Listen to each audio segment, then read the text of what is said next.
I got We're gonna blown off. try, man. I got blown off Got blown off. anchor and everything at the end. I think that's the first stand day that I've ever fished that nobody caught anything. Yeah. Yeah, I think I so don't too. remember. I don't remember ever fishing a stand day where nobody caught nothing. But Parker should be joining us here just a little bit, and I I think think I'm catching Mad it. County. I think I'm catching a You get, cold. yeah, I'm working on it. Yeah, so that. Mad County may be joining us too, so we'll see. Yeah, we'll see. But let's It says, go back and see all's in chat. you know, what's really weird. Uh, The wind knocked me off anchor, and then now the wind stopped after the tournament's over. yeah, it kind of died down here a little bit too, It did. but It died down. it's still miserable conditions, dude. This sucks. It ain't raining here. It's like partly sunny and about 55. It's not bad, except for that wind got up to about 10, 12, knocked me off anchor. Well, I planned on this probably being a pretty short live because I got rain moving in about an hour or two. Yeah. I'm not sure exactly when it's getting here, but man, we ain't gonna give up. We're gonna fish these absolutely horrible conditions Yeah. and see if we can't still get a fish. Well, they caught him So basically, yesterday, what and we're I'm out and yeah. I could catch something. I don't know what. I don't know. They caught him yesterday. But of course, most of them are at Watts Bar. I'm at Fort Loudon. Well, our whole thing today is to go fishing when everything is telling you not to go fishing and see if we can get something. And we'll have some help on the way. Parker's on his way. Ethan Levi, Mad County Fishing, he should be on his way. But let me hop up here and say hi to everybody, chat. First to the door Okay. today, Mr. Mike Sampson. Hey, Sappy, welcome in, brother. Oh, one of my favorites, Kelly from Hooks and Hammocks. She got in today on second place. Randy, old gray hair Swain. Welcome in, welcome in. Good to see you, brother. Let's see here. Bullets to barbecue says, good luck, guys. We need all the luck we can get today because I've got a front that moved in here. Parker, he's struggling. It is going to be a tough fishing today, but we're going to keep some baits out there, see if we can't pull it off. At this point, if I catch a 1 pound channel cat, I'm going to call it good. Because I've had one little tap on the rod, and I think a fish just ran into the line by mistake. I don't think he actually even grabbed the bait. But we'll see. Hey, Guerrero Bagre. Welcome in. Good to see you. Good to see you. Parker Pursuit's heading north about 30 miles looking at a new spot. Okay. So Jerry is going to check out some new spots. Hopefully he'll have signal there. We shall see. But he's on the move right now. He'll be here if he can be here. Burrito Catfishing Lady. I guess I owe Lisa her song. Well, we'll go ahead and get that knocked out right now. Well, we're PB buddies, and that's the best kind. Nobody fools with a buddy of mine. Old catfish catching, PB buddy of mine, Miss Lisa Swain. There you go, sis. Get that out the door right now. Don't be dumb. Hit the thumb. Thank you, Burrito. And Guerrero Warren Farley's in the house. One of my biggest supporters and good friend of mine, Mr. Warren Farley. I appreciate him beyond all belief. Got the oil changed in my truck while I waited. Nice. I always take mine to the dealership because, believe it or not, on my truck, if I change the oil myself, it's about $94. But I can get the dealership to do it for $48. Because they buy that oil in mass quantities, you know what I'm saying? They got access to cheaper prices than I do. Cody Robinson, welcome in. Good to see you. Okay, let's see. Digging on the menu today. I'm not holding my breath, but I'm not saying it's impossible. It's never impossible. Never. If you're on the bank or on the boat and you got bait and you got a line out, anything could happen. Anything could happen. But like I said, we just got hit with a front that moved through here. The river has dropped a lot since last weekend. Last weekend, if you look up that bank there, if you see that log laying up there behind me, that's where my rods were at last week. Well, the river has dropped that much. A lot.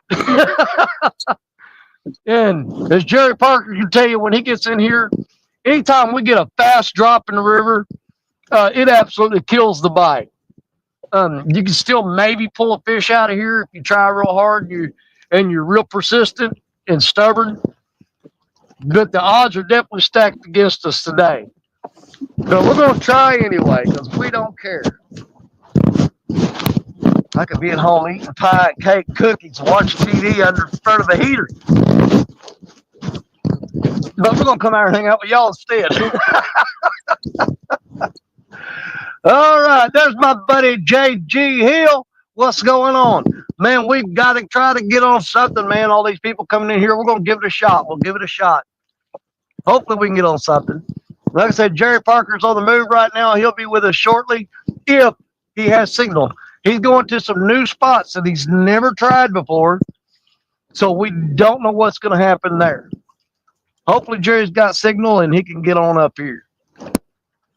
And I think Ethan Levi of Mad County Fishing, he was getting his boat to the ramp, so hopefully he'll show up too. I'm beginning to repeat myself because I've run out of crap to say.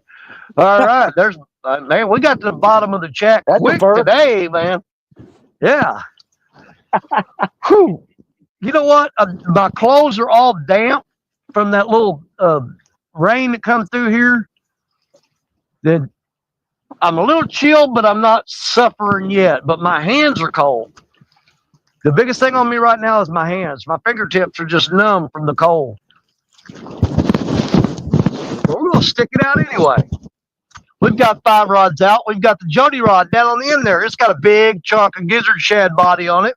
Next up, we got the James Cougar. 8. Yeah. I cut back to 5 rods today. I normally run 6. And next down, I got the James, the 14-foot Mad Cats and James Cool Cats rod out.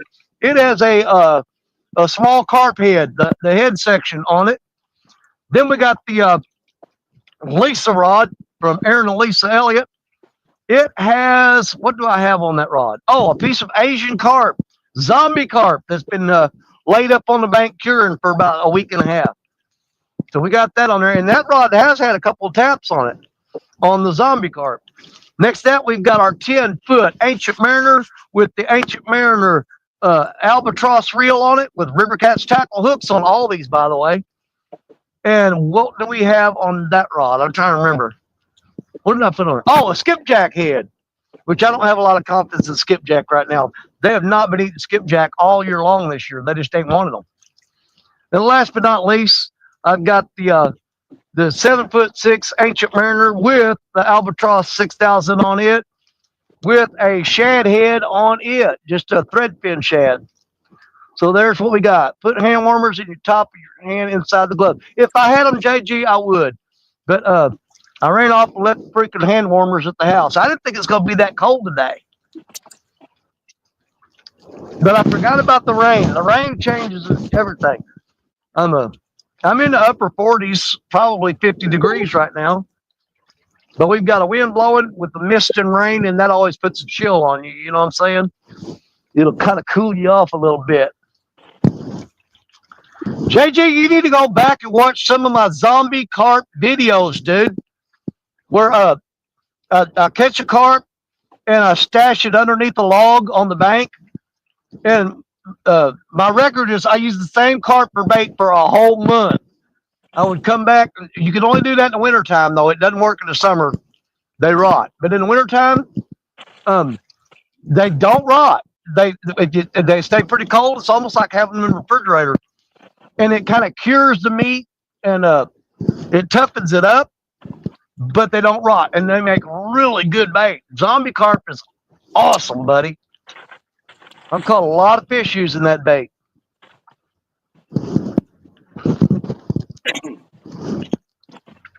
The good thing about Jerry Parker is he's an administrator on my channel, so I don't have to watch for him in the basement. When he gets where it's going to be, he can pop in on his own. He got a key to the door. He don't need me letting him in. But he may not have no signal where he's going. Never fished in that spot before. We'll find out. I'm Well, hoping Jerry's got signal. Yeah, go ahead. Go ahead.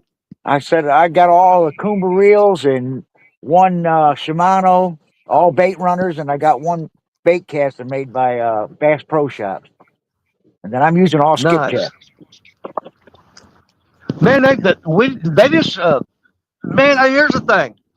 I went to Kentucky and caught like 400 skipjack, and my freezer is full.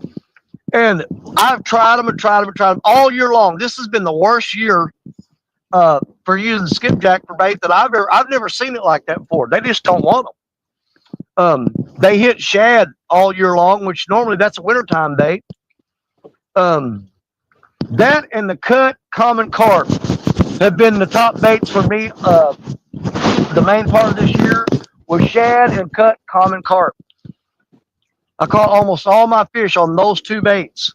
I don't even know if I caught anything on skipjack this year at all. I throw it out and nothing would eat it. I got one. Normally, I got one gizzard shad out there. Yep. Well, normally, skipjack's our go-to bait throughout the summer, the spring and summer, and even the fall. They disappeared around here. We couldn't find them for a long time, and I had to get some the other day. I finally had to get some from somebody. I usually catch them myself, but they ain't around nowhere. I wish you were closer, man. I got a ton of them, and I'd give you all of them you want. Yeah. I've got them wrapped up in plastic wrap. I got them wrapped in plastic wrap and sealed to keep all the air out, keep them from freezer burning. Yeah. Dude, I've got skipjack that I caught 8 months ago, and I throw them out, and they look like I just caught them yesterday. Yeah.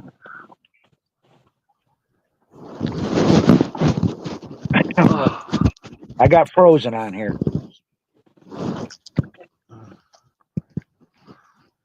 Let's see, dry aged carp intensifies flavors some. Yeah, it does. I honestly believe that. To me, the carp that I let cure naturally, I don't put anything on it. I basically just fillet it out, or I'll stuff the whole carp underneath a log in cold temperatures and let that carp cure. And it does, like I said, it doesn't rot. It does not rot. And it's funny because you come back week after week and you cut it piece off that carp and smell of it. It doesn't stink. It still smells like carp.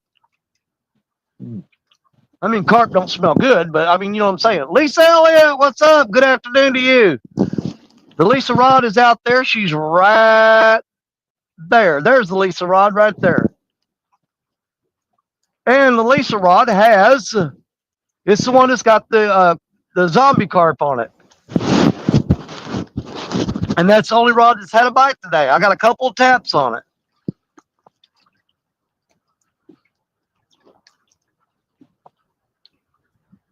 But we got a piece of every kind of bait we've got out there, so we'll just have to see where it goes from there. Except for the chicken. I took the chicken off a while ago. I think the hurricane weather messed up the skipjack for the Tennessee River folks. I don't know. I didn't have no problem catching skipjack this year. Caught plenty of them. I just can't catch nothing on them. There ain't nothing eating the skipjack. Well, the wind died down, and I'm feeling a little more comfortable. Yeah, it's died down here too. Yeah. I'm in Tennessee. Are you in Eastern or part of Tennessee, or where you at? Yeah, East Tennessee. Okay, good. Out of Fort Loudon. Yeah, you're clean the other side of the of Tennessee for me. Yeah. Out by the mountains. I live not too far from the mountains. Nice. I've been through that area a bunch of times. I used to go to Chattanooga a lot. And man, I love it down there. Beautiful country. Yeah, and I'm 10 minutes from the water, so I kind of like it. Oh, ain't no problem with that.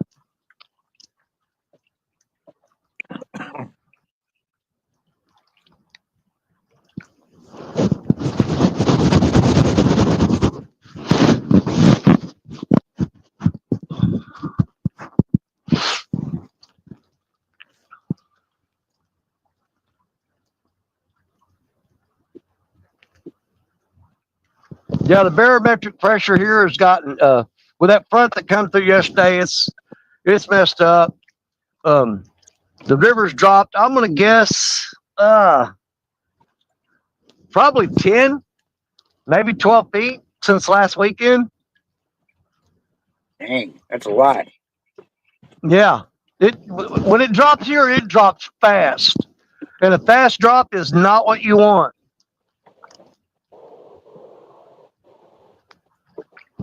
Yeah, that wing dam that you see down there, that was completely underwater last week, and water was flowing over. You wouldn't know it was there if you didn't know it was there. You know what I mean?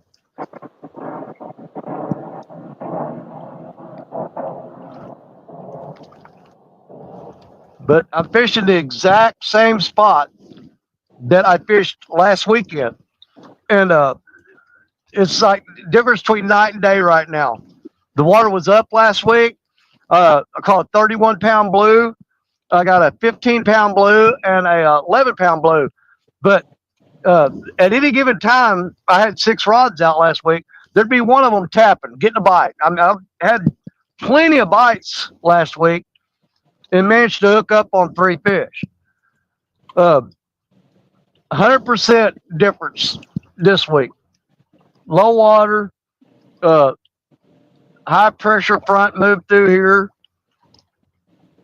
temperature changing, fluctuating. It's just everything that you don't want to happen is what's happening right now.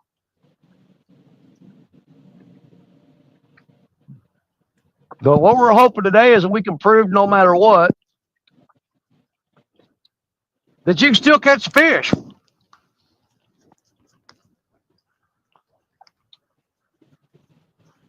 It's not going to be a rod slamming, running like crazy, but hopefully there's something out there that'll grab a hold of one of them baits and we can get it up here and get a look at it. You know what I'm saying? That's what I'm hoping too. But ugh. Oh, there's my buddy NJ Fishing Maniac. Man, I tell you what, I've been bragging on him to no end. I watched NJ's show uh, on the drive over here to go fishing today. Uh, Dude, I would love to go meet up with NJ and fish for crappie off that bridge with him, man. I tell you what, that'd probably be a good time. I know it would be for me. I'd do my best not to get on his nerves, but I'm not making no promises. uh, I'd love to go over there and get into some of those crappie with NJ, man, because he's killing it. Really proud of him right now. If Caught water's that big cold old here, 40-pound carp too. oh yeah. He said if the water is too cold here for too long, too much ice, channel cats here die. Let me finish up what he said here. Not native here, really. Yeah, I went through the cast net at one of my bait spots yesterday, and there were dead channel cats. They were small, probably like 4 or 5 inches, but they were lined up all along the bank, floating dead. The water got too cold in that hole they were in. Let's see, David Smith. Hey, what's going on? He says, hey, Danny and everyone. Say hi to Captain Morgan. Hey, and Jay says, love you, Danny. I try to just have fun and make people laugh and be real. Just played them things. Oh, yeah, buddy. Oh, yeah. Well, NJ, you're doing a fantastic job entertaining folks and catching fish, too. That never hurts. But hell, there's people watching your show even if you wasn't catching nothing. I'm telling you, you're doing a great job, brother. Great job. All right.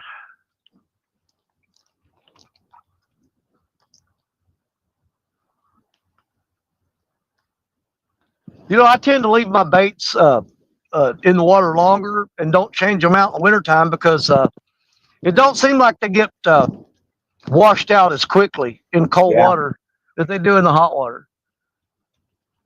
Yeah, I pulled That mine and I'm in before I lazy. come. I pulled mine in before I moved to a different spot, and all mine still had blood coming out of them. I changed one bait in between stand day and before we went live. I took the chicken off there and put a threadfin shad head on there. And that was the only change I made. Let's see here. What did I miss there? Don Long, welcome in. Says, howdy, Danny, bro, and Captain Morgan, and all those in chat. Well, welcome in, Don Long. Good to see you. Hopefully, Parker will join us. We need to get as many people up here as we can fishing because increase the odds of somebody getting to land something. Yeah. The This more hole help we here, get, the better off we are. this hole here Catfish usually comes. regulators. Go ahead. Go ahead. I said this hole usually comes through all the time.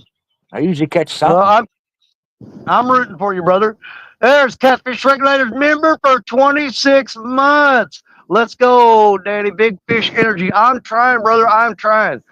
I've got the Lisa rod out there. She usually don't let me down, but if the fish aren't biting, there ain't nothing she can do about it. She can try. Why does it keep flashing up? I keep getting notifications from Daryl Morris.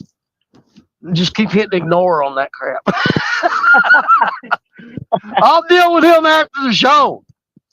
He keeps popping up top of my screen. Something Daryl Morris saying this, Daryl Morris saying that. Notification from Daryl Morris. I'm like, well, I'll deal with that later. Fishing and cooking with Mike Chavez. What is up, Mike? Good to see you. Hope you're doing well, brother. Yeah, Creole catfishing. Hold on, who we got down here? Now we got some help on the way right there, buddy. Boom! Bobby in the house. What's up, 922? What's up? Oh, not much. I found a deep hole in the river. I'm going to see what's in it, if anything. Get in there, buddy. We need to try to get on something, man. It's looking bad for us. We're struggling here. We need to try to get on something.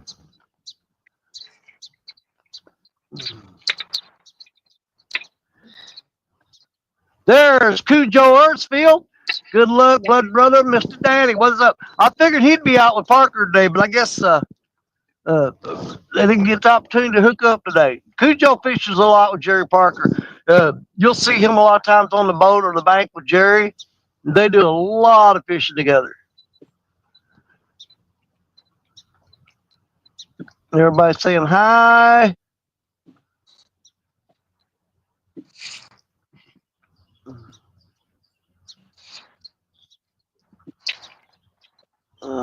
David Smith, hello.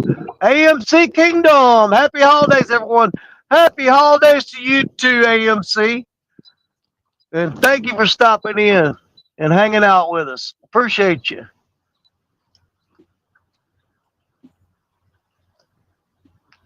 Wabash Nate says afternoon, all. Well, it's not going to be afternoon here for another 6 minutes, but afternoon to you, buddy.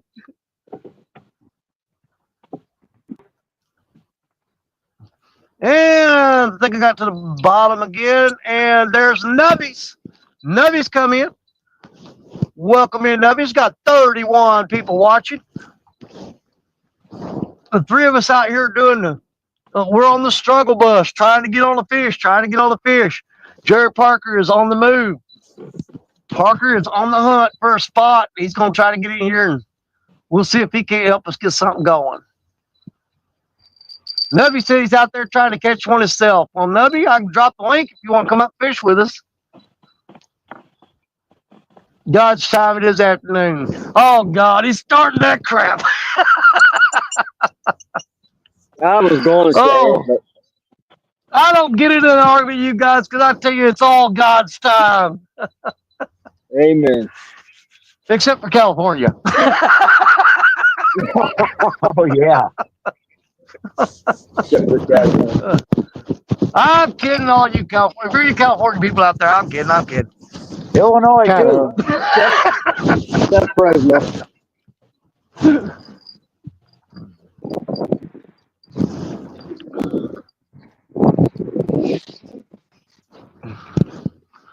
Man, there's so much gumbo mud on these rocks. My boots weigh 10 pounds more than they should.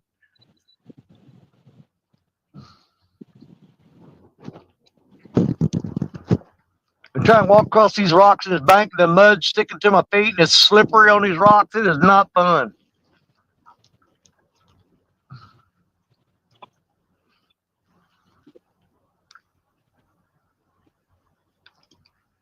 I think this is about the deadest I've ever seen these rods. Drop the link. You might have enough signal. All right, buddy. Let me do that right now.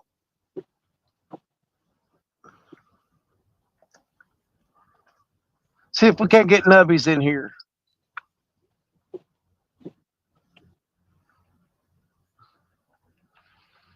There we go, Nubby. Hit that link. Let's see if we can't get you in here. Hopefully he's got signal. We get a little help from Nubby. Oh. Well, this beanie keeps riding up where my earlobes are sticking out, and then that's the only part of my ear that's cold. Because I can't keep it down on my head. It keeps trying to slip off. Off the hook outdoors. Hey, Danny and chat. What's up, Ted? Man, if you guys ain't seen, man, Ted's been he's been posting a lot of pictures of his friends having successful deer hunts.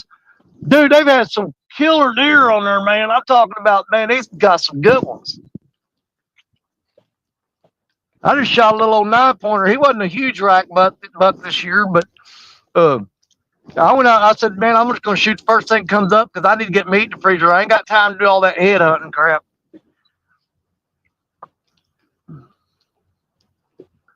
So I popped a little 9-pointer and got him in there. Let's see here what we got going on. Yes, sir. Let's get him in here. Welcome There in, ladies and gentlemen. Nubby's in the house. What's up, Nub? Let's go, Nubby. Hey, We need some Nubby. help, buddy. I'm trying. I just We need. set up about 5 minutes. All right, then.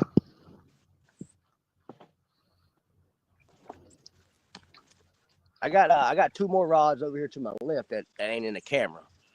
So we'll see what. That's fine. You can throw out 20 if you want to, just so long as one of them goes down and you flip that camera on it. That's right. And we're gonna see what happens anyway. I ain't been down here. Yeah, in, we getting up. probably 6, 8 everything. I ain't been down here since I got my boat. So we're gonna see what happens. Well, we're looking forward to it. We get enough people in here. Hopefully somebody catch something. If not, we'll just all suck together. That's right.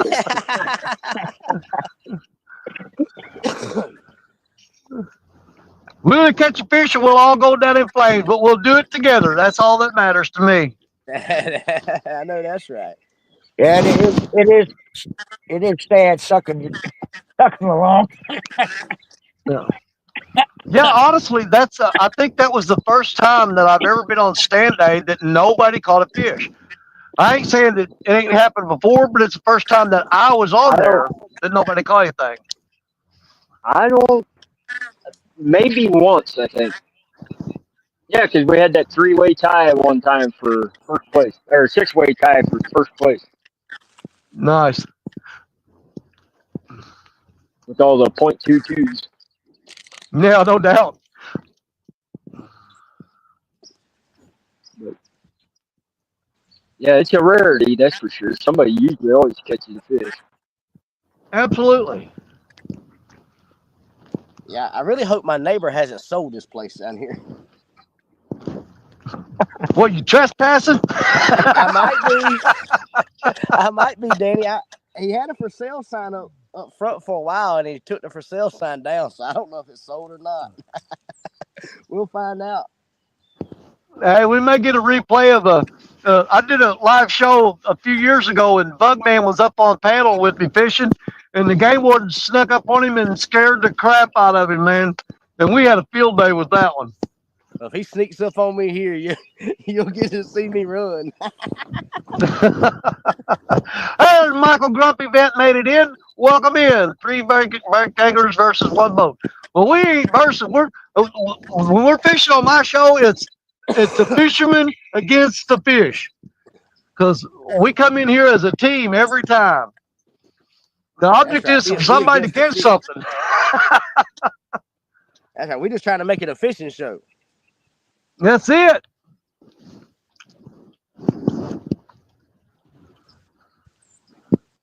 Yeah, I don't never do any competitions. We always just fish together. It's the fisherman versus the fish. And today, fishermen ain't doing too good. But we're gonna fight. We're gonna keep fighting until we change that. We're gonna give it our best shot.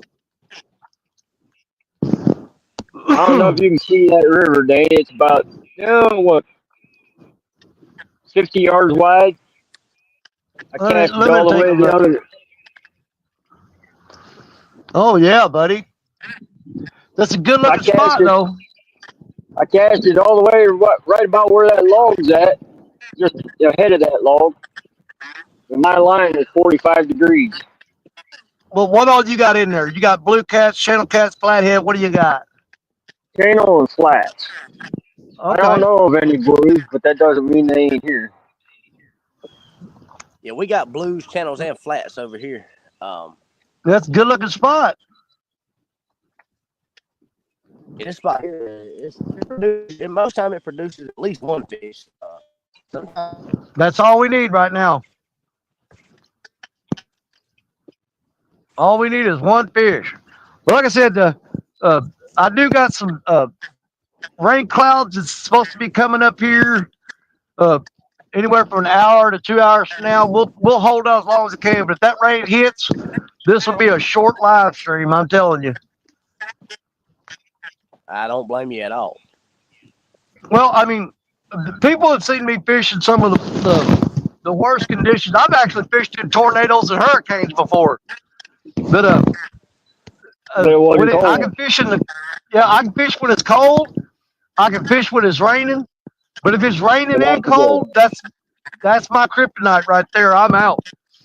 I That's why can't I be draw. I'm the soaking wet same and way. freezing. I'm the same way, Daddy. That's Yep. where I draw the line is rain and cold. Yep. Yep. But we got lucky here today, man. It's 65 degrees, the sun's shining. It's great. I was actually going to go to the beach this morning and fish, but all the peer reports, I didn't find anything that I really liked. So Yeah, you're talking my language now, that beach fishing. I love it. I do Girl too, said I man. was out last night where it was 15 to 20 miles an hour, rough going. Yeah. Yeah, we're getting gusts here I about only live 10. about an hour.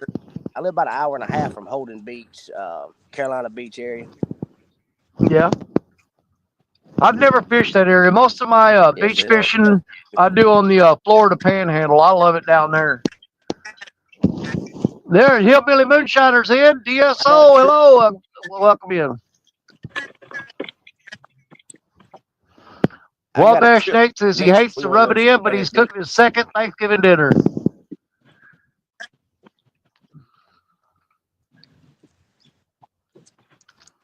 Well, the sky had cleared up for a little bit, but it's starting to mist rain again. But the mist don't bother me. But if it starts raining, yeah, we're going to run.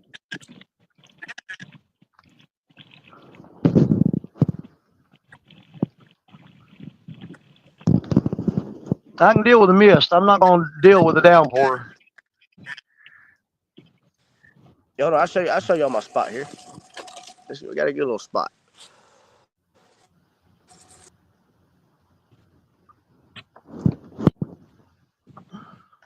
Oh, we lose Nubby. He turned his camera and kicked himself out. Let's see if I can drop that link again, just in case. Been there, done that. Yeah, the rain's building up on this screen. And then here in a little while, I'll have to wipe it off. And 9 times out of 10, I kick myself out. Hopefully, it don't shut the stream down. But I'll have to clean all this rain off of this screen. Thought this low pressure would have them biting in our area. Well, I don't. Apparently not.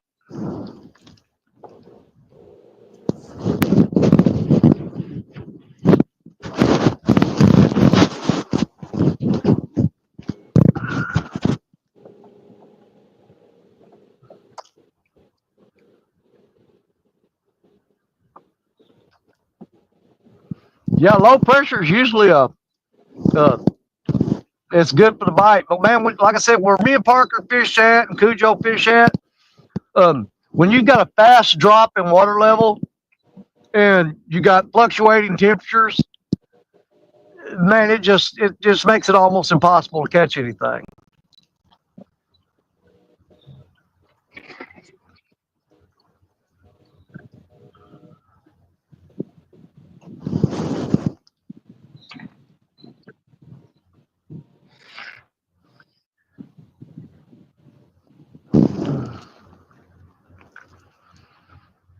Phew.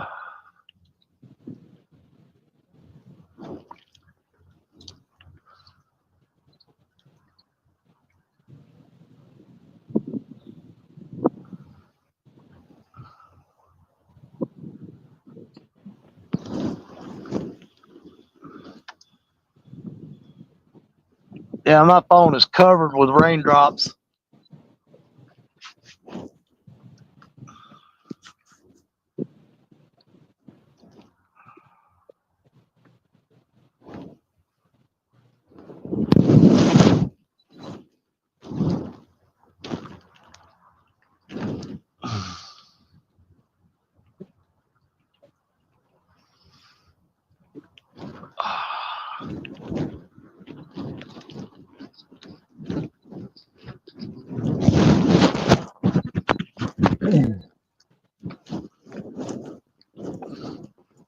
Yeah, it's 12:07 here. Uh, the big rain's supposed to 12:07 my time, but the big rain's supposed to move in between 1 and 1:30. Hopefully, it goes north of us and gets Parker, or goes south of us and don't get none of us.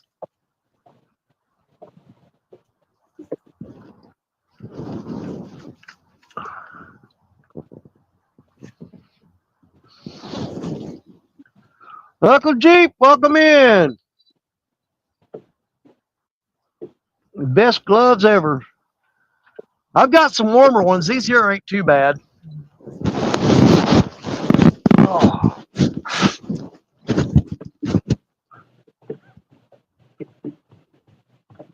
I just get my beanie to stop riding up on my head. My earlobes are freezing.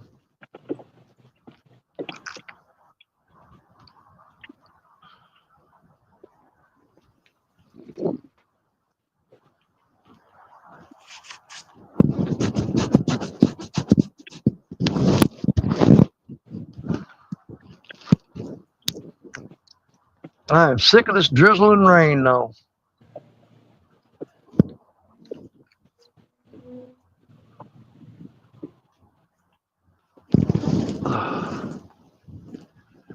A bunch of fishing gloves on Amazon for Black Friday and Cyber Monday.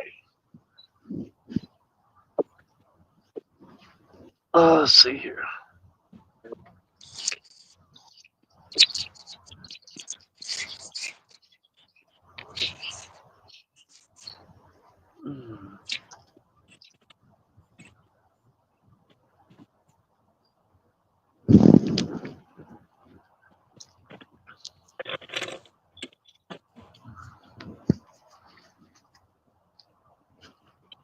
Yeah, I'm not gonna go through and freshen up baits on all them rods, but every now and then I'll pick one out and reel it up, and I'll freshen up the bait on one every now and then just to keep it going. And we're gonna change one out here in just a minute.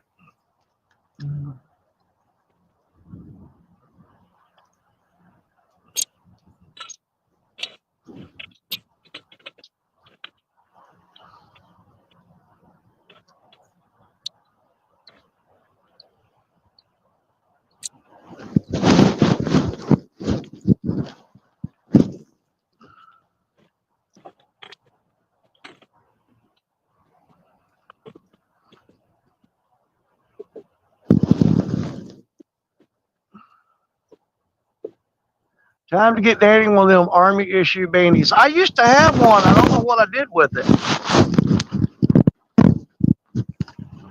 I don't know what happened to my Army beanie. It's probably way back in the closet somewhere, buried on the bottom, underneath all my wife's shoes.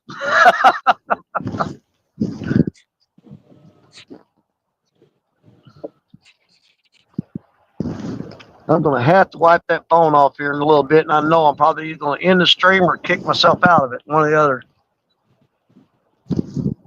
Yeah, we'll still find you. We got Nubby back. There Man, he you is. ain't gonna believe it if I told you. You ain't gonna believe it if I told you. What'd you do? You caught one while you was Phone kicked lost out, didn't signal. you? As soon as the phone lost signal, rod went down and the damn thing got hung up right there. Oh my God. Yeah, he got hung up that brush pile right there and broke off. Oh, But man. he come out of the middle of the river. He come way out. He come from way out of the river. So.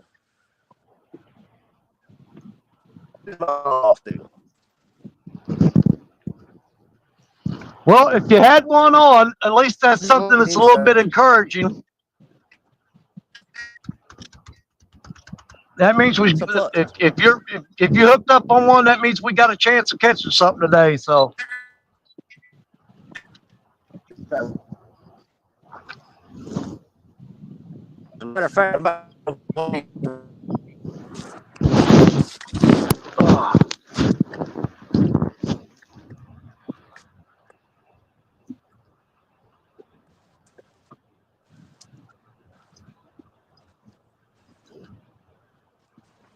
going to swap out a couple of baits real quick. I'll be right back.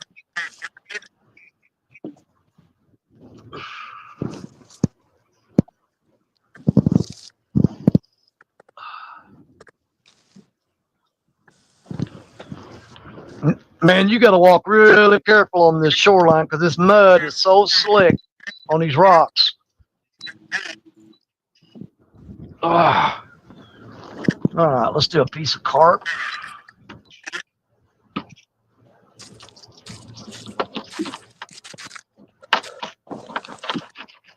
all right, we got that one back out there. So let's see what happens.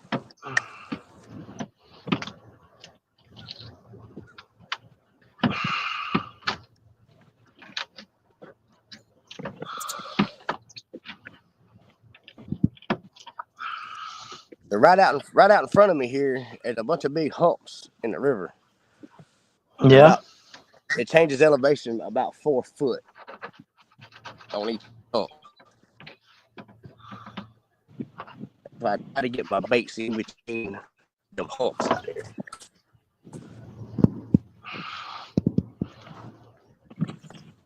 I love to fish this place when it's flooded. The water's up here where I'm sitting at. Oh yeah, it's good then.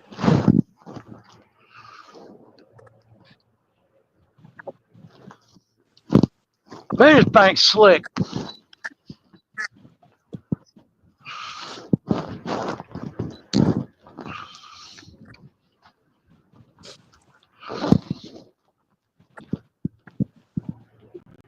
Oh, good grief.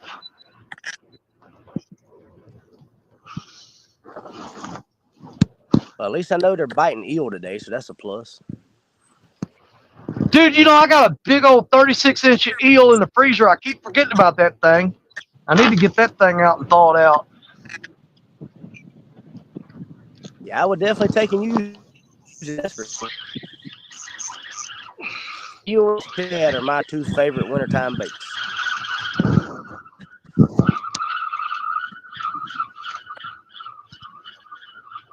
But the shad's not very easy for me to get unless I travel.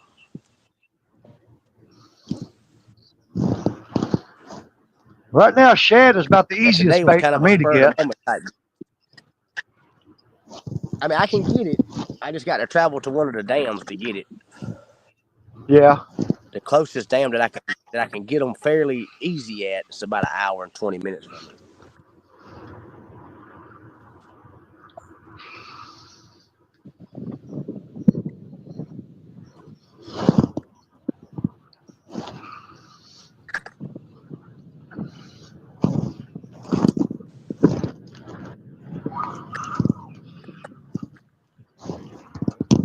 Yeah, I haven't seen the water this low and this clear in a long time. I can actually see some of the bottom of the river down there. And I didn't realize, but right here, the big mussel bed, and I did not know that. So definitely bringing me some chicken. I was saying that'd be a great spot to use chicken at. Yep, I'm gonna have to bring me some chicken. I went down there to wash my hands, and I got looking in the water. I was like, holy crap! At all the mussels.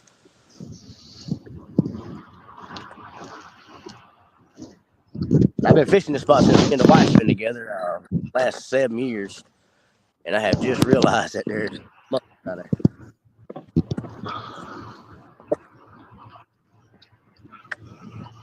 But for the first 4 years, I couldn't walk on that dock down there because I didn't have any steps. The hurricane blowed them out.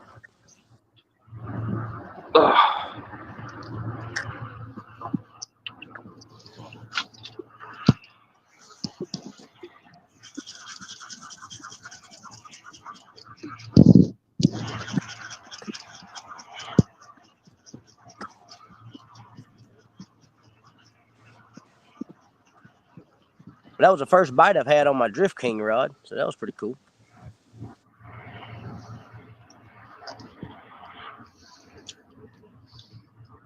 I'm gonna say, yeah, skipjack head on that.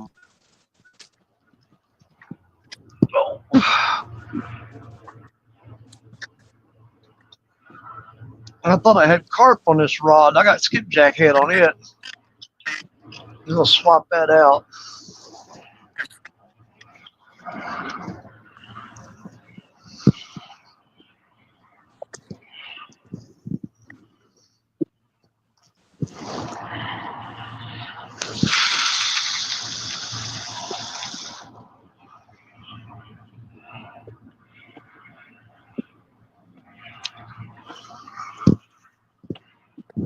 I got 2 close to the bank, and I got 2 out in the middle of the river.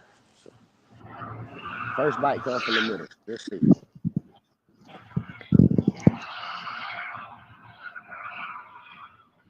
Any of y'all ever used any of them Catfish Pro rods? No, I've got a Catfish Pro reel. I think it's a 600 CTS or something like that. So I went to Walmart. Me and the wife went to Walmart the other week, and right in the back of our Walmart, they'll put like broke rods and this in a box. Yeah. I walked back there, and that rod and the reel was in there. And I got looking at it, and a little cap that goes on the brake for the reel was missing. So that's the reason that the rod was in there. Yeah. They didn't have a price on it. I took it to customer service and asked the lady, I said, how much is this rod? And she rung it up, and it was like $60-some. I was like, oh, yeah, I don't want that thing. She said, but it's broke, right? I was like, yeah, there's missing this piece. Anyway, she printed me out a sticker for $21. Really? So I got the combo for $21 and 45 cents. Did you know if here's the thing, the company that makes them is based out of Arkansas, and I've got one of those reels, and I contacted them, and they sent me that piece for free. Really? Yep. Well, look them up. Look them up. Yeah, they're based out of Arkansas, and if you contact them and tell them you need that part, they'll send it to you for nothing. Gotcha. Yeah, I'll definitely contact them. But I took that reel off, and I had another reel and just put another reel on it. Well, I mean, they're pretty decent reels. I ain't had any problem out of them.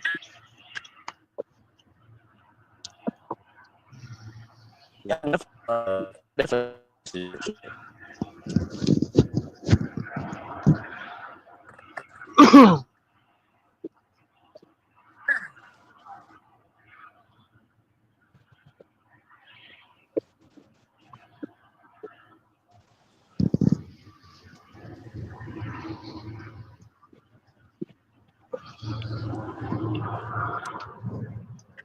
God, I got 20 pounds of mud on my boots.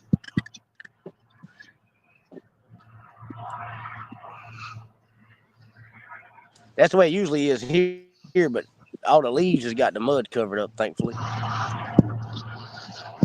And plus, we haven't had any rain in the last while, so. Yep, I'll definitely be taking these off at the carport. If I walk through the house with these boots on, my wife would kill me. I know the feeling. G-Bag, you have lost your mind. Yeah, we have no flow in our river at all. It's almost dead. The wind's blowing. The river runs this way. The wind's blowing this way, and all the leaves are going upriver. That's what my river's doing right now. The current's going down river and the wind's blowing up river. Yeah, that's the way it's here. We have no current. Which we haven't had any rain. I don't know. Terrible. So come tomorrow. Uncle Cheap said Catfish Pro, aren't they the company that sell all kinds of different package baits and cat? Yes, same company. They sell packaged processed baits. They got those little catfish cubes. You get them in shad flavor, chicken blood. I've got a pack of those, and I've had them for a year, and I ain't tried them yet. I figured they'd be more of a channel cat bait than I would anything else, though. I had the fella from the Blue River Carp Bait Company. He sent me a package of bait. I think there was 4 or 5 different packs in it, and everything I used, I caught fish off of. Except for I did not use the carp soaked in chicken blood, man. I opened that pack up, and I could not stomach that smell. It's bad. But the rest of it, now the stuff that was in garlic and in shad and stuff, it was okay. It smelled good. I ain't gonna say it smelled good, but it didn't smell bad. But that stuff that was in the chicken blood now, boy, it was rough. Yeah. Yeah, I did a show here a while back. Jody was fishing with me up on panel, and Bugman and a few other people. And I cut a pack of that open, and man, I was gagging on the bank. Yeah, it was rough. I said, good Lord.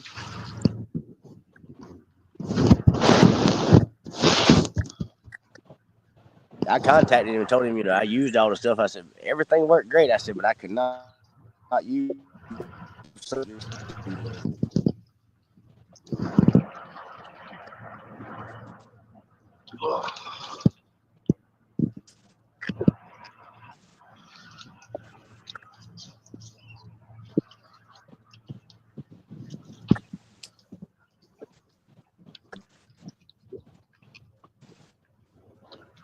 I'm glad we don't have them Asian carp in our waters. That's for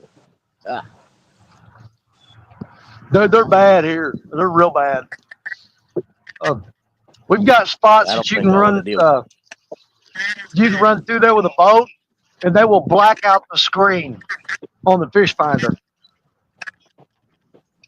Yeah. We ain't got none of that yet.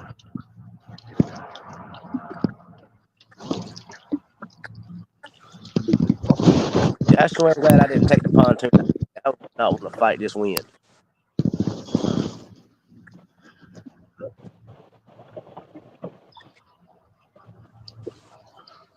Yeah, but since he hadn't caught it anything on. I tried those packaged carp.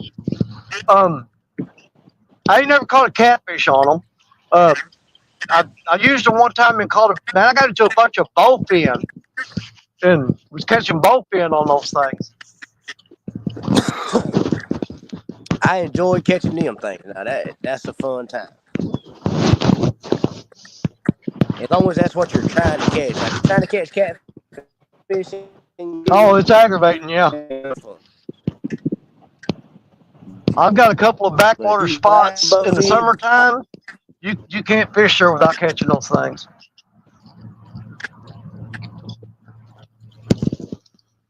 I actually have a tournament here, benefit tournament every year. It's called the Big Blackfish Tournament. Hey, there's Benoit Fishing said it must not be raining too hard. Well, the rain ain't got here yet. It's been misting off and on, but we got some pretty good rain coming here after a while.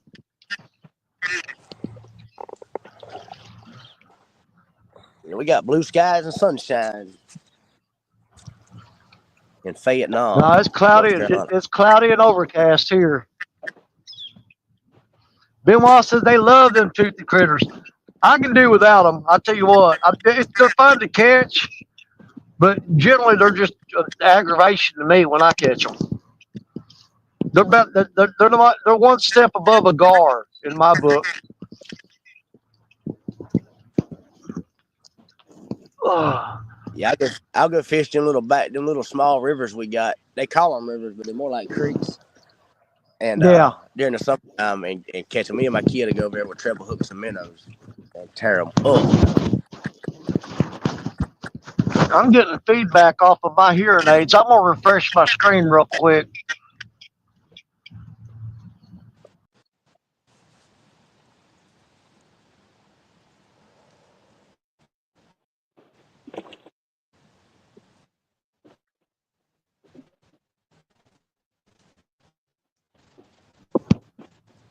Yeah, let's see if that's any better. Yeah, that fixed it.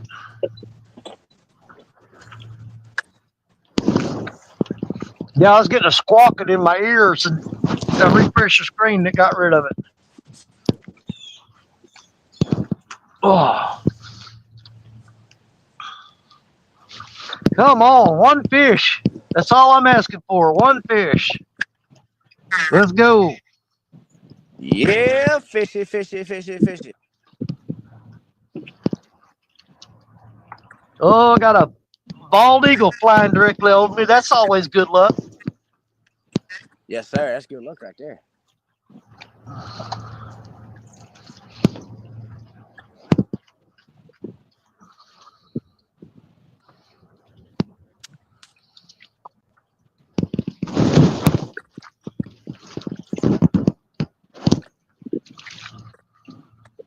Yeah, I cannot believe that fish broke me off over there, that daggone brush pile.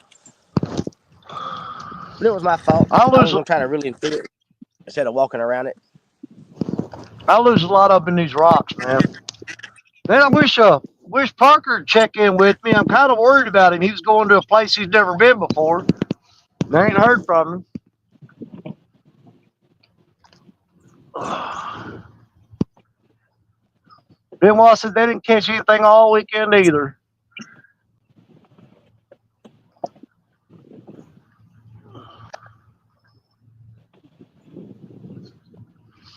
Benoit said they're going to catch the state record for bowhead fed in a while. Well, good luck. I think the state record here for a bowfin, I think it's like 19 and a half pounds or something like that. I think that's what the state record is. I know I've caught bigger than that before, but never thought about it, state record part of it, until after the fact. There's some big old freaking bowfin off if you go in the backwaters off this Mississippi River, there's some huge bowfin in here.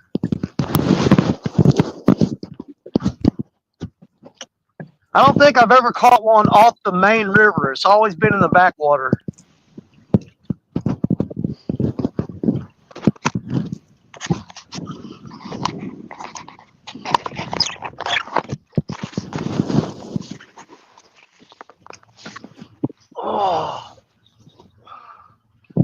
Oh man, we had Parker and lost him.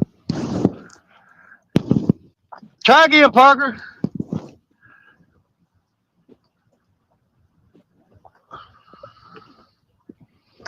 Yeah, I had Parker pop. Oh man, you know what? I kicked him out. I forgot. Parker don't need me to bring him in. I went to bring him in and I actually kicked him out. Sorry, Parker. Come back in here. Dadgummit. Dude, I forgot. You come in yourself. And when I see you pop up, I hit the button and kicked you out of here.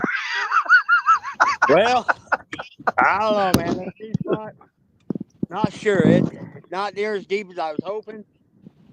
Yeah. It's really shallow to my right and to my right, far right to my left. There's a little bit of depth, but not what I look for this time of year. So, yeah. I'm too far north to go anywhere else. So,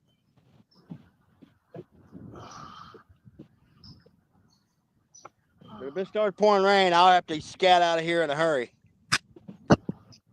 You and me both. When that rain gets here, yeah, we're done. Yeah, cause like I said, it's gonna be muddy. Like here's the bank. I came all down that. It's gonna rain. It's gonna be It'll be interesting. Plus, my truck, I'm back on a little feed track. So,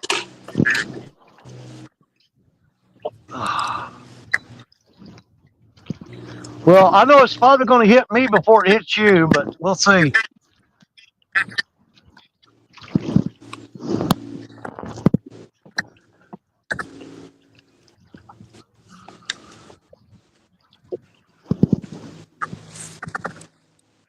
David Smith says, "Hey, Jerry." howdy, howdy. Hey, Let's Jerry. see. How we doing, y'all? Michael Grumpy Vet says someone has feedback. I've been having trouble with it feedback on my hearing aids, so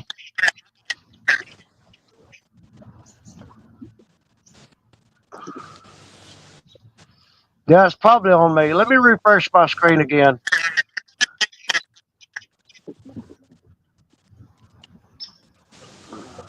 Still trying to dig this daggone backlash out. Yeah. Well, crap, I can't. It Oh won't let me yeah. refresh.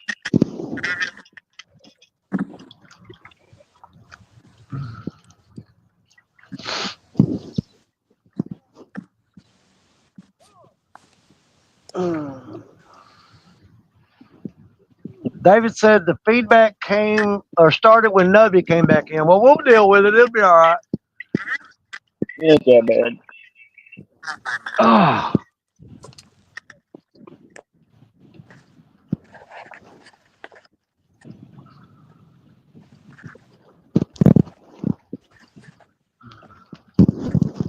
Is that better? I don't hear it now. Yeah, yep, that's better. Yeah. All right, cool.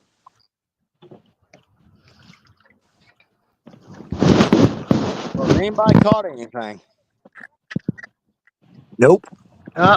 Nubby caught his phone went down a while ago, and he caught one while his screen was down. Well, I hung on it. I hung him and got him up there to the brush pile, and he got hung in the brush pile. So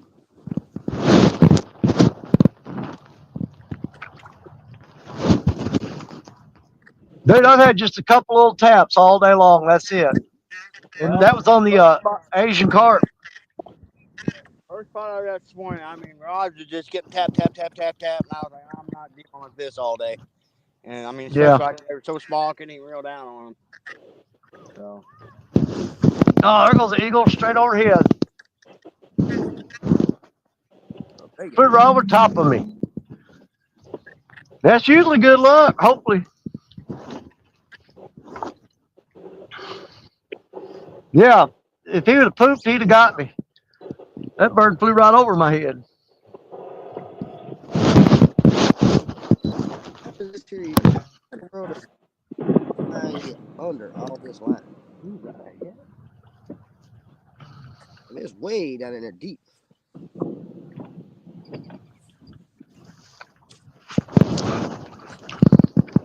I just get that thing up here.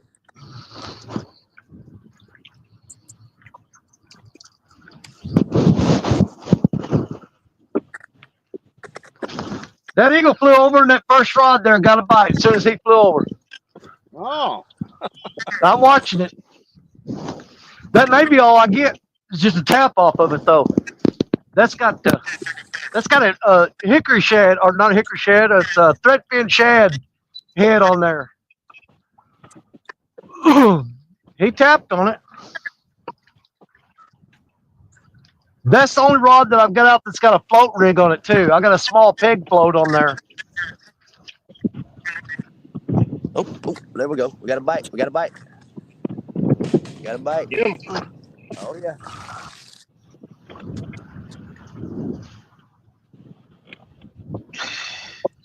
Oh, come on.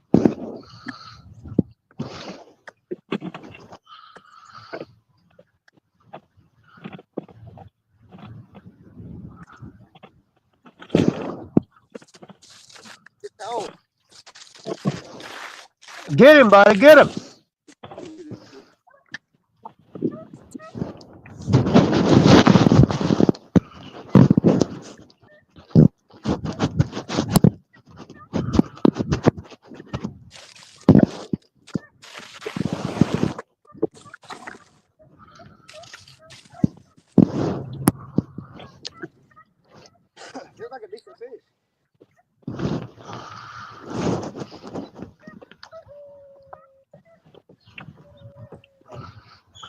Somebody Who run a got the hunting rabbit rabbit. dogs? Somebody got rabbit dogs running. Actually, right across from me on the other side of this big cut, there's some old boys.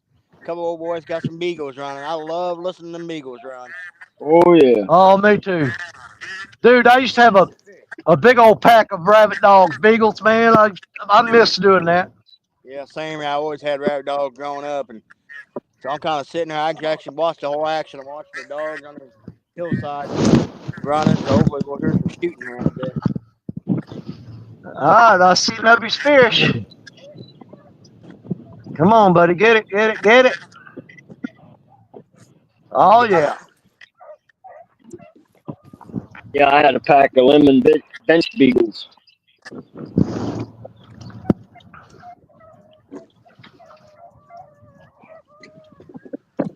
Man, them dogs hot on that trail. Oh yeah, it's hot, boy. Yeah.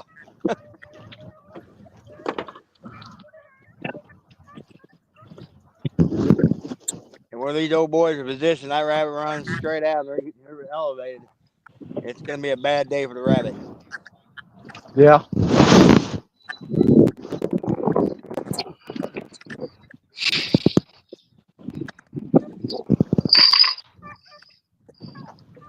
All right. He got that fish coming up with it.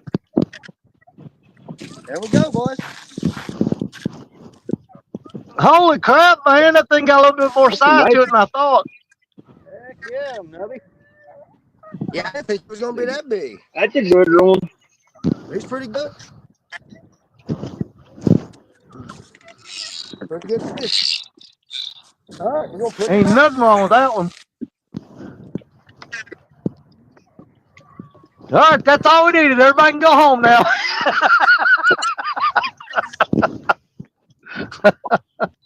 Yep. Oh, here we go. You got something? No, boy, just shot one. Lying down a barrel like getting ready to shoot him. But don't get caught in the crossfire. Oh no, I'm in a good position here. And I got to keep my bait.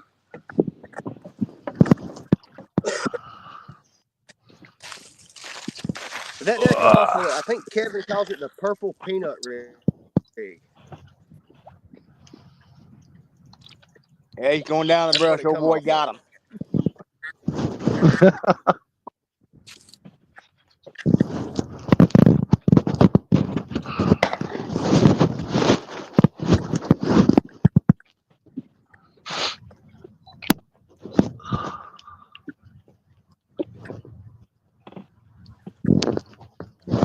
Yep, little bitty piece of eel and a purple peanut rig from Palmetto Cats.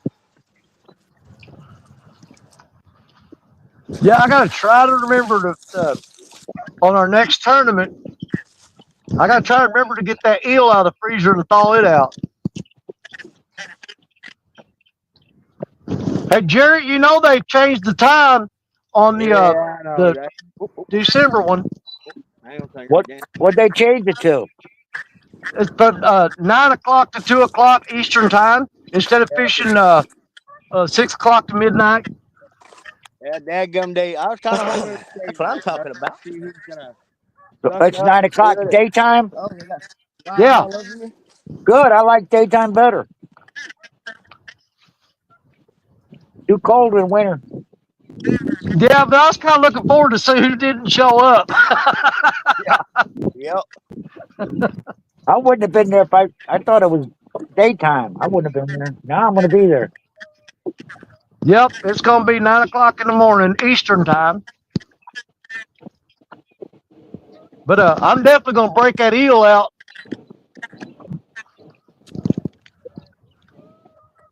Yeah, I won that rig from Palmetto Cats from Kevin.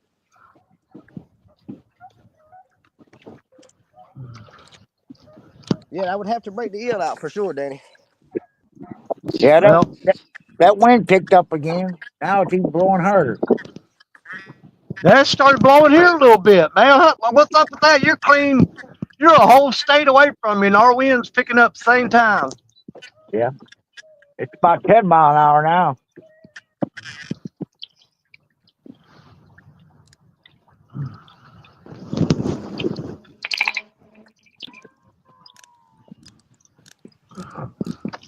Oh, Creel said that Brian had a conflict with family holiday plans. Oh, I don't think anybody's mad because he switched it to daytime, to be honest with you. I don't think anybody's mad at all. Nah, probably not. Well, it did mess up my strategy a bit, so I got to rethink things now. Yeah. That 9 to 2 a.m. That's my one. It's horrible fishing for me down here, down this way, and down on that stretch. So I gotta figure out and get a new strategy. So Well, it would have been my first time fishing night in the wintertime because I ain't never done that. So I don't know what it would have been like as far as the bite, you know what I'm saying? yeah, Yeah, I don't do no nighttime fishing in the winter. You I suffer typically enough don't during the do either day. early morning or late in the afternoon when I go. Even 2 o'clock on when I usually start doing good in the wintertime. It seems like about the Yeah. best I do in the winter. Well, for uh, for me and Richard Cluck, we've always done good 7 o'clock in the morning until 9 o'clock in the winter. It's about a 2 hour window every morning.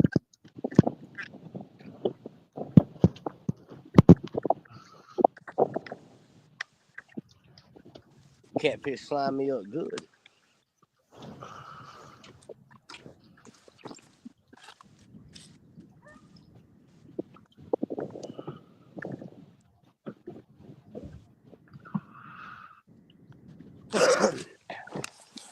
So we got some guys here. They own like a little T-shirt company. Yeah. They caught a catfish. They caught a catfish yesterday and tagged his fin. And if you're wearing, it starts January the 1st. If you're wearing a T-shirt and have one of their stickers on your truck and catch that fish, he's $500. Wow. Now they released him about, I don't know, 15 miles upriver from me.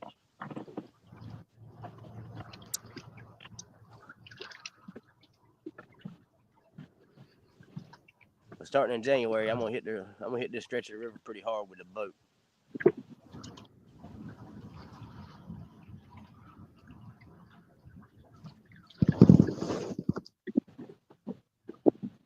See if I get lucky.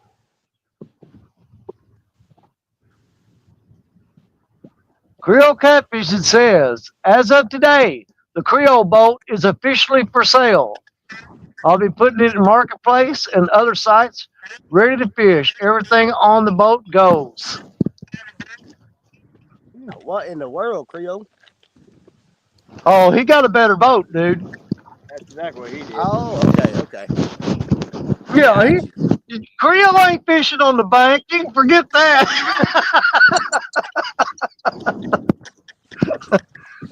And now he can. I ain't saying he can't fish from the bank. I'm saying he won't fish from the bank. I seen him I catch them seen big him, old flatheads from the back of his the big old pickup truck one flathead. time. Yeah, yep, Yeah, boy. yeah. He got into some big flathead on the bank one time. But you know, the whole Yeah, time he he was did. catching him, though, all he talked about was, "Man, you imagine what I could do if I had my boat here."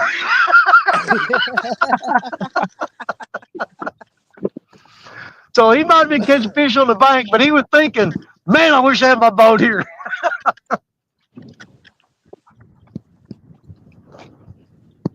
I Dude, he can't was say I throwing don't out blame some. you. Yeah, he was throwing out some big old live bluegill on that show too, man. And I mean, he was smoking them flathead. The wind has picked up here now. I hadn't had no wind on me the whole time, and the wind been blowing on the river. It wasn't hit me. It must have changed early.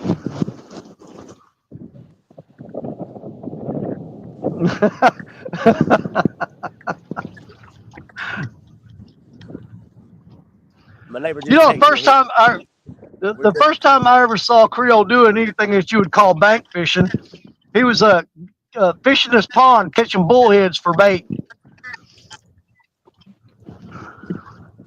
I wish I had me a little bullhead hole. That's for sure. I got a heck of a crappie hole. It ain't but about 200 yards behind me. But I wish I had a little bullhead hole for the summertime. Creole says he showed Jerry that spot when he fished Vicksburg. Yep. Yep. Heck of a looking spot, boy.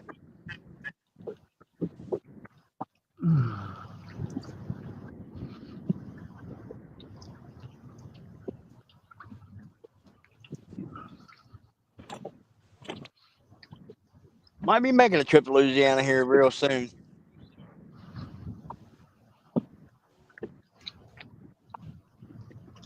I need to go to Louisiana and see my kin folks. They live in Monroe, which Creole and them probably think that's just South Arkansas. Yeah. But that's what most. I, That's what my family says anyway. They said, "Oh yeah, them boys down south of us, they call us just South Arkansas. We're not considered Louisiana."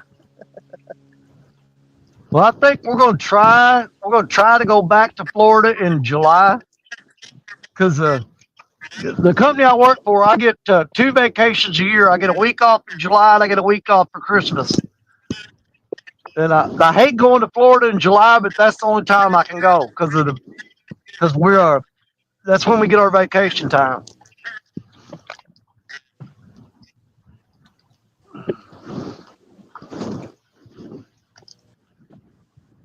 I get 2 weeks vacation and a week sick leave.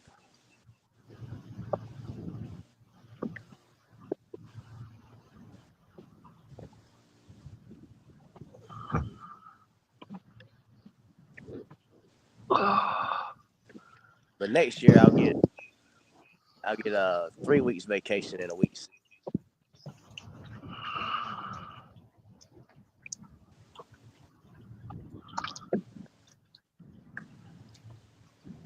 I ain't even got a nibble. Dang. I've had 2 bites so far now. Where they just tap the rod.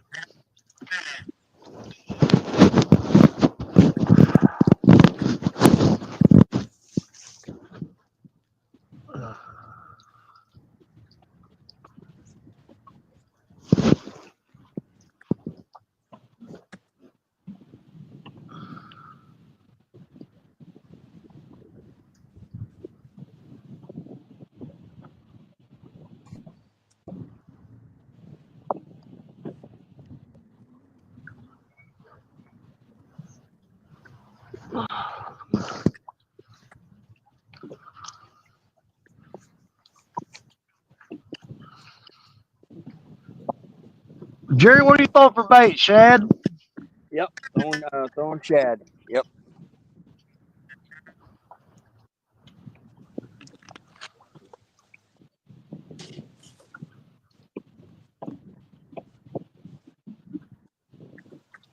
I do got some chicken left over from yesterday doing that for that dragon tournament. I haven't put a piece on yet, but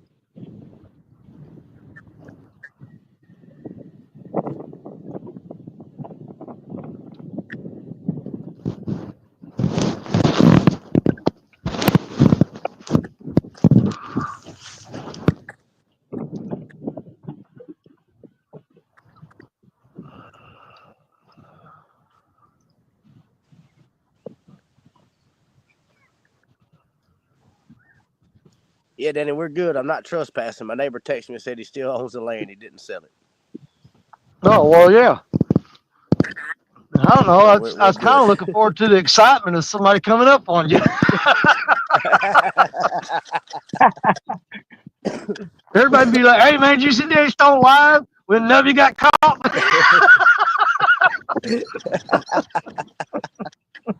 That would be good. That would be good. I ain't gonna lie.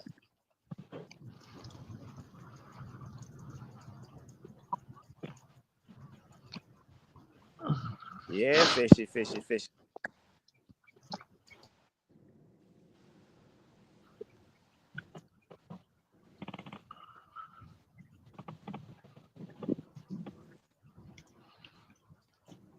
I'm pretty sure that's the first fish I've caught on live. Oh, Really? Well, it was a good one. Yep. I'm pretty sure that was the first one I've caught on live. Well, I'm glad you did it on here. Me too. That was all right. That was okay. We caught some king mackerel on TikTok live, but as far as catfish, that's the first one I've caught. I'm gonna have to make a short out of that. More than welcome to. Yep. And go home and edit that down and say Nubby's first live fish. Yes, sir. More than welcome to. I appreciate it. Maybe we can get one about 3 times that size here in a little while. Yeah, but that'd be your second one. It's not as fun as the first. Yeah, that's right. Ain't as good as the first one. That's right.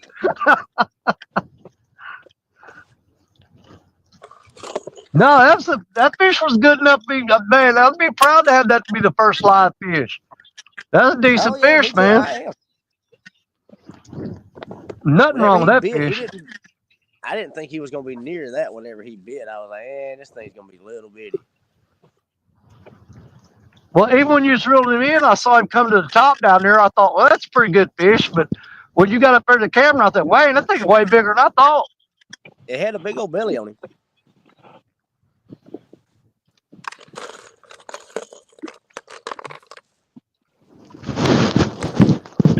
Whoa.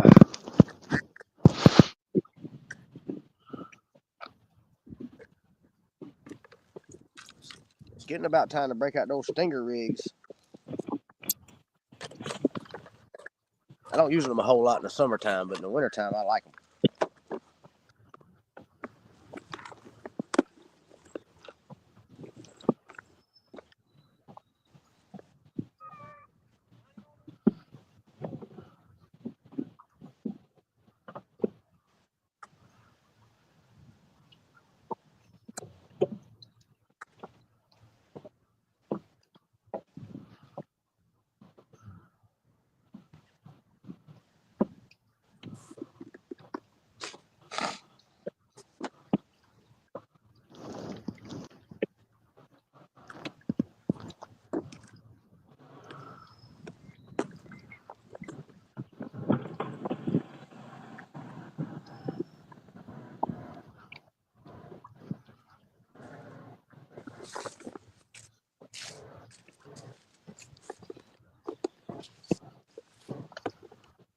Boy, I tell you, Parker, a spot that would be good down here right now. You know that deep wintering hole that me, you, and Richard hit on his boat down there by that wing Yep. dam? I Yep. guarantee you those fish are stacked in there right now. yeah, 100%. Especially the way deep as that hole is, the way the spear's dropping, they'd really be pulled in there right now. I'm telling you, man, if I had my John boat running right now, I'd be up in there.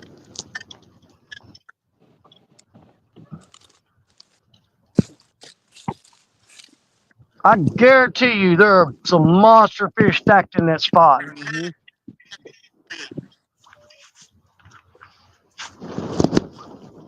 Oh, come on, hold on there. Dang, man, he bent it over hard too. That's on that shad head. Dude, I got a 4-aught hook on a shad head. So if he gets on there, it's gonna be fun getting him in. Yeah. All the rest of these rods have got the 8-aught and 12-aught, but I had one rod rigged up with a 4-aught hook.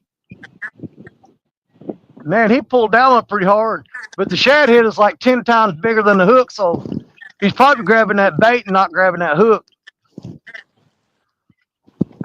That's the best bite I had all day right there, though.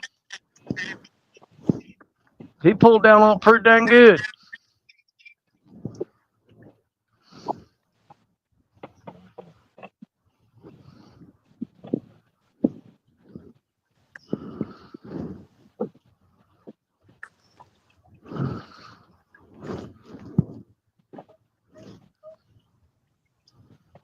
He bit hard enough to make me jump out of that chair.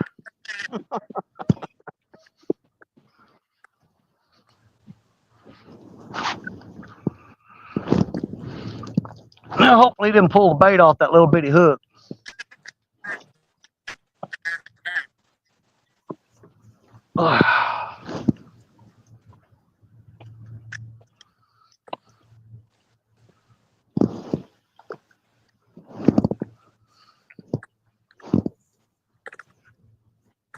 Man, I wish that fish would have hooked up.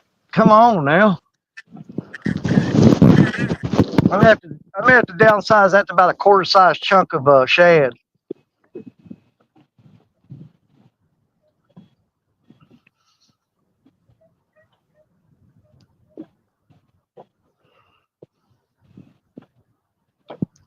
Well, he's still tapping on it.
No, that fish just gonna aggravate me. That's all he's gonna do.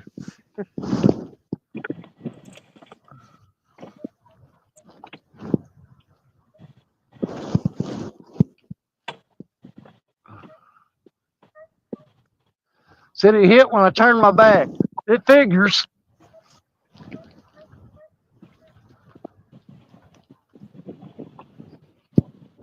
They always hit when I turn my back. It ain't so bad. They hook themselves and pin it down. Then you're like, oh crap,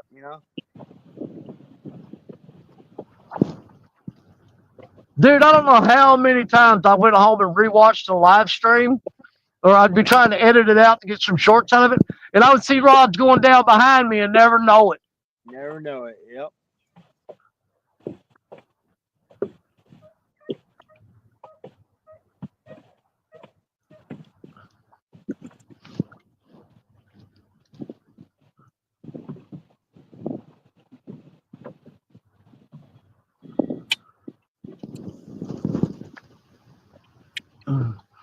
Cody says he's toying with me. They always do.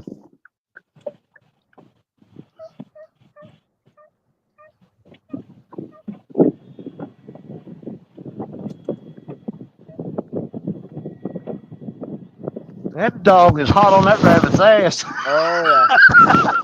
Well, they got one out of there. They shot one out of there. Dude, I got some of the best rabbit hunting spots down here that you could imagine, but I don't have my dogs anymore.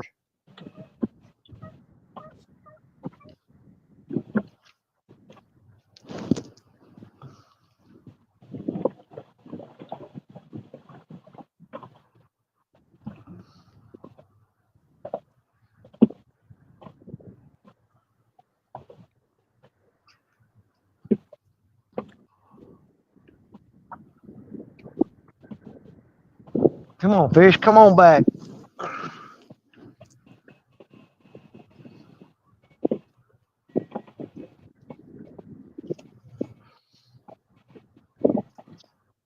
It got too windy out here. I'm have to move.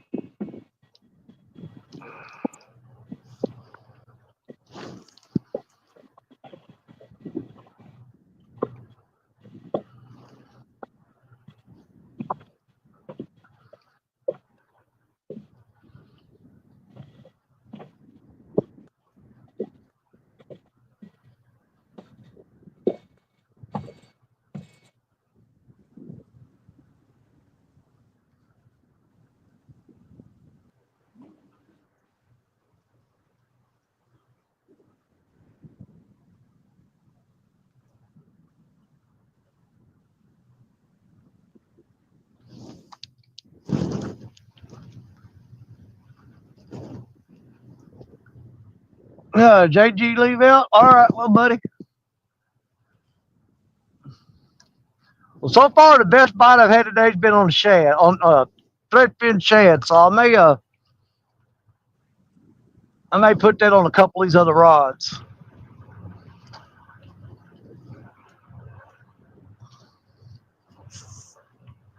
Let's see what I got left for threadfin. They're all frozen.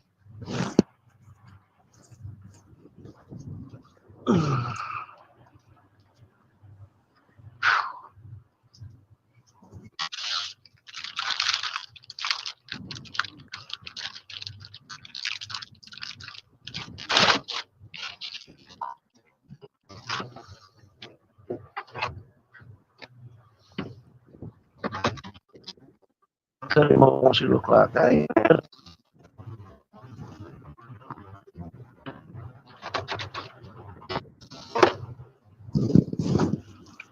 Yeah, we're gonna put threadfin on a couple of these other rods.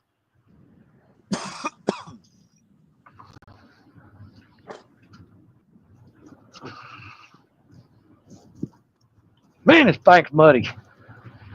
Yeah, this river dropped so fast. It's all this new exposed mud. If I did hook a good one, man, I'm not sure how I'm going to get to him. Well, when the river drops, it leaves the mud. What I need is a good hard rain to wash the mud off the rocks.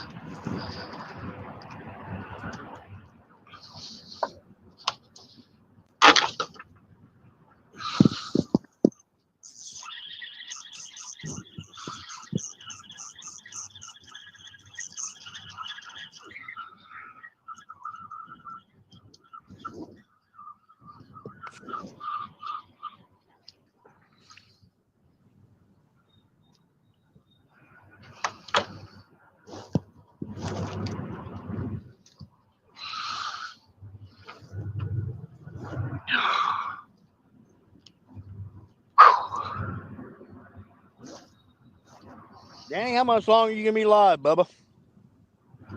What time is it? 1 o'clock. Yeah, let's give it another 30 minutes. If we ain't got a fish on here, I'm out of here. Okay. You good with that? I was thinking about packing up and going back south, another 40 miles. Now, if you want to fish longer, we'll stay till it rains. I thought you was wanting to get out of here. No, like I said, I'm just kind of sitting here thinking I could be there. If I pack up now, I could be there around 2:15, 2:20. But I don't want to leave you, I'll tell you what. If you want to keep going, I kind of want to keep going too. I thought you just wanted to bail out. I'm like, well, hell, if you're leaving, I'm leaving. But if you're gonna move, we'll stay live, dude. Yeah, I ain't wanting to bail. I don't know. I just don't. This water right here, it's not deep enough for me because it's not especially with this river dropping. I want to get back in the deeper water, and I may head back to one of my spots I know it's got water. Well, I'll tell you what. Go ahead and move, and unless it rains, I'll be here waiting on you. All right, buddy. Reel everything.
Oh, that mud's bad.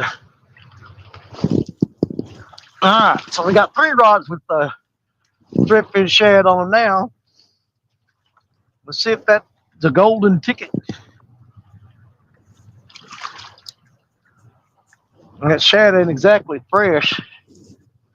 Not the best. And someone got, I just had a barge go by. It always splashes water up on the bank.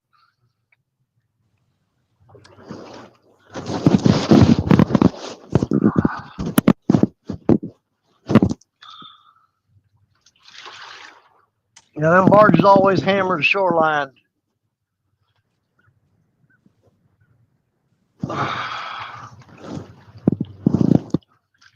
Yeah, I don't know what happened. It's just me and Parker now, huh?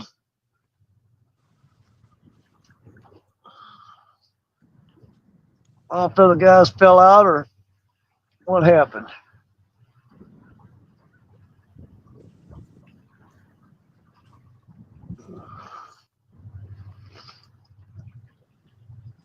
There we go.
One of those freaking temperatures been steady dropping all day. Yes, it is.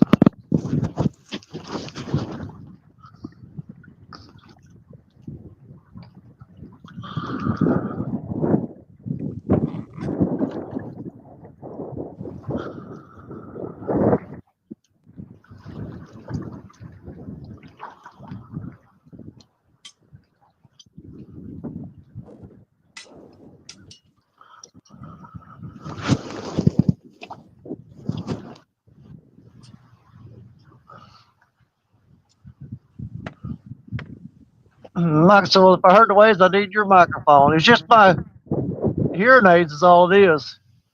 Hey, we got Bobby back. Rookie mistake. Didn't plug my phone in.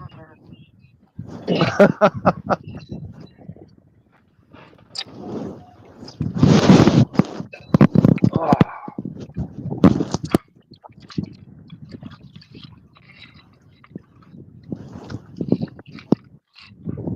Man, temperature's dropping fast here. I can feel it changing.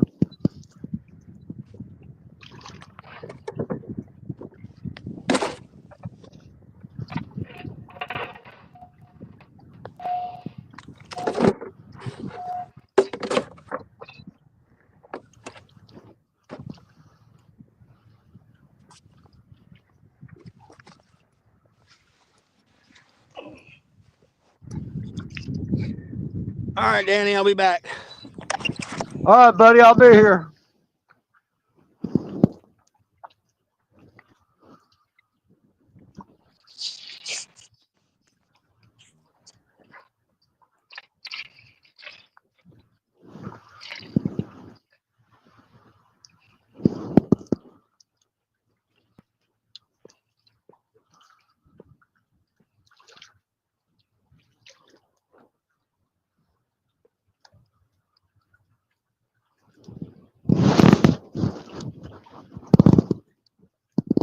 That's one thing about it. You know, Parker's got that boat now.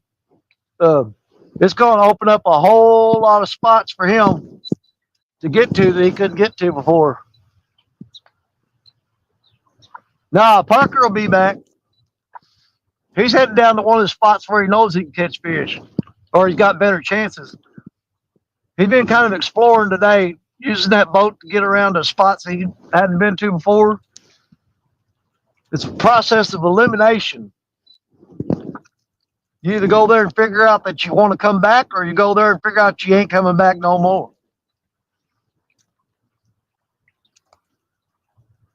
But if I was him, though, he picked the worst day to look for new spots because he picked the day that the fish just aren't biting that well.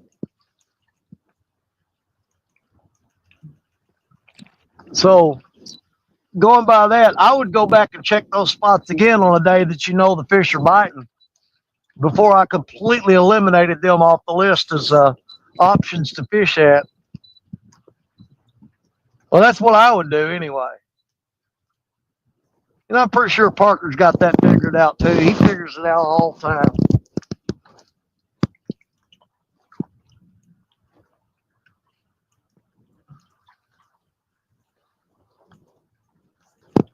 Me telling Parker how to fish would be like me trying to tell the Betty Crocker how to bake a cake.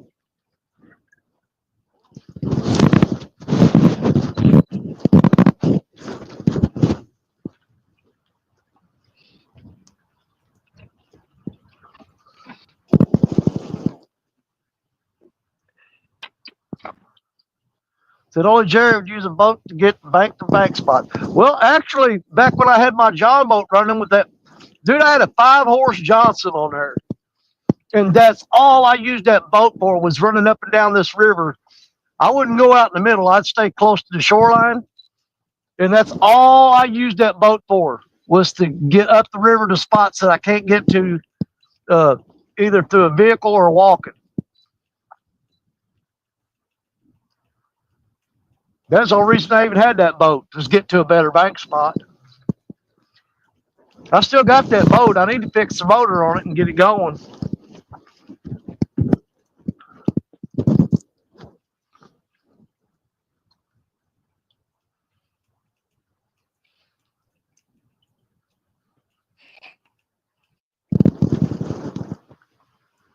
Uncle Jeep, let's go bank anglers. We're trying, brother.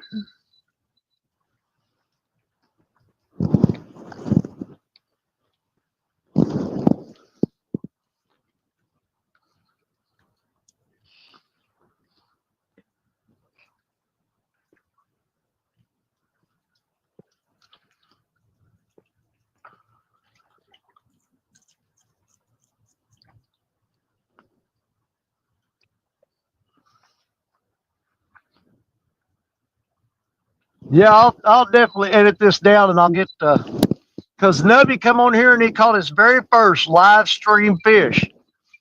So I'll definitely make a video out of that and put it up so Nubby can show that to whoever he wants. What type of reels does Bobby have on his fishing poles? Bobby, I bet you probably he's running the Ancient Mariners most likely. Yes, sir. I got an Ancient Mariner 6000 and 2 Albatross 6000. All made by Ancient Mariner.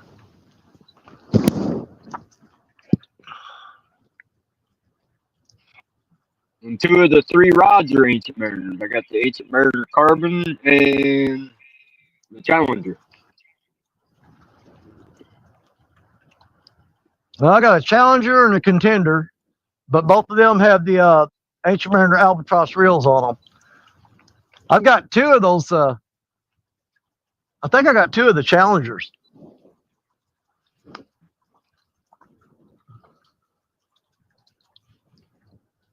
Well worth the money if you get a chance to get them.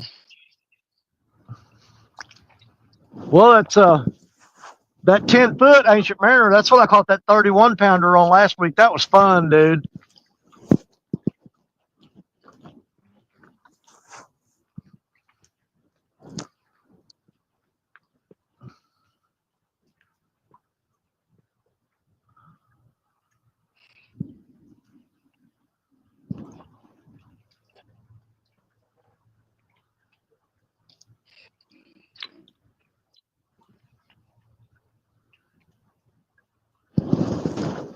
Now,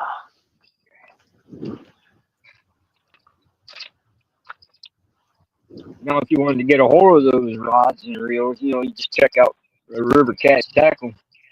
Use DSO 10, Sure. save 10%, Or you can or use 932 922 10. Yep. Uncle Parker Gene said he 10. never got used to using. Uncle Gene said he never got used to using casting reels. He's old school with his big spinning reels of 5,000, 6,000 series. Well, down there on that 16-foot rod, I've got a Segulang 10,000. There's a 10,000 reel on there, and I got those reels from Warren Farley. Sent them to me. He sent me two of those Segulang 10,000s. Those are some pretty big freaking reels. I'm looking forward to taking those to Florida and putting it up against some sharks and see what they'll do.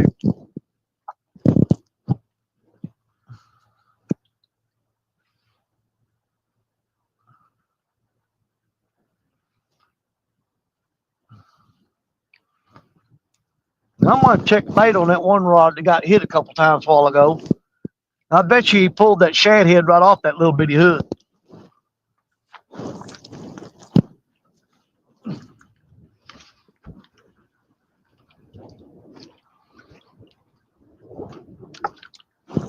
Yeah, I started out with a 2-aught on my. He's got me in the rocks, dude. Yeah, he took me down into them rocks. That's why he quit biting. He took it down and wrapped it up. Whoop, I heard a bell.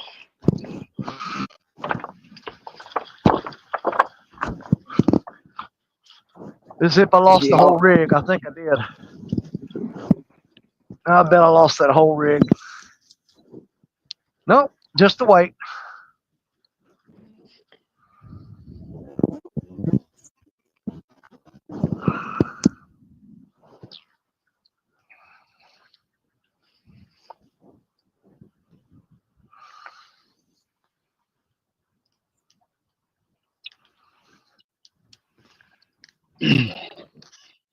Oh, must be going to be one of them one and done bites. Yep.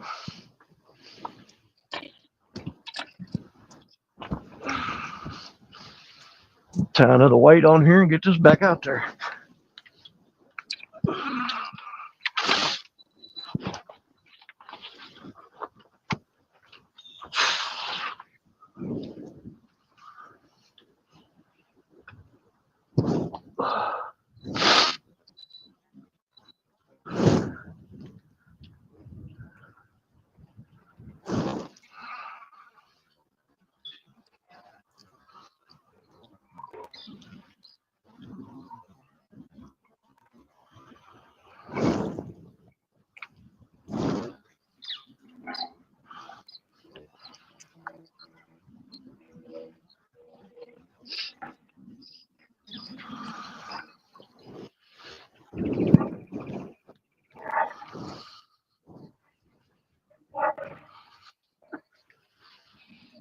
I'll tell you what, let's put a shad tail on here. A little bit smaller piece.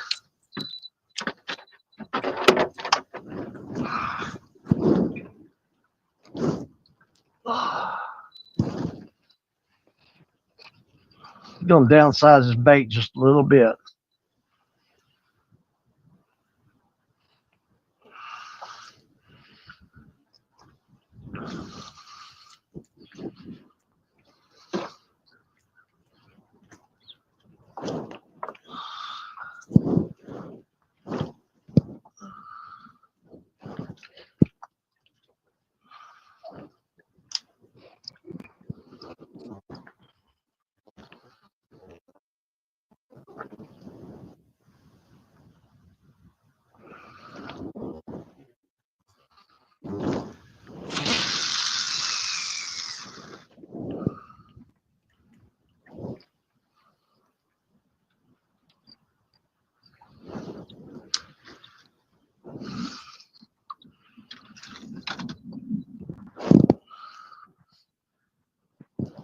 Back at it again.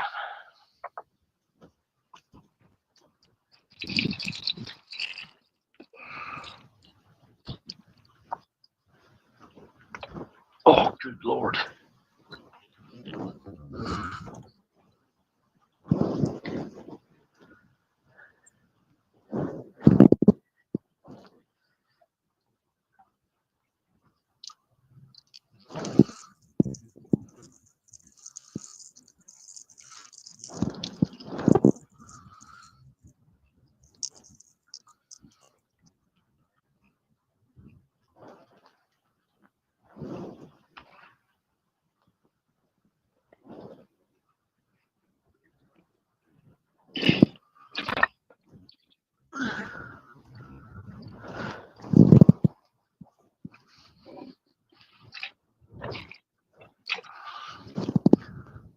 Oh, I hate these days where you sit all day long just to catch one fish.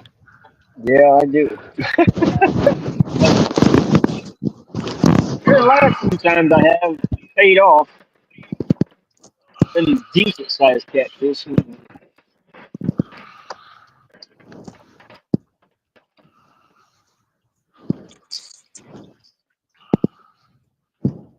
Yeah, last week was definitely better.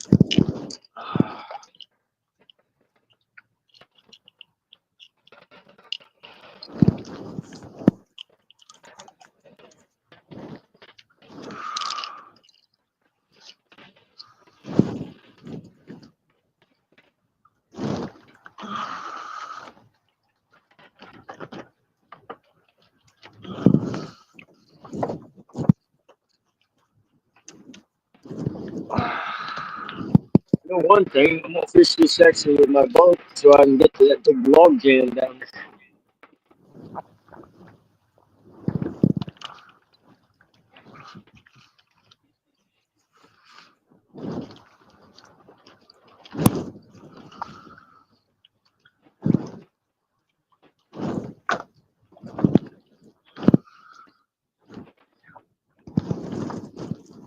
Oh,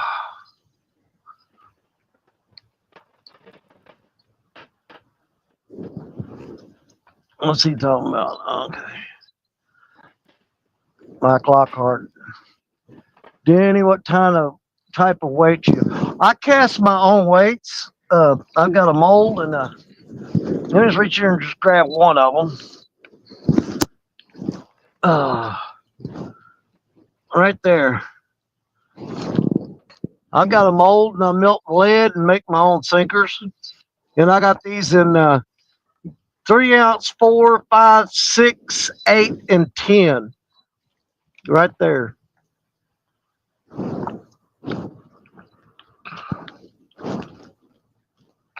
But I got the molds to make those right there. You know. There's my homemade weights. Oh yeah. I got the 5, 6, 8, and 10. Yeah. Now some of those weights I've got on there. Let me see if I don't think I got another one in here. But I've got some weights that I've made. Like when I tear up a cast net, for catching bait, tear a cast net, I'll Mm-hmm. cut the weights off of it, and I'll put a copper wire through there or something, and tie about 3 or 4 or 5 of them together, however I want to make it, and tie a loop in the end of it, and then I'll wrap that with electrical tape so it doesn't hang up, and I'll make homemade weights out of the weights off a cast net. If a cast net gets ripped up so bad that you can't fix it, I save the weights off of them and reuse them. And 2 of those rods down there, the 2 biggest rods, that's what I've got on there is those homemade weights from a cast net. That ain't no eagle, that's a buzzard. Don't be flying over me. Buzzards are bad luck. Especially if they puke. Yeah. You'll never get that stench off.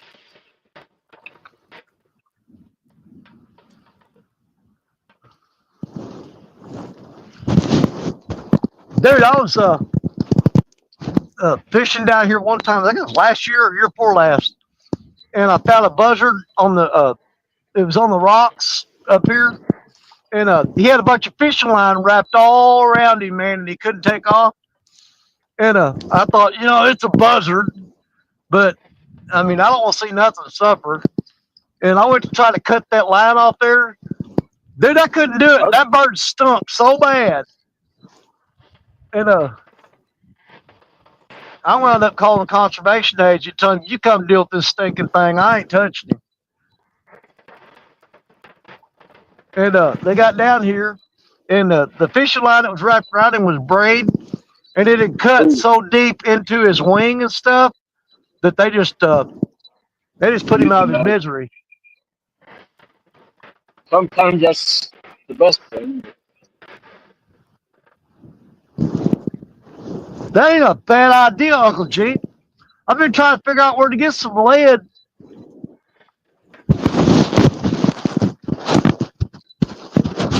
I'd keep that idea in mind.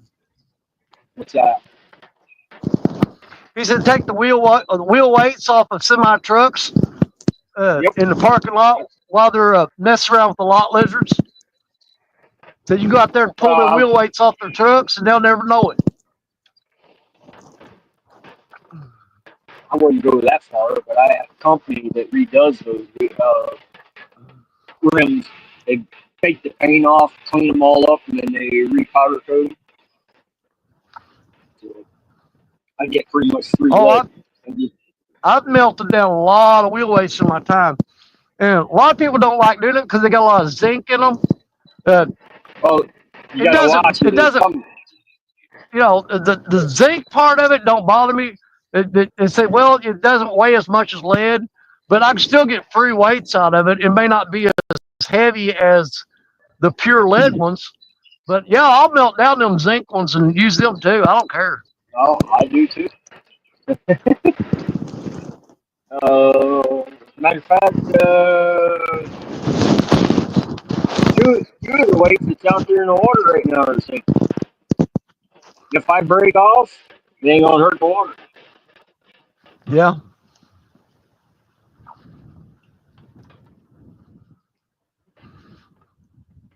Of course, the river I'm fishing in,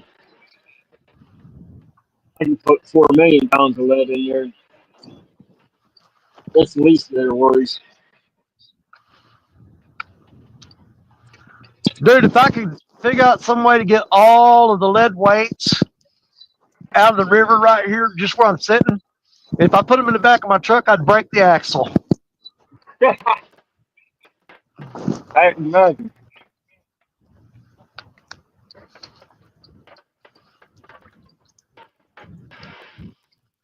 I wouldn't be surprised to say that there's probably at least a ton of lead out there in the water in front of this spot.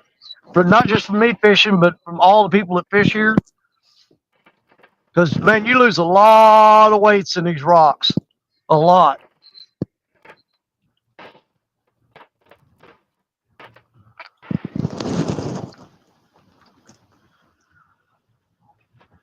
One artist has been driving a truck for 34 years and ain't never had a balanced truck tire.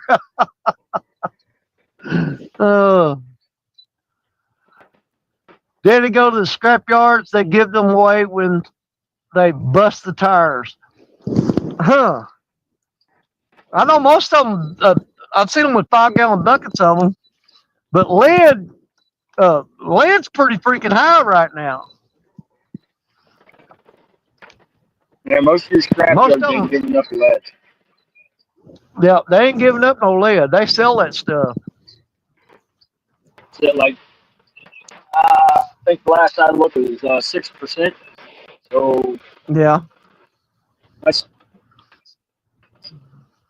about 60 cents a pound, I think.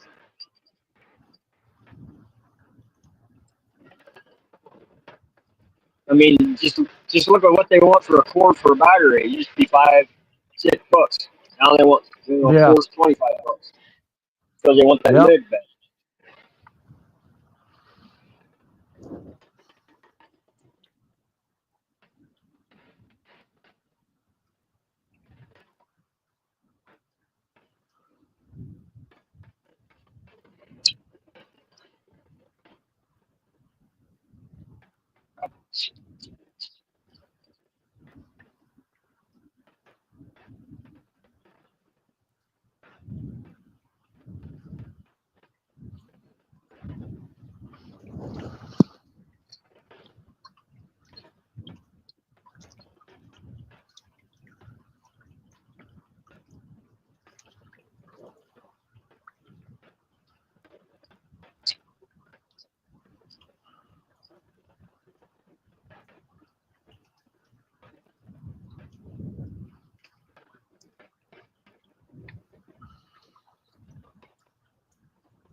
I thought I had something going on with that one rod down there. I can't tell.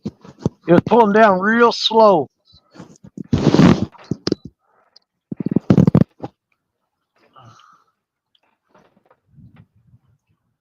It may just be some debris caught up on the line. I don't know.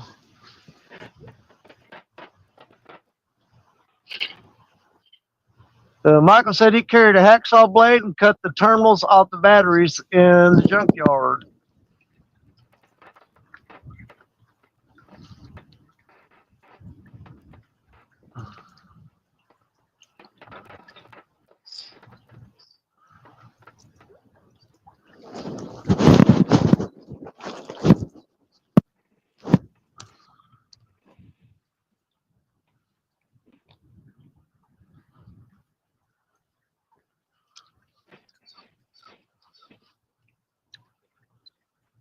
Well, so far we've had a couple little bitty taps on the rod and one decent hit, and that's it.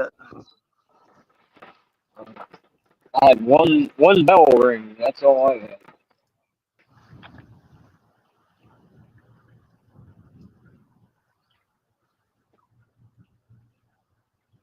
I don't know how far Parker was moving downstream.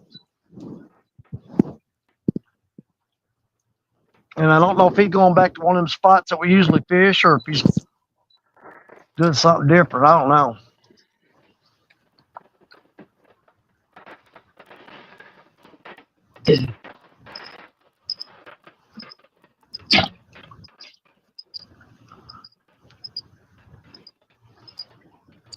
I know if I get a gas motor for that little boat, I'm gonna be mapping the hell out of this river. Especially this spot now that I know it's deep.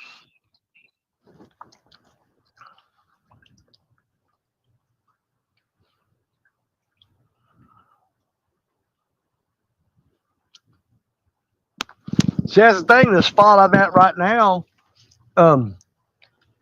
this used to be a really freaking deep hole right here. But with the all the flooding and stuff and drought and everything, it's about half as deep as it used to be. It's filled in with silt. But this used to be a really deep hole here. Not so much anymore. Well, where I was fishing at first up there, that used to be 12 to 15 feet. When I was on the boat on it earlier this year, it was only, I think the deepest spot I marked was 8. It's all suited in. Well, me and Jerry came through this spot last year in the boat, and it was like 55 feet deep right out there in front of us. I guarantee you right now, it might be 10, 12 feet deep. Yep. All that crap flushed out from all these floods. Yeah. He said he'd be there about 2:15. Okay. Well, good Lord, how far is he going? Because it's 1:37 now.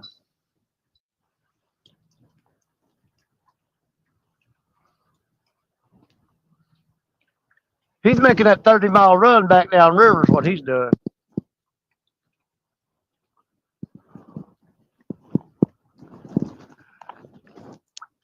Now, I was on the boat with Parker 2 weeks ago, and it wasn't near this cold. And dude, I like to died when he's ripping down through that water. That wind blowing on my face. I couldn't imagine running that boat wide open in this cold air right now. No freaking way, dude. I'd get sick from that for sure. That cold air, breathing it in and blowing on your face. Huh. Forget that.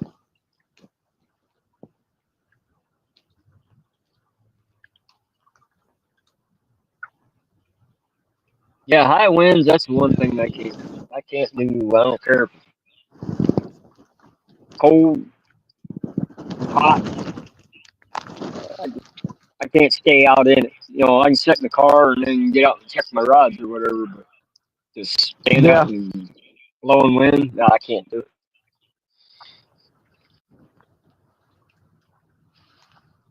Especially my little 130-pound ass. Well, Put the thing 400 about it pounds. is, I mean, if you look, I mean, as far as you want to look upstream, that's all bank that you can fish. And if you look as far as you want to downstream, we've got all the bank access that you'd ever possibly want. But there's only a couple places that I know of where you can pull up to the river and throw your rods out and sit in the truck and watch them. Yep. Well, this is technically private property. It's the local uh, grocery store is probably 100 yards from me. Yeah. This used to be it used to be a boat ramp here, but they took the ramp out. Concrete's still here, but they took the concrete and ramp out of the river. Oh, let's see here. Mike Lockhart. Danny, are you a war veteran? Yes, sir. United States Army, 7th Infantry Division. I knew Straight there was something wrong. That's why you're so straight damn up crazy. infantry. Well, my last duty station was Fort Ord, California, too. Oof. Yeah, right after I left Fort Ord, they shut it down.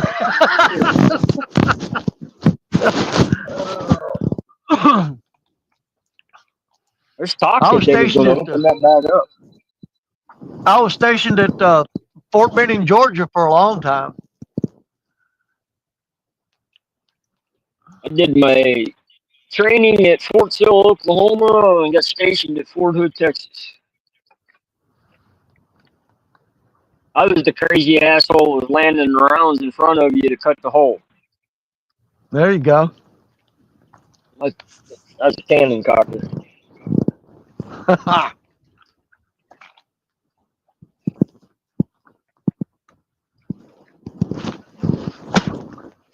155 pounds of pure fury if it hits you.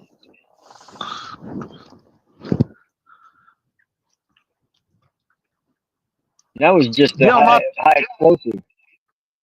my favorite part of when I was in service, man, I rode on so many freaking helicopters that'd blow your mind. Oh yeah. But they'd fly in, man.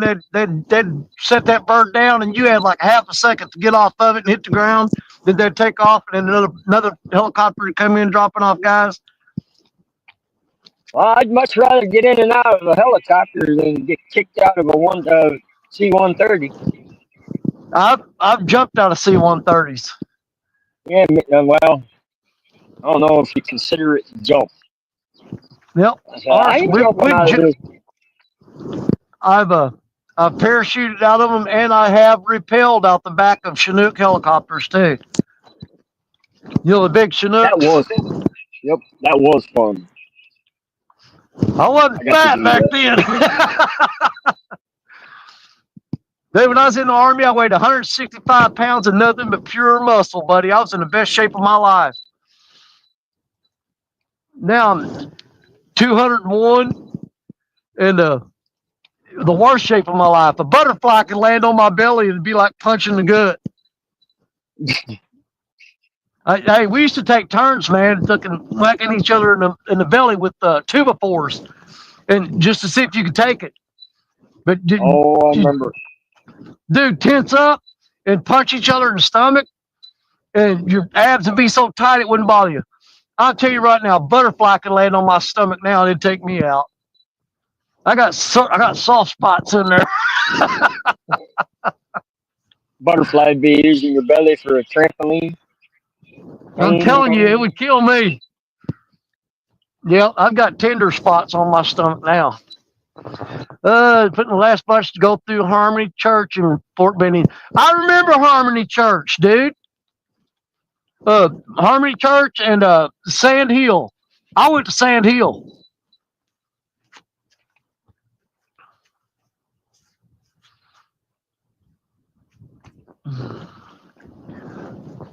Oh.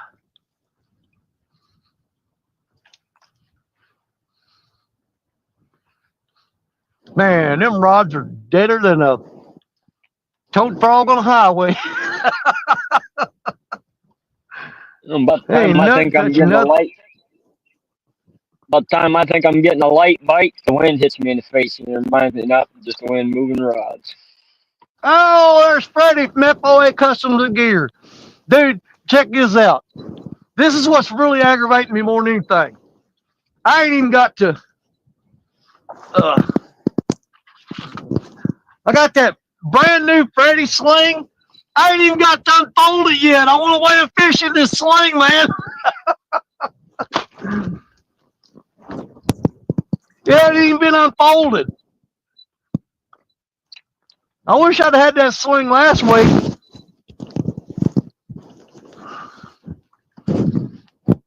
Because I tell you what, I don't like I was trying to weigh that fish in that net, and I got my little bitty net down here today because my bigger one, I put that, it's just a 31-pound fish. And he got to flopping around and he ripped a hole in that net. And I thought, man, what I wouldn't give for a Freddy sling. And I went home and told my wife, I said, my net's tore up. I need to weigh fish. And she goes, why don't you get one of them Freddy slings? I'm like, why didn't you tell me that more? Why ain't you ordering me one? No doubt. And I'll tell you what, too, it was quick, man. I ordered that sling, and that thing was at the front door before a cat could lick its butt, man. I mean, it was quick. He got that thing shipped out like 2 seconds after I ordered it. Freddie had that thing in the mail. Nina was on it. No, Freddie ain't that quick. I don't know.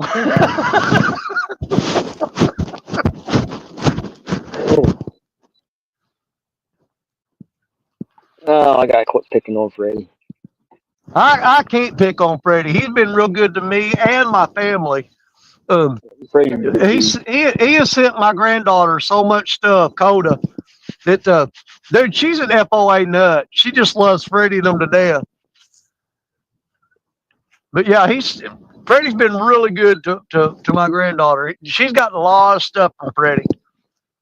I don't know how he wound up hanging around that other crew. I don't know what that deal is here. Them bait shop guys, they're all nuts.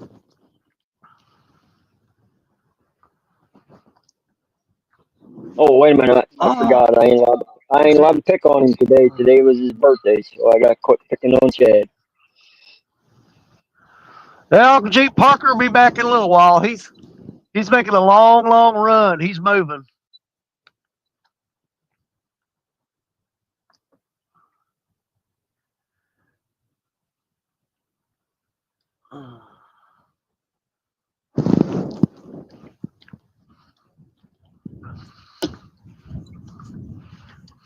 Yeah, it seems like I always jinx myself.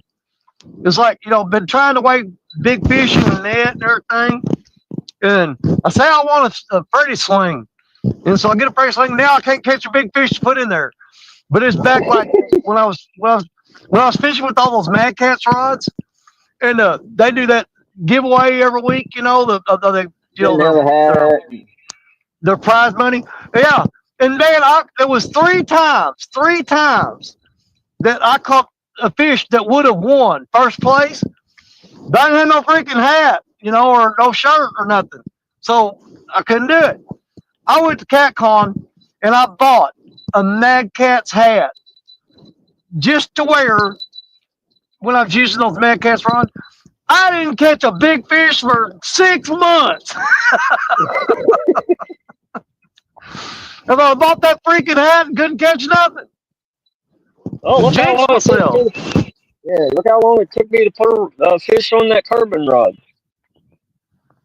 5, 6 months after I got that rod before I put a fish on it. Yeah. Yeah, Michael Larson, Danny said those nets were a lot of fun jumping out of. Absolutely. Whew. Parker better hurry up. That rain's going to get here before too long. I see some rain coming right now. If you look back that way, see that crap? It don't look like it's real heavy though. We might be able to tolerate that. It starts that downpour crap, I'm out of here. Parker just had fish by himself.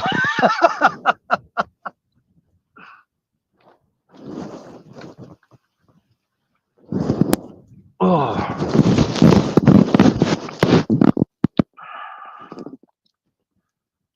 I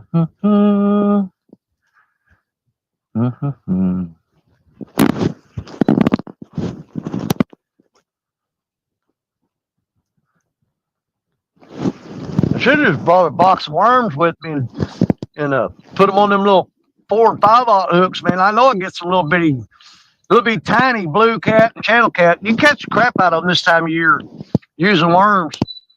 Them little bitty ones, they'll eat it up. I didn't even think I got 3 dozen night crawlers in the refrigerator I should have brought with me. Yep. I'm so No, a used lot of times this time of year, people will they'll come down here with just like some little small 2/0 eagle claw hooks and a box of worms. You catch the crap out of channel cats and baby blue cats. I mean, they're big enough to eat, you know. Yep.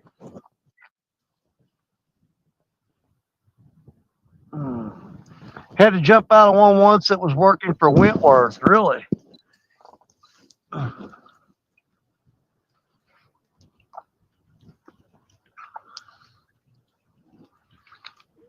Well, I guess temperature drop is just making it worse. Not just on me, but on the bite. But then again, usually it takes a couple days for them to adjust to a temperature rise or fall. And it's turning off pretty cold here lately. Yeah. It's more the pressure change, I think, than anything. They feel that before they do the temp.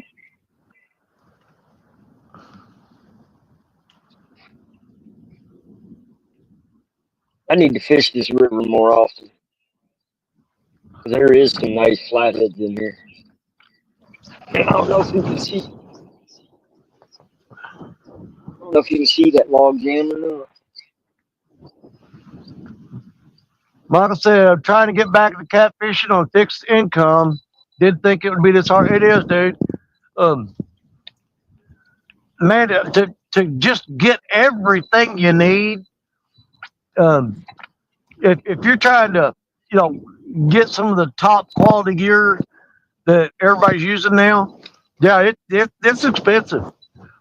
And like I've said a bunch of times, if you're just wanting to catfish, man, there ain't nothing wrong with going to Walmart and buying cheaper gear just to get you back on the water, and then just buy the better stuff, a piece at a time here and there until you get everything built up to where you want it to be. But don't think you got to have high dollar gear. Yeah. There's $600 right there on the ground. Yeah, no doubt. But don't think that you got to have high dollar equipment to catch catfish. You don't. Dude, I fished for years and years and years with just some cheap tiger rods from Walmart. They don't last long. Ugly sticks. Yeah. Well, I still got a bunch of them tiger rods. That signature 4080 that's got that ancient Mariner 6000 on it. I put that probably 40-ish years old. And I think I put one tip on it because my brother closed the damn thing on and a car door on it.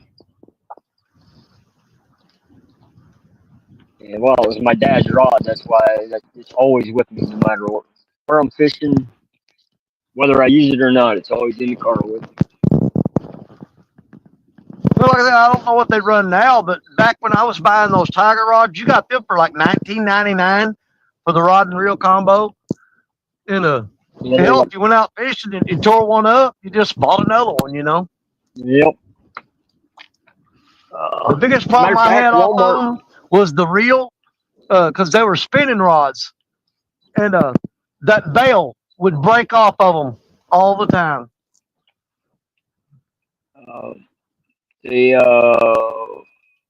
Walmart has them real tree rods. They're $30. Yeah. And that's what I caught that. That's what I caught that 20 pound flathead with first of the year. Let's see here. Rob Fox says, buddies, you can buy Zebco 808, some Eagle Claw hooks, and catch 40 pounders all day long. That's true. You know what? A Yep. lot of guys like the 808. I never did like the 808. To me, because the gear ratio on it was basically what, 1-to-1? It was like cranking on a sausage grinder. For anybody that grew up country, you know, you'd butcher a hog or something like that, you want to grind up sausage. You remember them old sausage grinders that bolt to the table and you had to crank the handle to grind the meat? That's what an 808 feels like to me. I never did like those 808s. I think it was actually 3-1. I don't know. I just know they was hard to crank them, They man. wasn't very high. They were hard cranking. But, like you said, you can catch them all day long. Oh, absolutely. I mean, I know a lot of people that absolutely love the 808. And, I mean, opinions are like buttholes, you know. Just because I don't like them don't mean they ain't no good. It just means I don't like them. Same way with the high-end stuff. Yeah.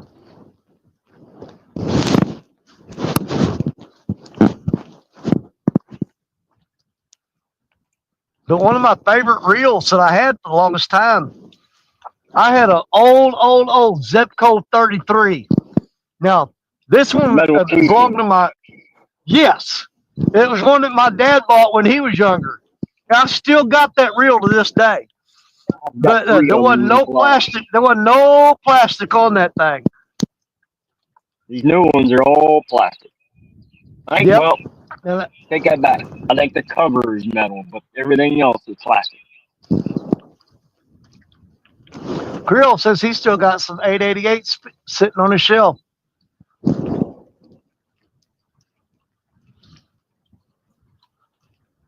What do they call them? The hog or something like that? Yeah. The hog reel?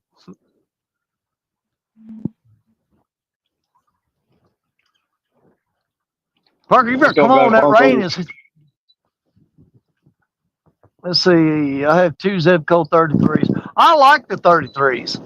Now, the thing that tore up on my 33, the one with the metal casing, is whenever you push the release, the thumb release, there was a little pin in there on that spool that would pop down. You know what I'm saying? And when you crack the reel, that little pin would pop up and catch the line. That thing was so old that the line rubbing on it over all the years, it rubbed a groove into that pin. And if you hooked a big fish and tried to reel it up, that pin, that groove in there would cut the line on you. That's why I stopped using it. I'm sure you could probably replace that pin, but I thought, dude, I got a bunch of high dollar reels now. I just stuck it up on a shelf and save it. Had no intentions of rebuilding it and using it. Let's see. Crappie Day Darren, what's up, buddy? I didn't see you sneak in here. What's up, Darren? There's Kevin Hendrickson. He snuck in on me too. What's up, Kevin? Good to see you. We're waiting on Parker. He had to move 30 miles down the river. He wants to fiddle fart around till, I don't know if you can see it or not, but let me get set up here.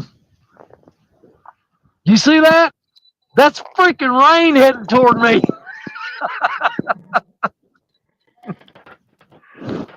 If it gets too daggone thick, I'm out of here. I ain't getting poured on. I ain't doing it. I seen something here. I thought Creole said something I missed a while ago. Creole did. He said, still one of the best low budget rods in the Berkeley big game rods. I've got one of those too. I actually bought that, the Berkeley big game. I bought it when I was in Florida. And I went down there and only took a couple of rods with me. And I wanted to get some more rods. I went to Walmart in Florida and bought that Berkeley big game rod. And still got it. It's a pretty good dadgum rod. I got freaking storage unit, man. You go raise that door up. There's every kind of fishing rod known to man in there. Some that I bought and used for a while and then got something better, and I just stick it in the storage unit. And every time I'd upgrade, I'd stick that on. I opened that door up on that thing the other day, like, oh my gosh. My wife said, how many rods you got in here? I said, oh, I don't know, probably close to about 60 or 70, probably. And it's everything. I'm talking about some of the, I got the old Tiger rods that I bought. Those are in there.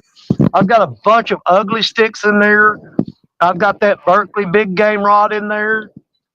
I've got several rods that I bought from Florida that are in there. And I still use them when I go to Florida. I drag them out, take them with me. Ashley Brady, she goes, Danny, afternoon, Bobby, afternoon, Creole, howdy.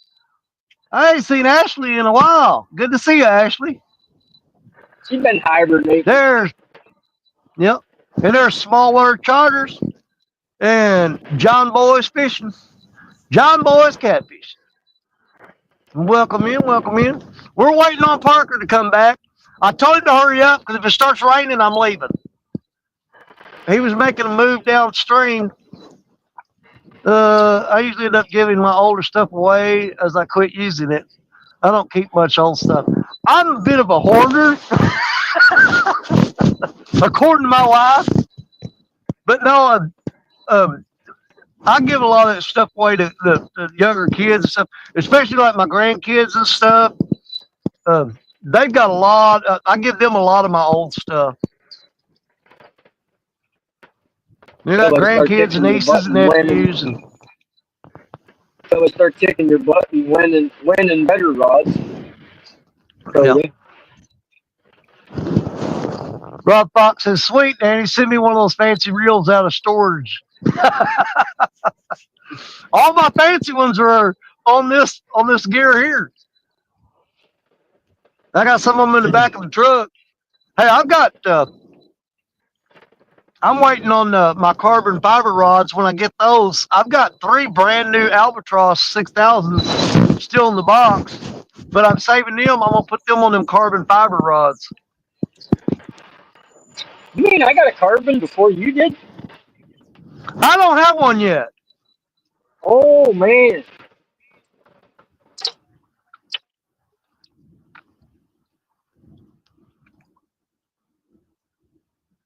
Well, when you guys were getting those carbon fiber rods, I was getting those 10-footers, the contenders and stuff. How good is Segulang stuff? Well, for me, it's, I mean, we're wanting honest opinions here, right? For me, Segulang has been hit and miss. I've got the Segulang spinning reel down there. Like I said, that Warren Farley sent to me. That's a 10,000 reel. I haven't had it for very long, but it's working great. Now, that being said, I ordered a Segulang 6000 Warrior, or it's a Warrior or something like that, I think it was. And right out of the box, I hit the spool release on it, and it was smooth. And I went to crank on the, and it was grinding like you had rocks in there. And I had to take the thing apart and take a fingernail file and clean the gears up on it because they were a real rough cut. Now, or do I think that they're all like that? Probably not. I got a crappy one that they sent to me. I ordered it off of Temu, so there's, you know, it's like anything else. It's hit or miss. It can be the best one you ever got, or if you get one of those ones that got a factory defect, you're going to freaking hate it. And that Segulang I got, I freaking hated it. I absolutely hated that reel. And because the gears was messed up internally, it kept messing up the worm drive and the what's that cotton picker thing called? The little level 1. No, the little pin that goes up in there that's got the U shape in it. I can never remember the name of that. Do you know that rides along the gears on the worm drive or the grooves? What's that called? Somebody tell me.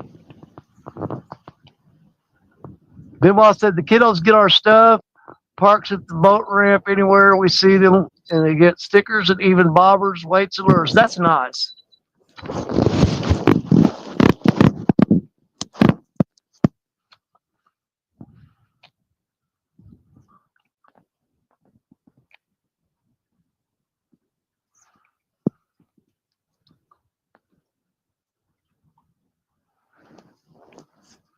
Oh, Parker, hurry up. That rain's coming, dude.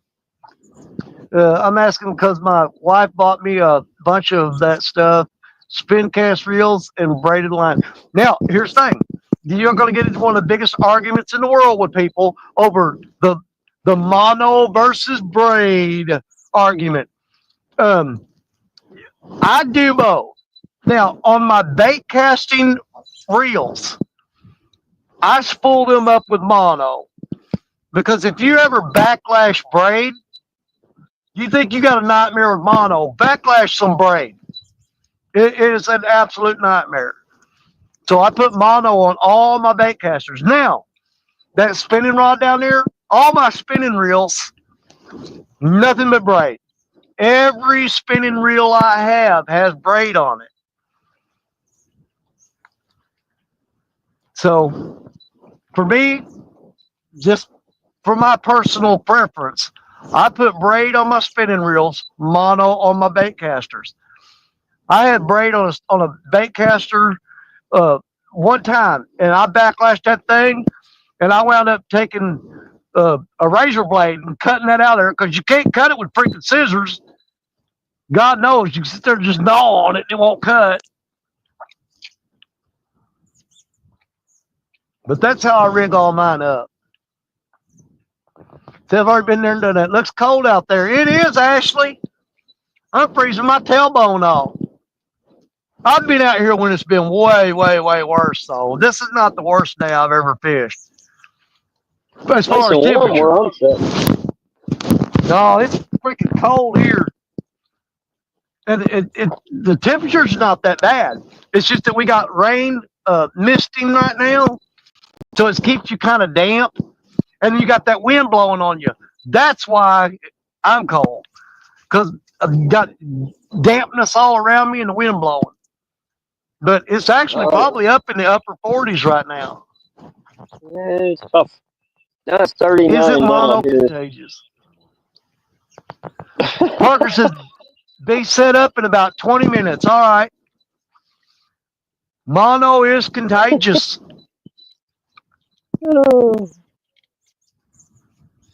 That's why Uncle Jeep only uses braid. Mad County Fishing, I'd watched that radar, Parker. Pretty good storm getting ready to come through up here. It's heading here too, Ethan. That's what I'm saying. It's called for. I got a big storm coming. I don't know what time it's going to get here. It's going to be sometime this afternoon. But when I see it coming, I'm going to shut down and start packing up because there's nothing worse than trying to carry this crap up the rocks while the storm is happening. You want to try to get out of here before it hits.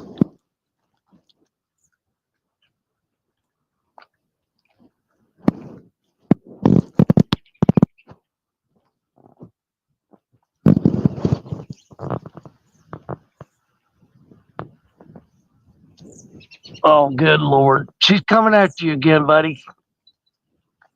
Lisa Swain, Bobby, have you seen a fish yet? Yeah, he got to see one earlier. Nubby. Yeah. Nubby was on here fishing with us, and he caught his very first catfish ever live streaming. Now, it's not his first catfish, but it's the first time he's ever caught a catfish on a live stream. So we had the honor and pleasure of having Nubby up on panel and him catching his first catfish during a live stream today. And like I said, I will make a short out of that and put it up for Nubby. And so I'll title it Nubby's First Live Stream Catfish. There you go. You already got the title to the video. I'm going to put a short up of Nubby catching that fish. I'll work on that tonight when I get home.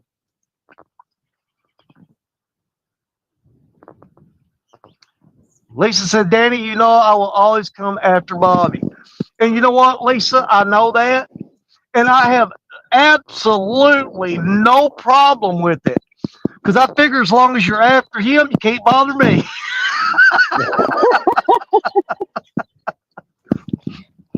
I will never try to stop Lisa from coming after Bobby. Because the last thing I want to do is draw any attention from him and put it on myself. No, thank you very much. You can bear that burden all on your own, buddy. Yeah, well, That's they always 100% say you're you. supposed to carry. Jerry should be popping up here just shortly. All that rain went to the west of me. It's going around that way. It already cleared off a little bit back that way. But that means it's heading straight for Jerry Parker. That rain skirted around me, but it is heading right at Parker right now.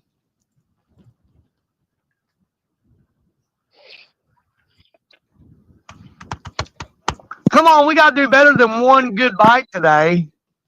This is getting beyond ridiculous. Michael says, you better sing her song or she will come after you. I did her song when we on stand day. One per day, buddy. One per day. I think here's what scared all the fish off. I started singing earlier. No, they weren't biting before I got here.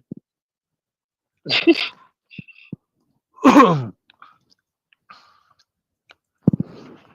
the thing about it is, if you see that wing dam down there, okay, there is a super freaking deep hole right at the base of that wing dam, probably about 75 feet deep. And I can almost guarantee you I can go down there and probably pull a fish out of that spot. But it is an absolute nightmare getting down there over them rocks and all that stuff. And I don't want to be way down there, further away from the truck. Have to climb over. If that storm hits, I want to be as close to the truck as I can be. Does that mean I have a really crappy day of fishing and don't catch nothing? Yeah, probably. But the increased odds of catching a fish, to me, don't outweigh the risk of being way down there and a storm hit. I do not want to be carrying all this crap in freezing cold rain over those rocks. That's a good 200 yards. You know what I'm saying? Walking on them rocks with the mud, slipping and sliding, carrying this gear 4 times back and forth.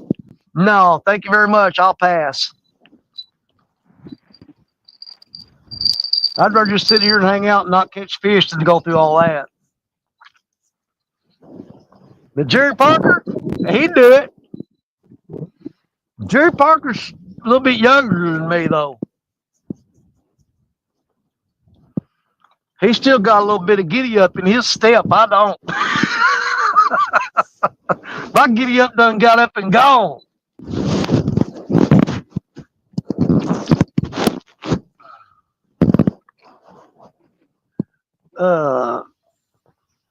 Have much better chance than Bobby. Good Lord, babe, she just don't cut you no slack, does she? Bobby, fish or no fish, we're going to have to head your way to even try. Up north, we're gridlocked with unsafe ice and drawdowns and no way to launch the boat. There you go. That's Benoit. Benoit, go down there and catch a bunch of fish sitting on each side of Bobby. That'd be funnier. You imagine you have the Benoit girls, one on each side, and they're just reeling fish left and right. You're sitting there with nothing.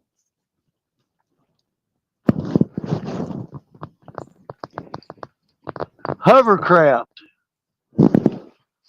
Yeah.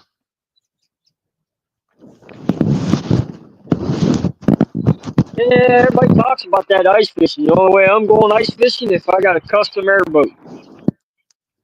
Yeah, that is a good idea.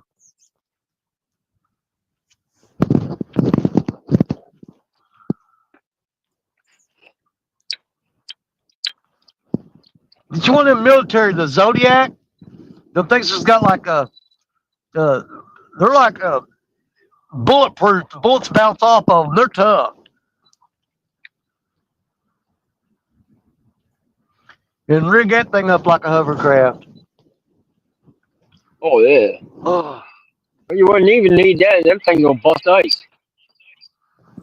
Creole says, I love Bobby, but I am Team Benoit if they ever get into a challenge.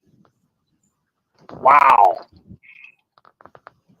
Yeah, Benoit told Lisa, said, Lisa, we may have to have a Benoit versus Bobby challenge.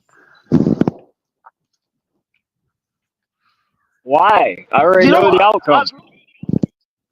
dude, I'm starting to wonder, does everybody pick on you or is it just the women? And what's up with that? No, that's all of them. You got it ain't. She's even got Rowdy Royal picking on me now. Really? Yeah. Boy, he's throwing shots left and right last night. Good Lord, man.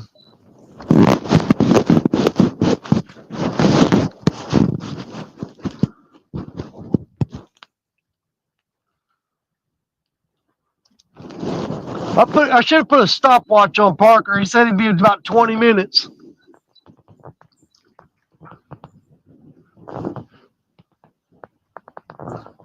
Okay, Benoit says Lisa and Creole talked him into it, so there is definitely a Benoit versus Bobby challenge coming in the future.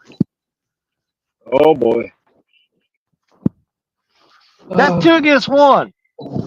I would jump in there and help you out, but I don't want to. I don't want to get beat by Benoit, man.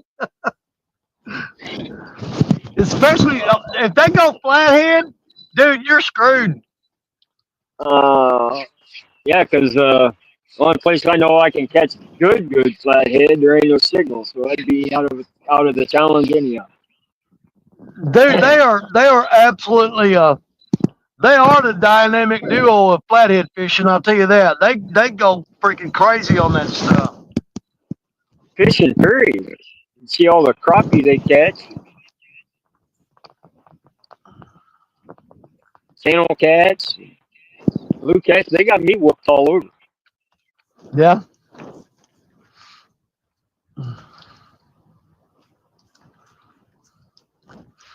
Yeah, under equal or um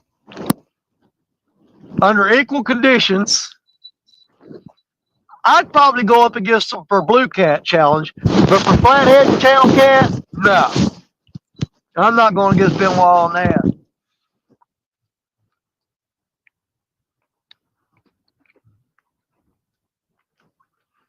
But it's got to be on a day when we're both got good chances of catching a good fish, you know. When the bite's good, you know, I wouldn't go up against nobody right now. Oh, There was a me either. cotton picking mink. Hey, there was a mink running along the bank a while ago along these rocks. He's caught 3 times as many fish today as I have. I saw a mink dragging a fish up the bank a while ago. I'm like, you little bastard.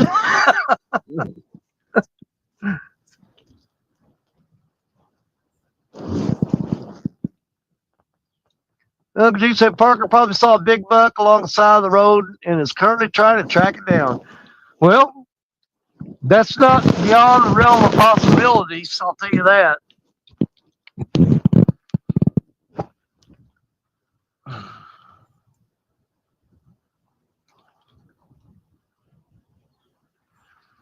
Well, I switched over 3 rods to threadfin shad and I didn't do any good. Now here comes another patch of rain. Hopefully it'll skirt to the west of me and miss me. Fish on, Ed Evans. I stick up for Bobby because I hate bullies. Let's go, Bobby. Woo! Oh, that was good. The Benoit bullies. There ain't nothing bully about them girls. They're just good. No. Now, Lisa Lisa, might have a little bit of maybe. bully bone in her, yeah.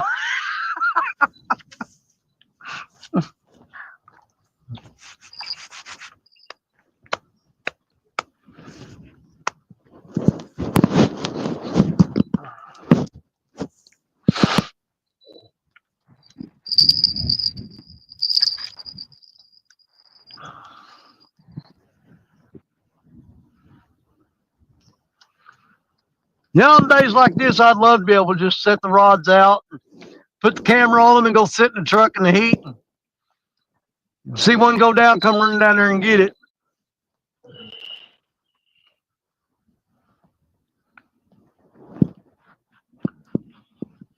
I do hate it when we do a live stream and the fishing's no good. A lot of people won't do it Way I because they see it, figure, hey, yep. I'm out of the house. I'm out in the air. Even if I'm sitting in the car, my window's always down. I'm You know, not cooped up. If I catch a fish, awesome. If I don't, at least I'm fishing with friends. I'm gonna do a live every weekend that I can. Because I mean, the reality of it is you're not always gonna catch fish, but you can always hang out. You know what I mean? Yep. And besides, Alicia's got to get her fix of picking on me, so Yeah, we cannot deny her of that. Yeah. Can't deny her that. Oh, who am I kidding? She just texts me and pick on me. Yeah. She does too. She sent me a meme of what was it? Guys, quit picking on kids that believe in Santa Claus. Some of you think you can fish.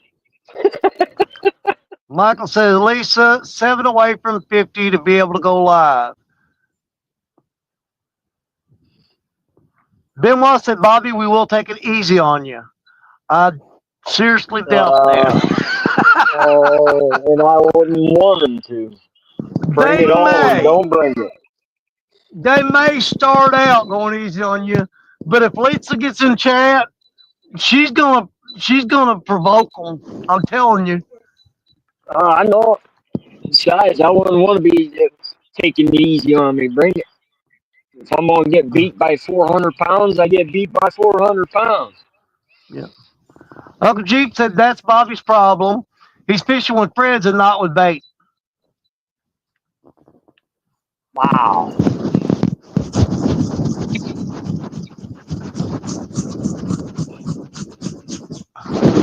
And he must have a fight. Oh, Just not. no, I'm scratching my head. What you hear What? that racket? It sounded That's like what you were sounded running. like. No, that's me scratching my head. Look.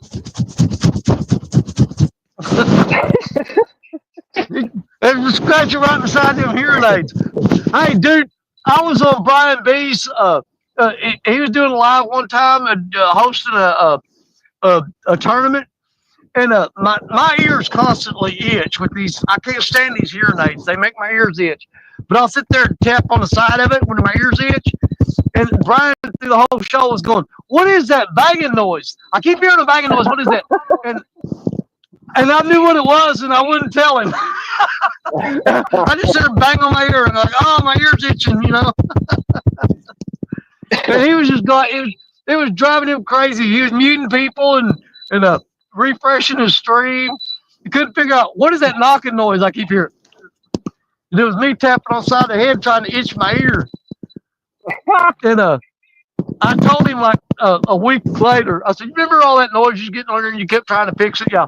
I said, "That's my hearing aid, me tapping my ear to itch it."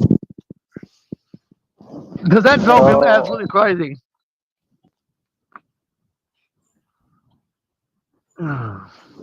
What the hell was that? Hold on, back up here. Okay.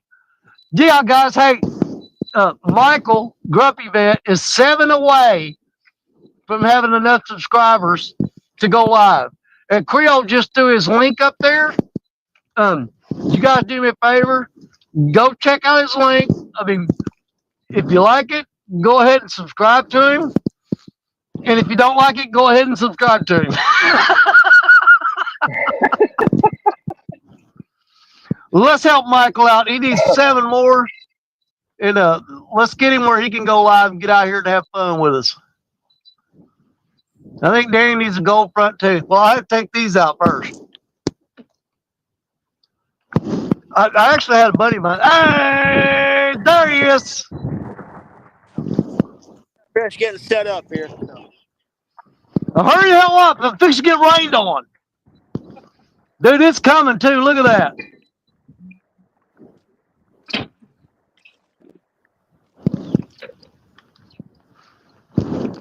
Now, if I have to, I'll take the phone and go sit in the truck until Parker catches a fish. Just so I don't shut the live stream down on him.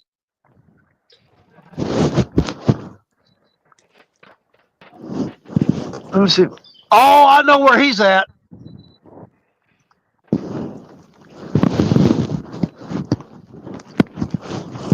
That's a pretty deep hole right there.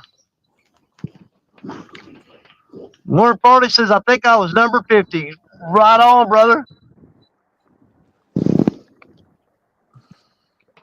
Make sure you check out any of the videos and like and comment them so it sticks. To make them stick. Well, here's the thing. A lot of times, if you get like 7 or 8 subscribers all in one shot, they'll take away 2 or 3 of them. But generally, they'll put them back on there after about 3 or 4 days. But we always like to, like if somebody says, I want 50 subscribers, we try to get them to like 54, 55, 56, 57. We try to get them over what they need. That way, if they take away a few, he's still got enough. But a lot of times, they'll put them back on there after a few days. Sometimes they don't, but sometimes they will.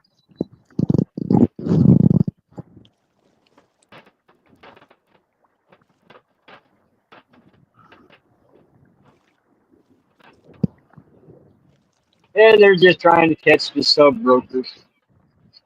Yeah. Warren Florida said it shows 54 now. Nice. Awesome.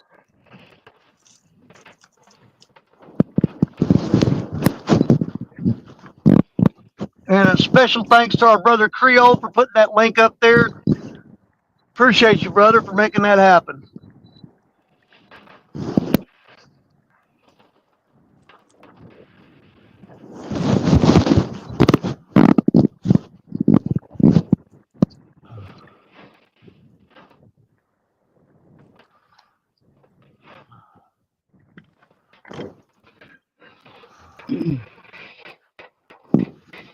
Ooh, I bet I'll wind up running to the truck here in a little bit. But this storm should pass pretty quick.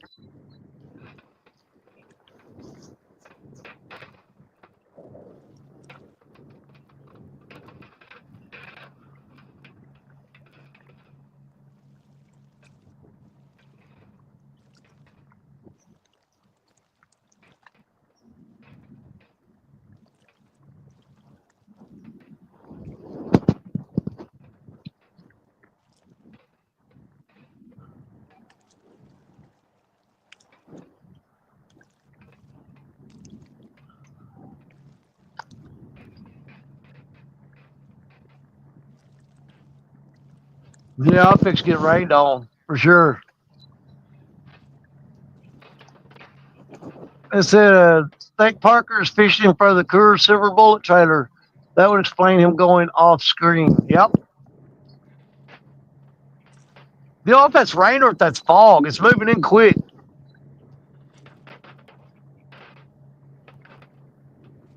I'm pretty sure that's rain. Yeah, it's starting to build up on my phone screen already. It'll be dripping off the phone here in a little while.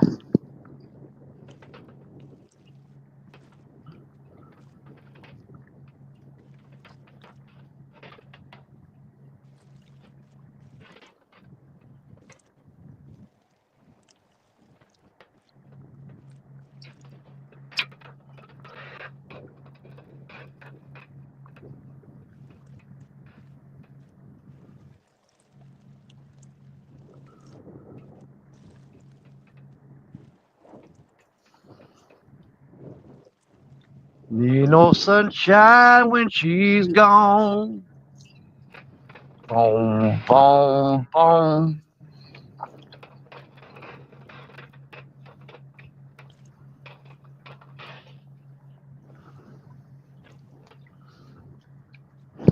Yeah, the rain's building up on my glasses. I can't see nothing again. Let me windshield wipers.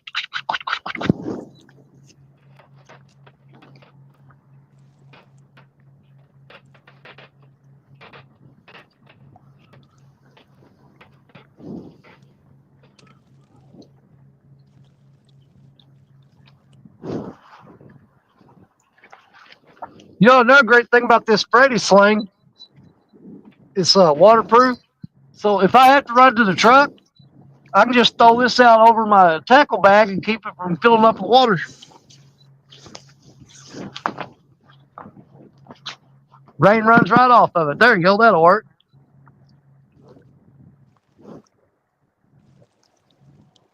Keep my tackle bag from getting full of water. Warren Forest says rain expected at 2:45, but it's just a small green blob. The big mass not supposed to be there till 4:30. So I got 15 minutes, is what you're saying. Well, it's coming right at me. You see that crap? That's rain. But we may just run up to the truck and sit in there until it passes, and then come back down and see if the rods are still here.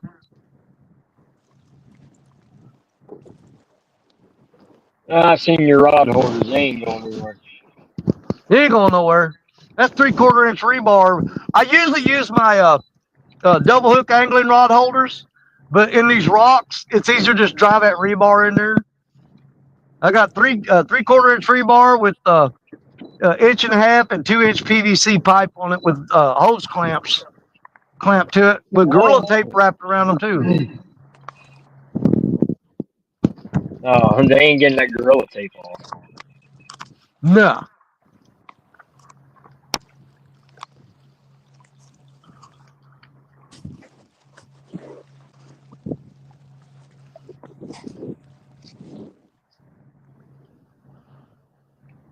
That stuff don't even like to be cut.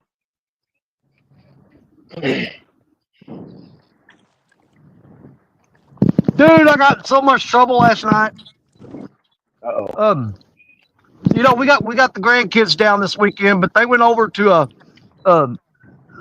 visit with their over at their dad's, because their dad lives in the same town as us, and they wanted to go over to their dad's house for a little bit. And Stacia put 2 pizzas in the oven, and she walked out the door. She goes, "Keep an eye on them pizzas. I'm gonna run the kids over to their dad's, and I'll be gone for a little bit." Well, she might as well just went ahead and took a blowtorch and burned them, putting me watching them, because that's what happened.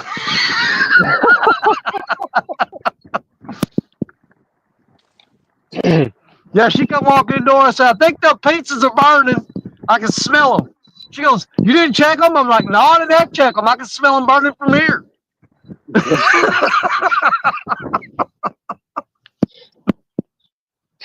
Oh boy. I cooked the pizza on the grill last night. Well, we had Cajun pizza last night. It was blackened.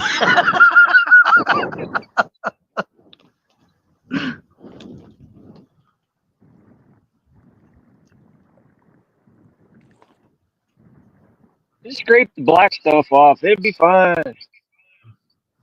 No, we just ate it.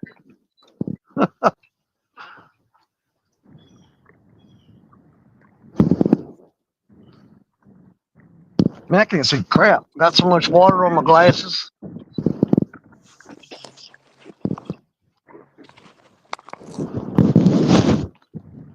Oh, my right hearing aid just went dead. I got a backup headset on the charger in the truck, though. If these go dead, I can run and grab them. Or it's they're earbuds. Yeah, that's what I use most of the time. All right.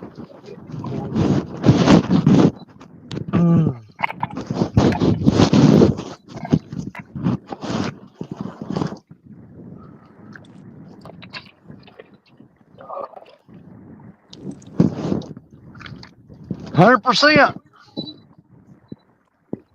Oh, Jesus.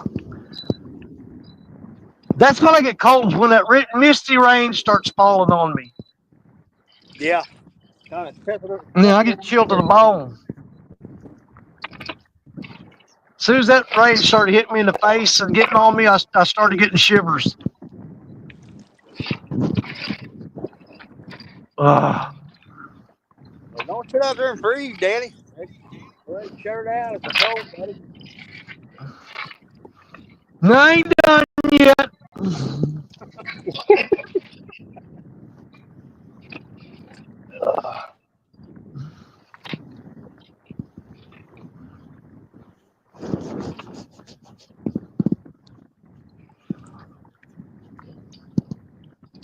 You know, I don't know if that's a bad thing or what, but I'm one of the worst about, man, I can sit there all day long and not have a bite and know that the fishing's no good. And I'll stay anyway because in my mind, I'm thinking if I would have stayed 5 more minutes, I probably would have caught a fish, you know? Yep. Like I said, you never know when that one big one's gonna decide to grab it. Exactly. And I think every moment passing that it's going to happen, it's going to happen, it's going to happen. And it is the hardest thing for me to say, that's it, I give up. My wife says I'm the most stubborn person she's ever met when it comes to fishing. You're sitting there for, hours on end without a bite, and you still won't give up. Well, I'm the same way when I'm deer hunting. I sit most every time, especially when late October, all the November. When I sit, it's usually daylight to before daylight to after dark. I think my longest run was year before last.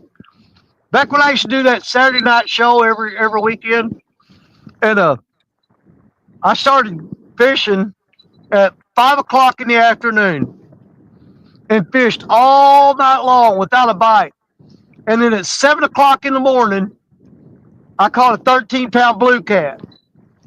And the funny thing about it was Avid, he came up on panel with me about 11 o'clock at night, and he stayed all the way till 7 in the morning until I caught that fish. But I told him, I'm not leaving here until I catch a fish. And I caught a 13-pound blue. I said, goodbye, everybody. I packed it up and I went home.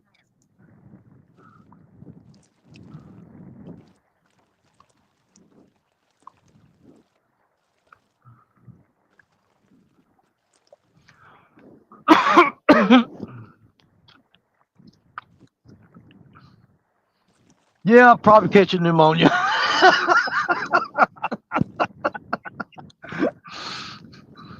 I think the chances of me catching pneumonia are way higher than me catching a fish.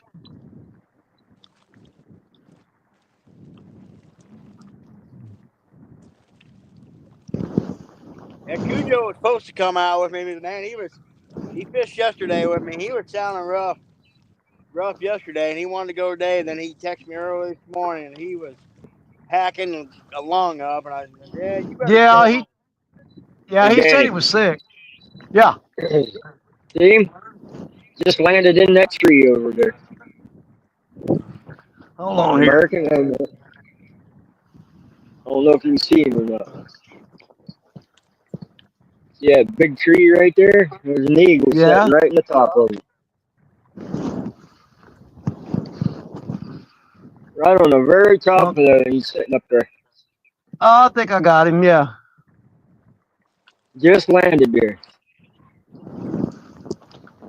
All right. Well, they Hopefully ain't you got flying. good luck. Yeah. Well, they ain't flying here because they don't like flying in this rain. The thing that's pretty tasty was a little lemon pepper and a little seasoned salt. Yeah. Well, the eagle? Yeah. Yeah, okay. Whatever. I don't feel like going to Yeah. prison today.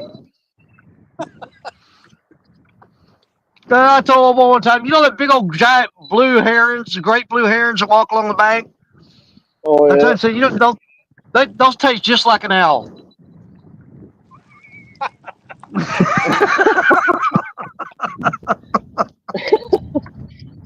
I think that's the closest I've been to an eagle since I was a kid.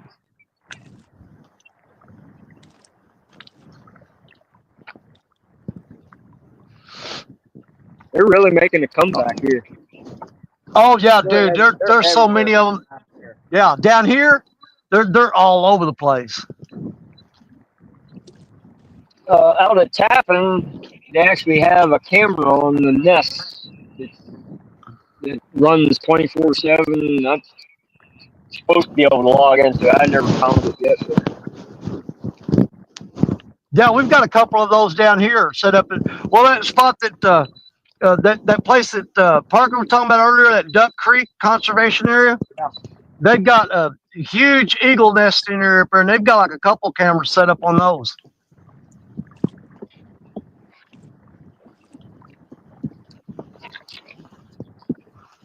Uh-oh, raindrops are getting pretty big, boys. I'm going to do this right here. If I don't slip and fall in the mud.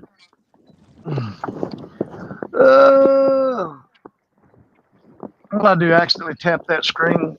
I did. God, my phone's covered with water. All right, we're going to try to make it up this bank. That's a long ways up that hill. And I got mud all over my feet, so this is going to be slippery. Hopefully I don't fall and drop y'all. But I'm going to sit up in the truck and wait for this stuff to pass. This is going to be a pretty good rain here. Oh, good God. I hate climbing these rocks. Oh.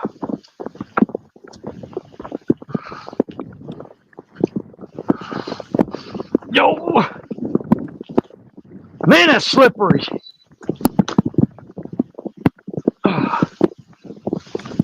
Yeah, that's some big raindrops coming now. Jesus.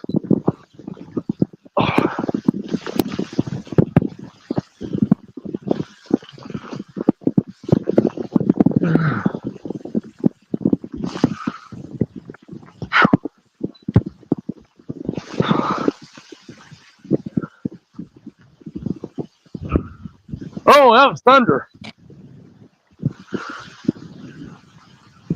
Wasn't expecting that. Really? Dang, wouldn't have thought that. Me either.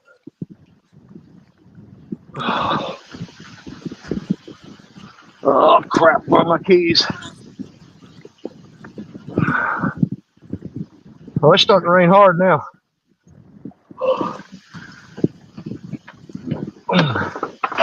Don't y'all say crap about my truck because it's got all this fishing gear in it. Hang on. Look at the ceiling for a minute.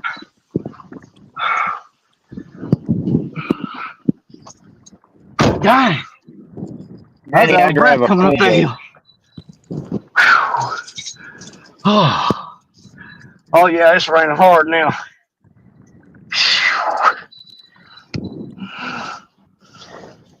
All right.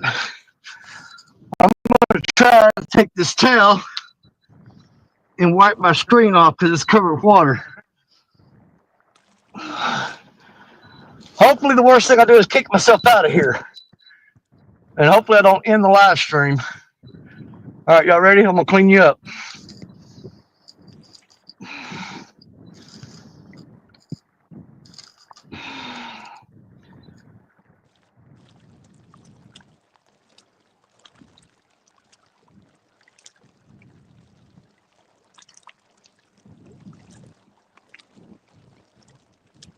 Yep, he knocked himself out. Yep. Got awful quiet.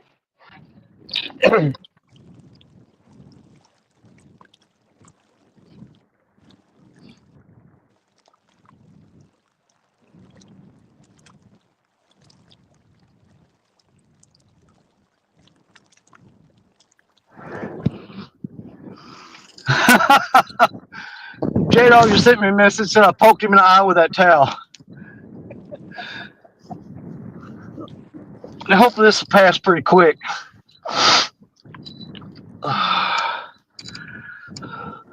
They got a GMC 2500 pickup with king cab on it, and there ain't room for one person to ride in this truck because I got all the backs filled up with fishing gear, the passenger side seats filled up with fishing gear. My wife said, "What are you gonna do if anybody ever wants to ride with you?" I said, "They can get in the bed of the truck because there ain't no room in the cab." Yeah, I catch that all the time. Oh. drive a little Cobalt and it's got more fishing gear in it than Walmart. Yeah. Oh, that back seat's junky as it can get, man. It's just all fishing crap. Look at that. Lights, extension cords, generator in the floorboard. If I had to, I could live in this truck for 3 months. I'm sure the kids have lost some french fries in the back stuff that I could eat on. Oh, hopefully this will pass pretty quick. And the last place fishing, I had to get out of there because if I would have stayed down and started raining on me, I would have never got out of there. I was sideways coming out of there the way it was. Yeah. I'm still trying to catch my breath from climbing up that hill. Oh. Yeah. Dang, shaking.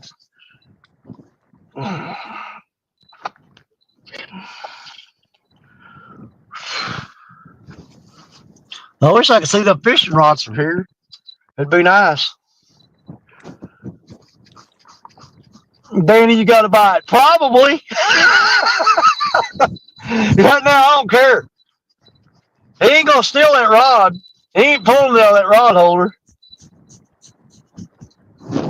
The worst thing he can do to me is wrap it around a rock and break the line off. But, you know, if he does that, he does. I'm just waiting on this rain to stop. It should pass pretty quick, I hope. I'm much more comfortable, I guarantee you, than Parker is right now.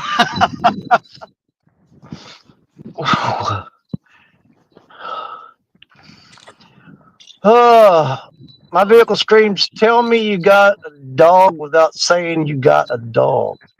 Yeah. Hair and everything. Yeah.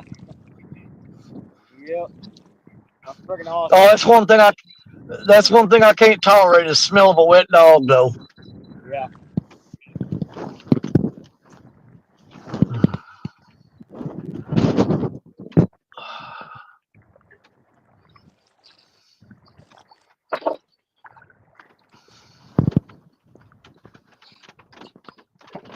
Man, it's almost like there's a fog rolled in with this rain, though.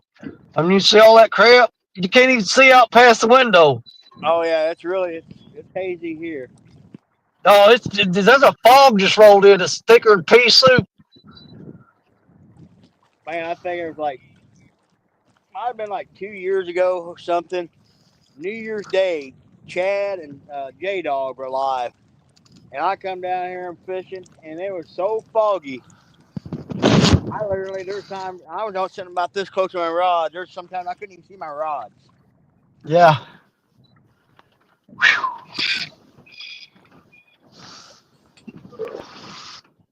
Well, that's always the worst when night fog rolls in. You're out on the river, man. You just get damp and cold.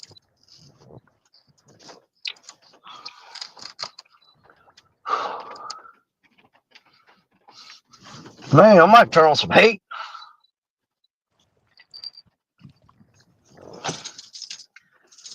Get warmed up in this thing.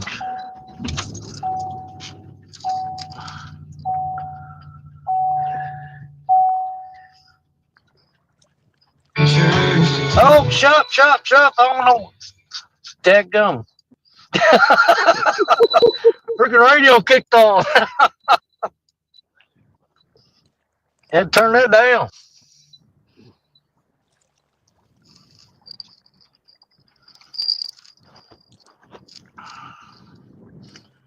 Waiting on the thermostat to go out. I'll kick this heat on high. Get it blowing, warm me up.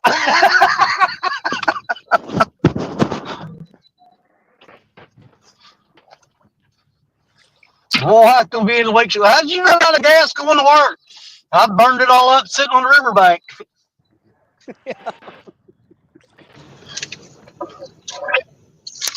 Oh, man.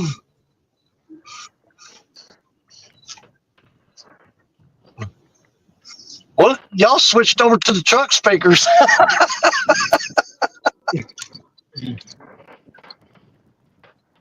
Yeah, it picked up the Bluetooth on the truck.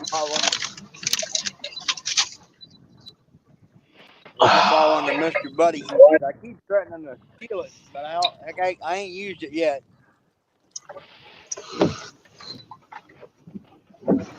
So I'm just like, dang, that's one more daggone thing I'd have to pack around. I ain't gonna do it. Come on, Heat.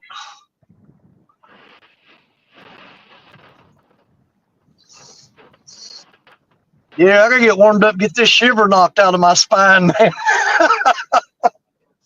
I'm shaking. Oh, it's still raining. You get all warm in there and you end up falling asleep on us. Well, One good I ain't gonna person. say you're wrong.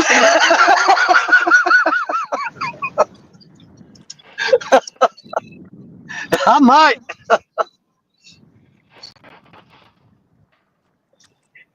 Let's see. Michael Grumpy Vet said, Danny, the really bad stuff is southwest of you. Well, that means it's heading right for me.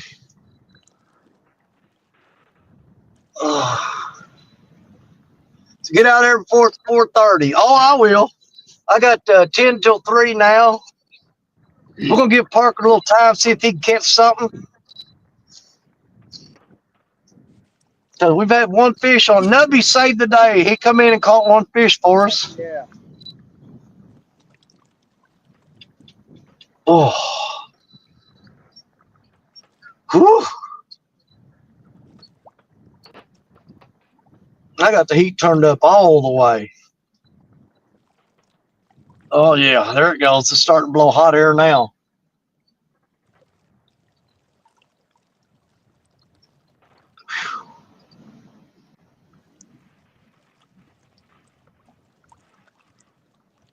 That's sitting in his truck breathing. I got the windows all fogged up. People going to drive by wonder what's going on in here. What are you doing in there?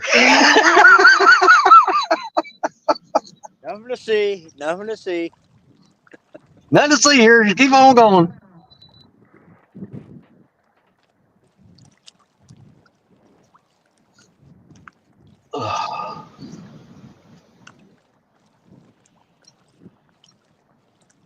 Oh man, I should have flipped my chair upside down before I left down there. Seat's gonna be full of water. That was dumb.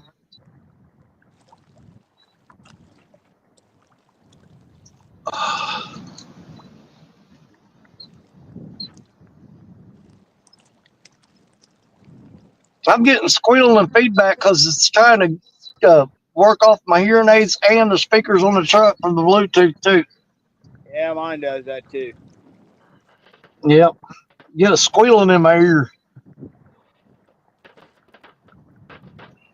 You boy, you got a pretty mouth.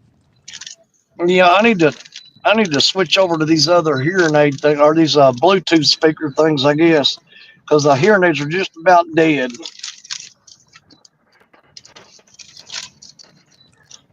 You know, I may switch over here in a minute.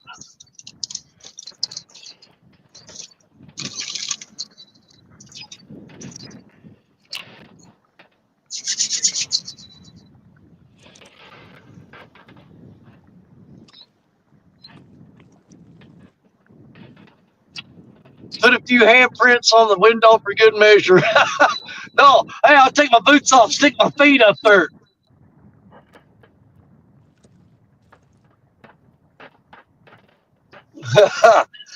Jeep says, that mean Danny is full of hot air. We already know he don't run out of gas. Well, not normally I don't, but I'll tell you what, here lately, I tell you what, I just ain't got the energy I used to have. I'll tell you that right now. Even from a year ago.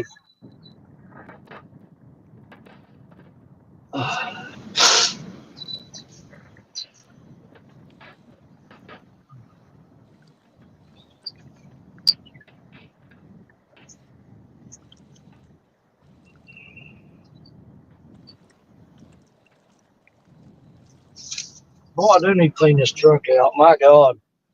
I got like 20 Mountain Dew balls in in the floorboard. I empty this truck about once a month, man. I'm drinking Mountain Dew. I just throw it in the floorboard. But you know what? People sit there and talk about that. They say, you know, that's you got all them Mountain Dew balls in the floorboard. My wife says, the people see that and they think it's nasty. I'm like, no, what's nasty is the people that roll down the window and throw it out. Think about that. When you criticize somebody that's got a bunch of trash in their floorboard of their vehicle, you realize that person is not throwing that out on the road. You know that? Didn't think about that, did you? I applaud them. Are they good for you? You just pile that trash up in your truck or your car and you empty it out in a trash bag when you get somewhere. That's a lot better than somebody driving down the highway that rolls down the window and throws that soda bottle out or throws that plastic bag out. Go on the floorboard. You can get it later. It ain't going nowhere.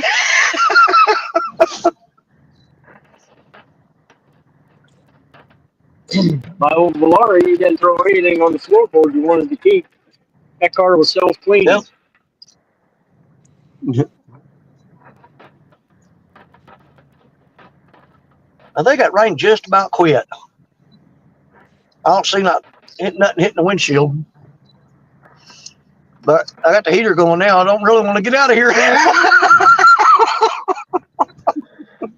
don't blame you.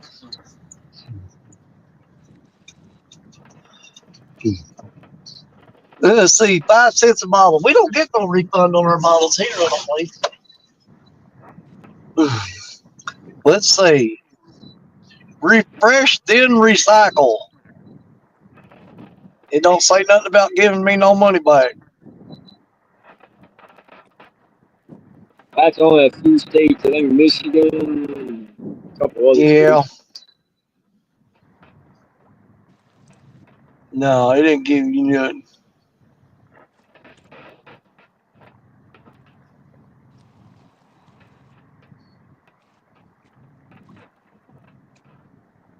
Hey, you ever read the fine print on one of these soda bottles? We got time. So we are here to help. MountainDew.com, or you can call them direct. 1-800-433-2652. Hey, one of y'all call Mountain Dew up real quick. I guarantee you get an automated thing. Yeah. Ask them why they haven't given Stan his sponsorship yet. I mean, I got the phone number, 1-800-433-2652 to call Mountain Dew. It's right there on the bottle, right next to that barcode. I bet you get an automated answer. I wish there's some way I could stay alive and call this number just for the hell of it. Hey, y'all want to screw around Mountain Dew?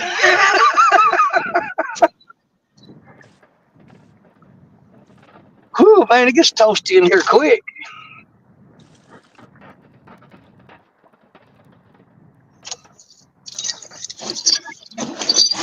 Oh, Jakes.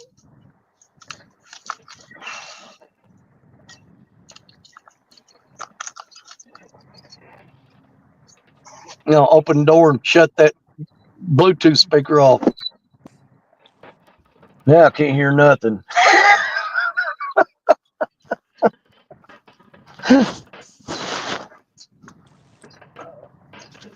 I still got the squeal in them ears. What the hell's up with that? Probably all that hollow space around the ear kind of went with some. I was thinking it's like, yeah, there's a wind tunnel happening here. Thanks, Jerry. I didn't upset. Man, I want to go back down there, but it looks like there's another rain cloud coming to me.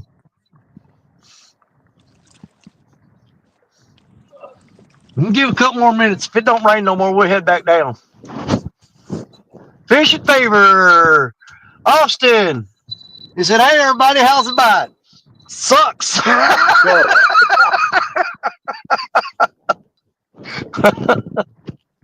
The bite ain't worth nothing. only bite here is a breeze, Uncle G. No, I don't see no raindrops hitting the windshield. I guess we ought to head back down there. Yep.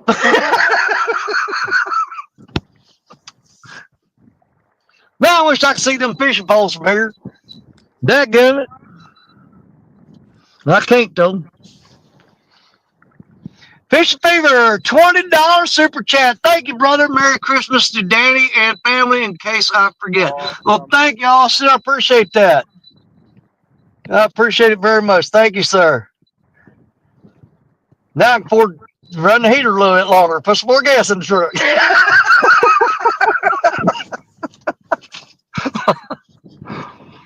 My wife be like, yeah, I said, you're burning all the gas out of the truck. You can't make it to work. You're sitting down on the riverbank, sitting there running the heat. No, I just got to get my what is it? Get up and go, get going, and head back down there. Man, coming out of a warm spot, going back into the cold. Man, that hat's wet as a dog's butt.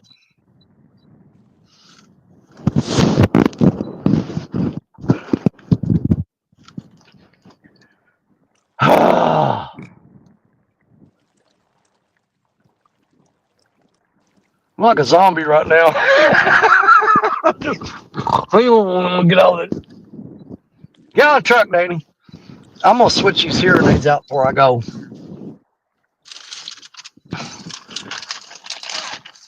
I ain't that crazy about these things here, though, to tell you the truth. Maybe put these earbuds in and we'll go back down there.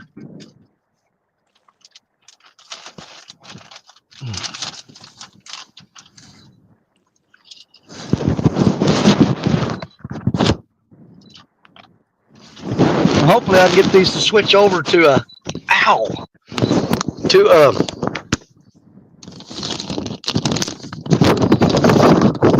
earbuds. Yeah, I'm gonna run up and get my another layer. I'll be right back.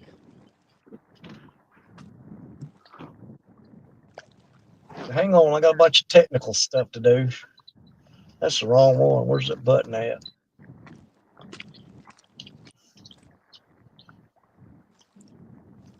Is that the power button? Yeah, power on.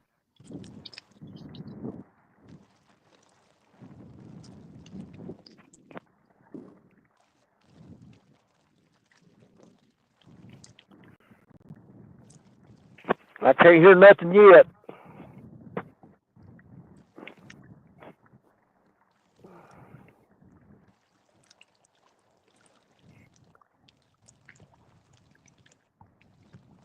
I can't hear y'all. Oh, it's Creole Catfishing with the super chat, $19.99. Heater money. Thank you, brother. I appreciate it.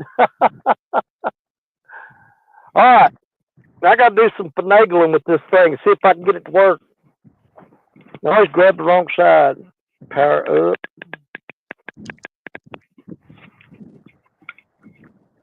I can never find anything to do with these cords. They're hard to get rid of.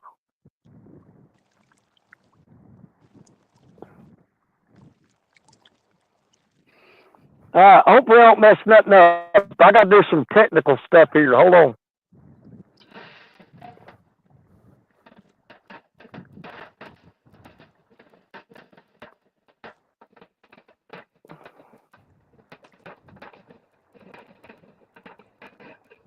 Thing. Well,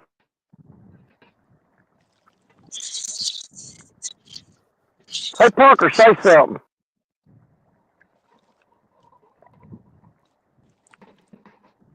Something. I can't hear I ain't nothing. Parker, but can you hear me, Danny? I don't know if he's working or not. I can't hear nothing. Remember the last time you turned them on, you had to come out, go out and come back in. Sure, why not? Refresh You heard the phone. that time? All right, hang on a second. Let me try something here.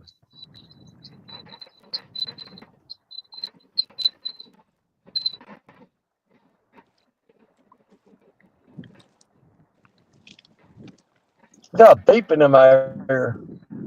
Sounds good on y'all's end. All right, hang on a second. I'm gonna do something stupid.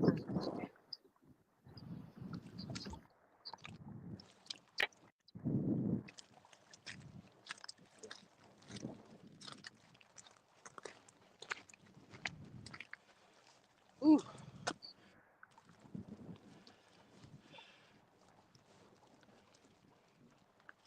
Walk away from the phone for 5 minutes to go get an air layer, and Danny kicks himself out again. He's trying to fix his earpiece. You Oh. had to switch.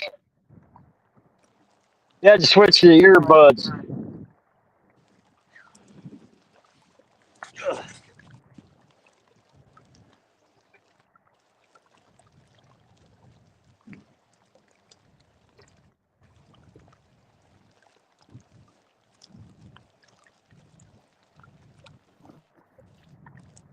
Don't work or not.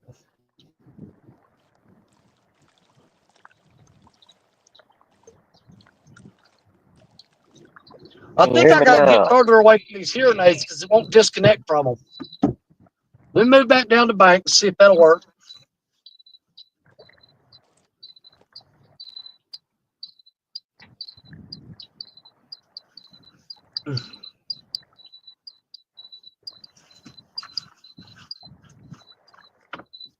All right.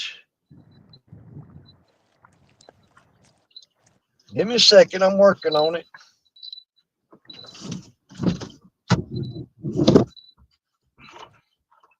Grab my crap.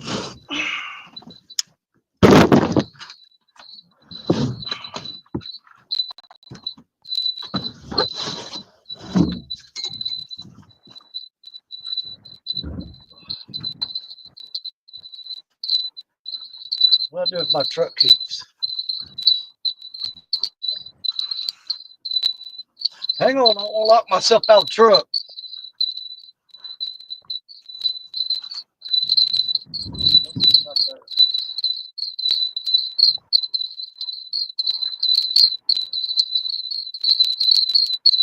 There we are.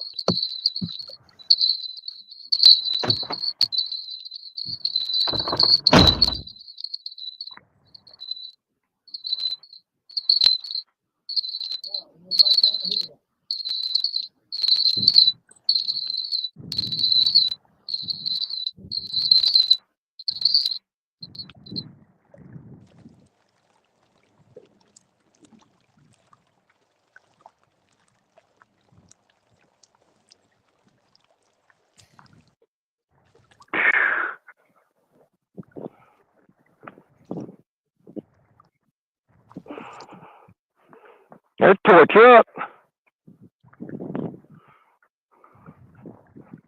Jesus. Can Oh yeah, now I'm here. I had to get far enough away from the. I couldn't get it to disconnect from the hearing aids, so I had to get away from them. And that power disconnected from them. Now you can break your neck going down this freaking hill.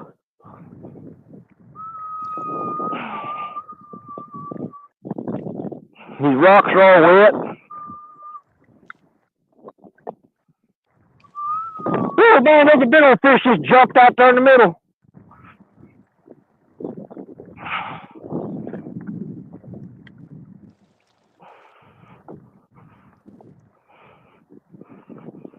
Brother telling you he took your bait. Yeah, we may check a couple rods once we get down here.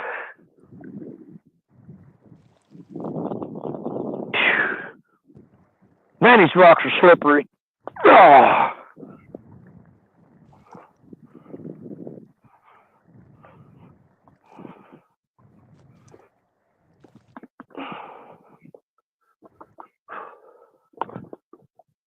Man, there's buffalo jumping out of the water all over the place out there. Ain't stripers chasing bait fish, is it? Dude, it might be. It might be, Jerry. I mean, they're breaking topwater big time.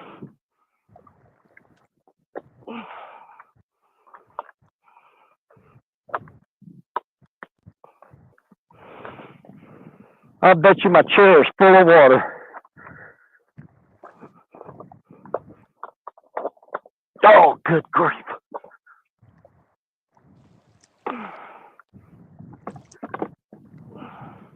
Yeah, it ain't too, but yeah, it's full of water. That's going to be fun to sit in.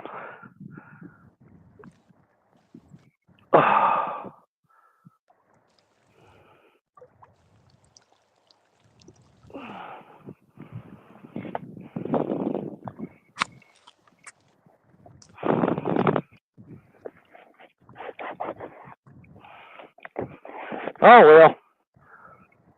Here comes the wet ass. Yeah.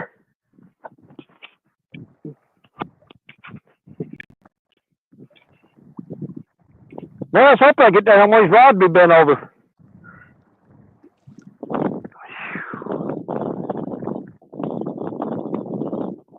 No such luck. That pretty swing worked perfect, though. Keeping all the water out of my tackle bag. Okay, what did I miss?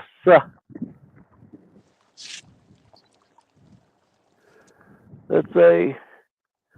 Sounds like Jingle Bells. Who the heck has the reindeer around? Was it Jingle Bell? Hey, how's my audio? Can you hear me all right? Oh yeah, I hear you fine, buddy. Okay. Real fuzzy now. Stole the water. Oh yeah, that little truck up there. It's been up for everybody. I still got more rain coming though. Look at that crap. Wish Parker here catch fish so we can get out of here.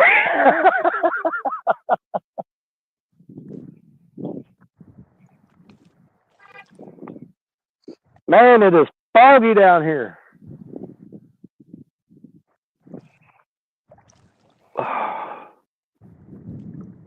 There we go.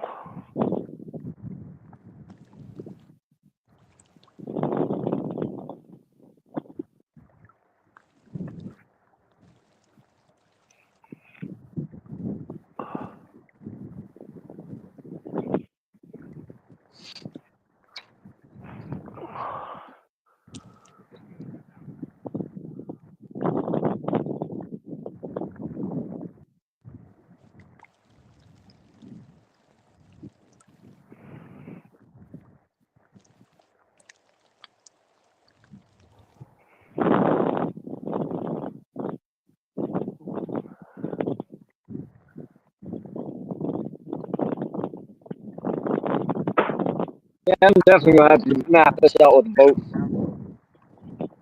especially down around that log jam down there. Bridge Yeah. piling with a bunch of logs piled around it.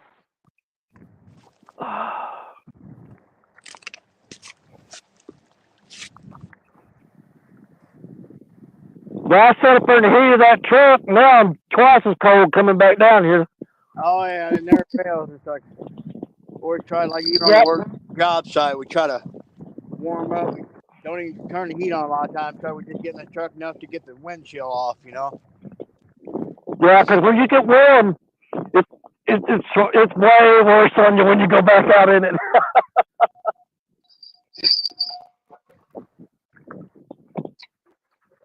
I do not like these wires, though. These things keep getting in the way.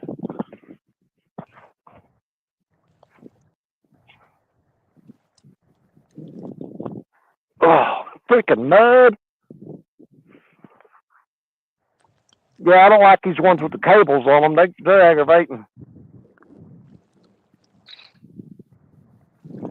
I gotta do something with that. That's driving me crazy.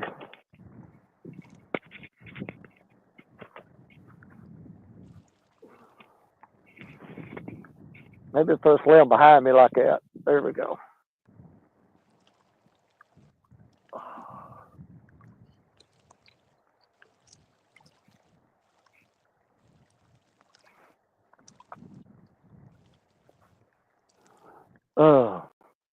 So you think your kids are just playing nicely. You find one that been eating honey with their hands. Can't touch the quiet kid. That's the truth. If your kids are being quiet, go check on them because they're up to no good.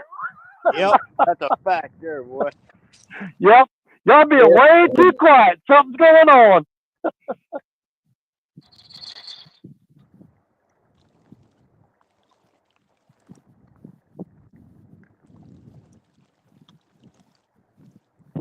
Well, Austin's got a checklist. He's got so many daggum kids. He has to check them off the list, and by the time he finds the last one, he's got to start back over again. It's a never-ending battle.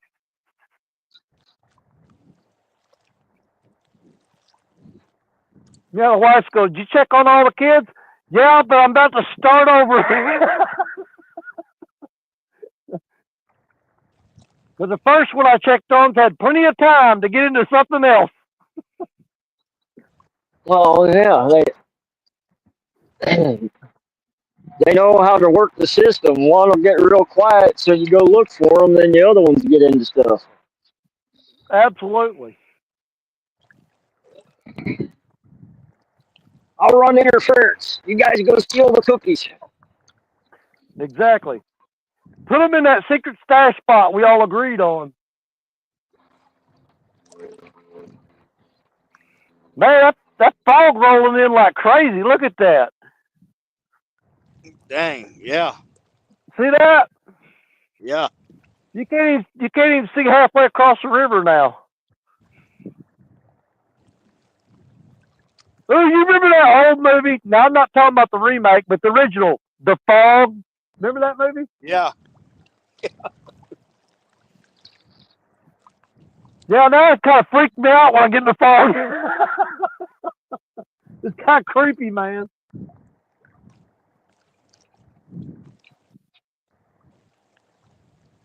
And what was the other Jerry, one? there's some old pirate ships and stuff sunk out here in this river. Oh, they said there's billions of dollars and gold and different stuff sunk in the river. But it's just the way the current rolls. There's just really no way to excavate it and get to it. Yeah. Well, if you remember, it was a couple of years ago when we had that when the world got down real low. Remember they found it looked like the ribs on a whale, but it was actually part of the ship, the pirate ship they found on the shoreline. I can't remember what part of the river that was on around here, but it was somewhere between me and you where it was at. Yeah, there was an old paddle boat just slightly upriver from me that was exposed. I mean, had some of the old framework on it yet, and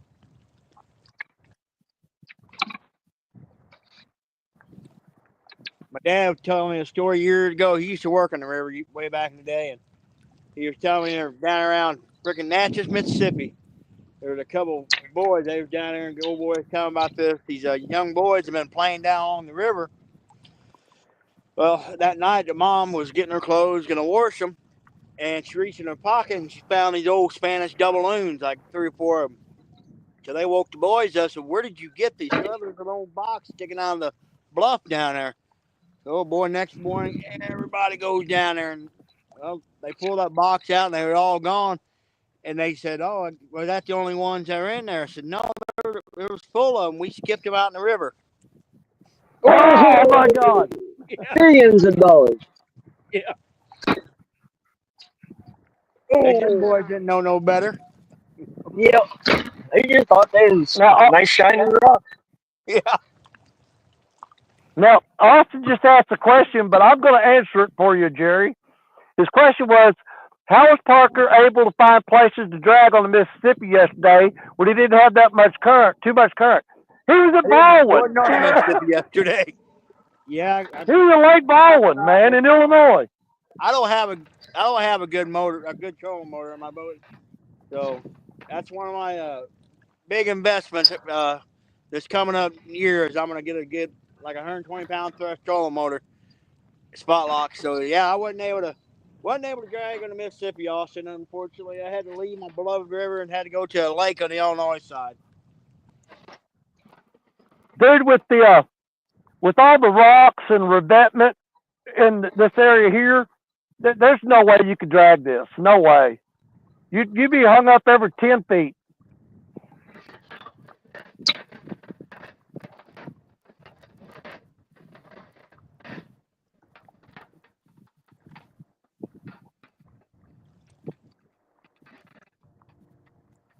That even with all that wind yesterday, my dadgum, my trolling over there, they were done.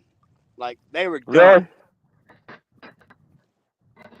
And it just sucks because there's nowhere close around here that you can drag for like big quality fish. You know, it's a lot of Yeah.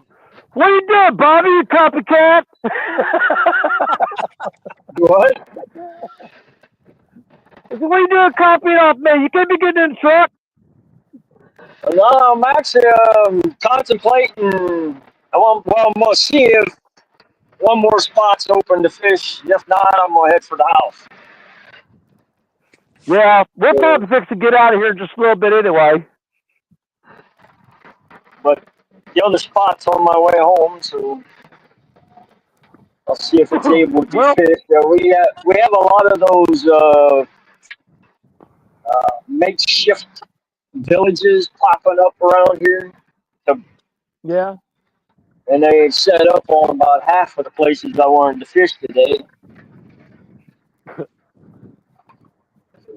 Well, my biggest concern right now is it's been getting dark right around 5 o'clock or a little bit after, but I've got all this fog in here, so I figure it's going to get dark about 4:30, maybe sooner. Yep.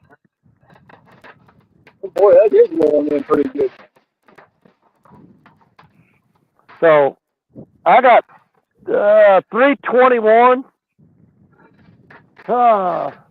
Let me see here. I got four. Let me do.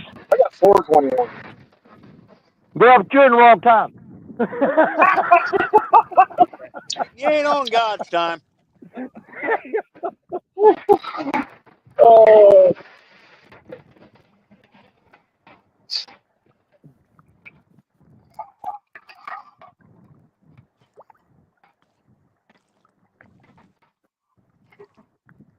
Now I'm trying to figure out about how much longer I want to give this before we get out of here. I'm going to say probably about another 30 minutes. You good with that, Parker? That's fine, buddy. That's fine. Yeah, because it's going to get dark on me here. And this stuff's all moving toward you, so you're going to be getting it here in a little bit.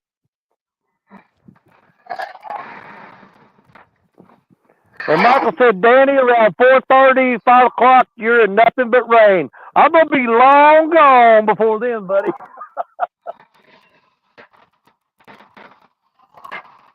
Yeah, I'll be nowhere near here whenever that time comes.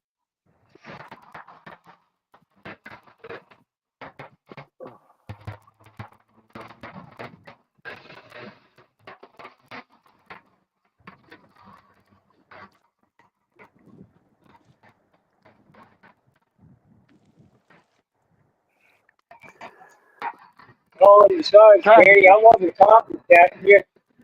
I've been sitting in the car the whole day.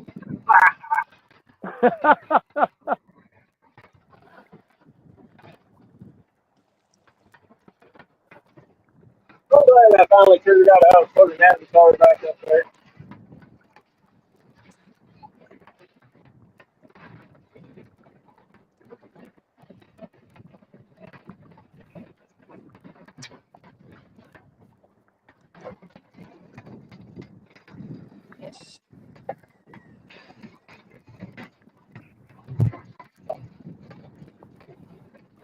Let's see. Michael says, pull the muscle in my chest from coughing so hard.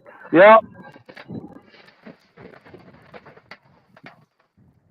Dude, there's been times I've coughed and actually hurt my lower back. Pull the muscle in my back from coughing.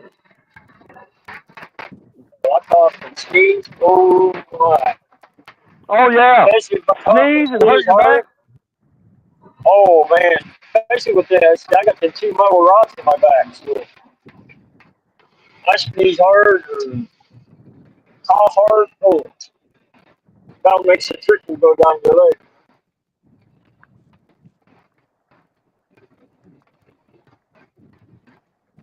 Somebody pulverized that deer. Yeah, I carried when I got here today, I carried all this gear down from the truck in 4 trips. But I'm gonna take about 8 trips getting it back up because I'm gonna carry light loads in case I fall. That would be a smart These idea. rocks, yeah, these rocks are wet and slippery. Man, I tell you what, I'm not loading down with a bunch of gear and try to climb up out of here.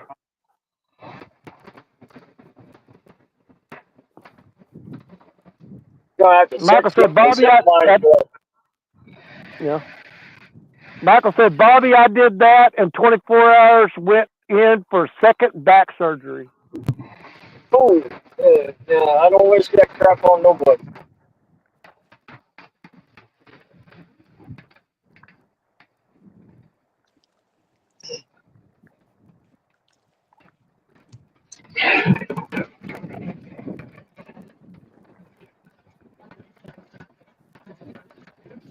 That's why it is nice that I have the pull-off spots because I can stay in the car and keep my. If I can keep my back warm, I'm good.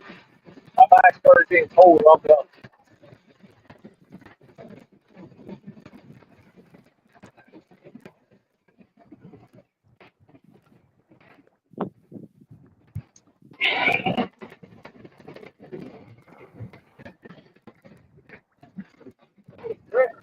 Let's slow down.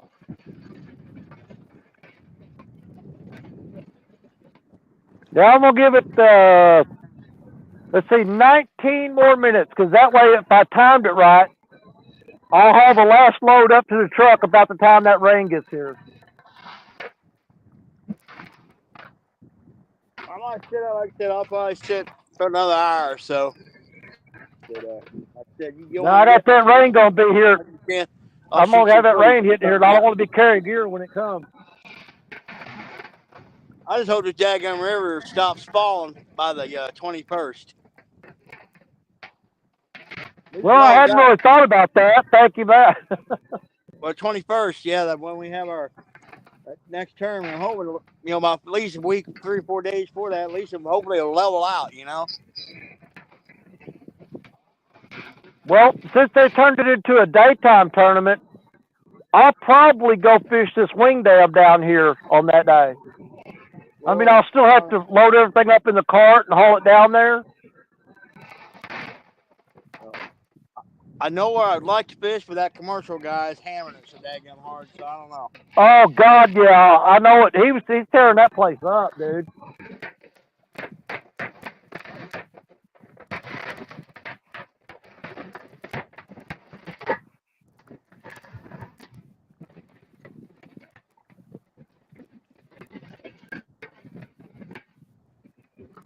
Good Lord, they even got that spot taken over.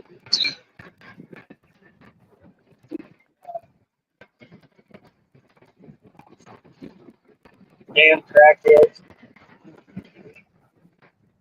Yeah, Parker, he's always in it for the long haul. It's really hard for him to take a goose egg. He'll sit out there and have starved to death, freeze to death. But once he catches that one fish, he goes, okay, now I can go home. Yeah. Well, I mean, this is big fish season, Yeah, that's true. One months are freaking miserable, but man, the chances of catching it like a true giant, is there, That's the thing about it too, is it's not the time of year where you're just gonna have like rods hammering back to back. A lot of times you gotta sit and wait for them to get on there. Exactly. Tim Scott, Epic, he was talking about one time where he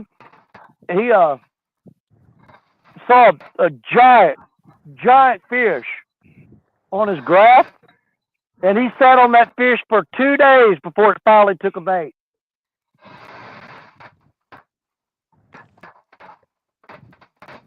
Well, yeah, it's such a short bite window, and plus right now the way this river's falling, it's that, and so it's got them definitely slowed down for sure. You know.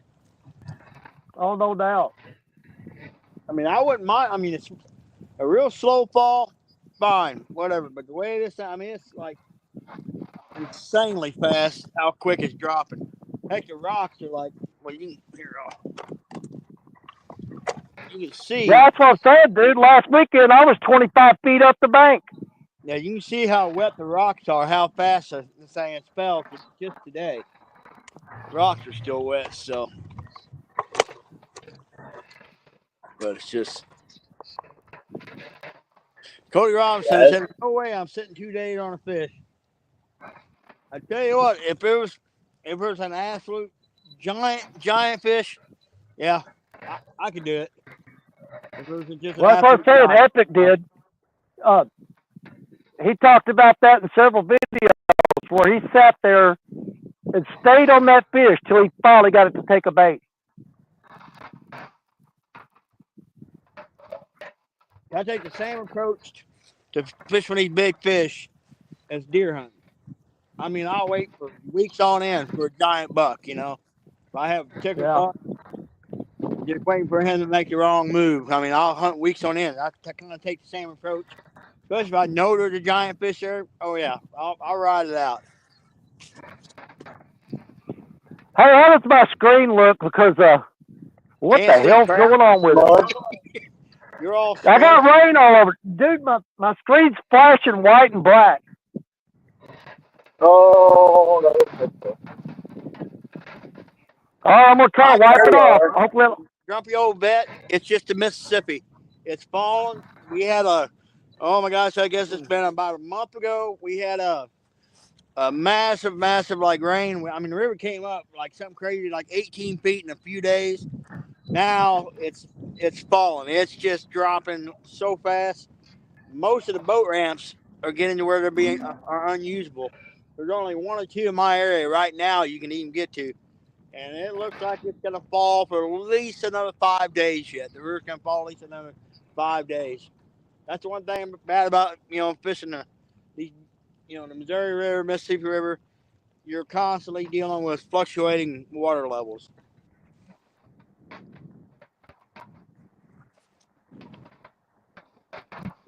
Well, what kills me is our lake was already low, and they still drove it down for the winter. I honestly wish I had a lake close by that had big blues in it, where I'd have like a backup plan a lot of times. So when the river's like just the bottom falls out, it's dropping, or else it's just so high and trashy, I can't get on it. Yeah. I'm blessed now. Signal wise, I'm not blessed, but I'm blessed. I have 4 lakes within half an hour, 45 minutes. So I just wanted to see what the river had to offer. I haven't fished it in forever.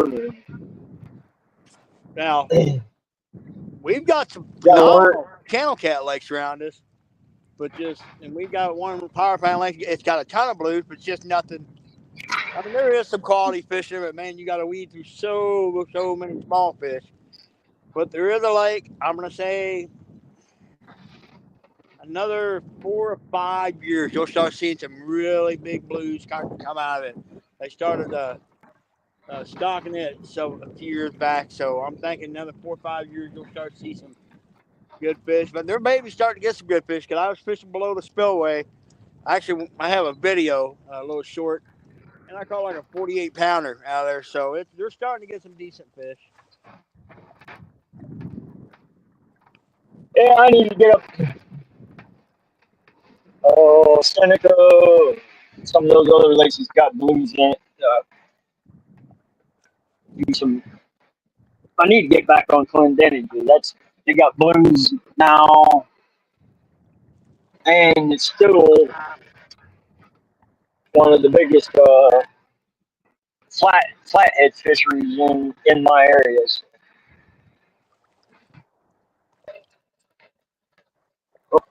But Davey froze up. Oh yeah, he froze up. You see kind of a little white hazy outline of his face there. I need to screenshot that.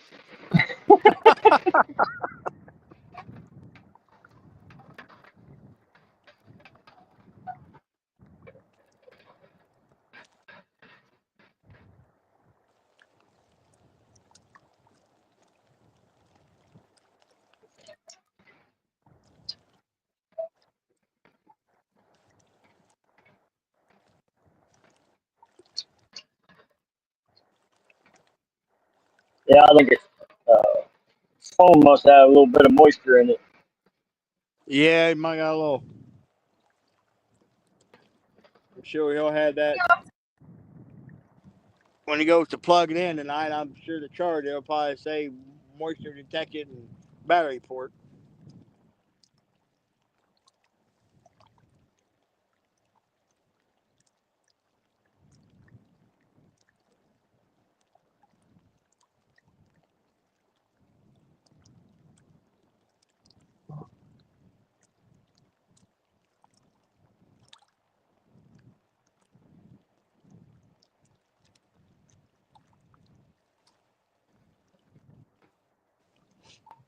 Yeah, it's like what was it last week? I've never had any problem, and my phone was giving me a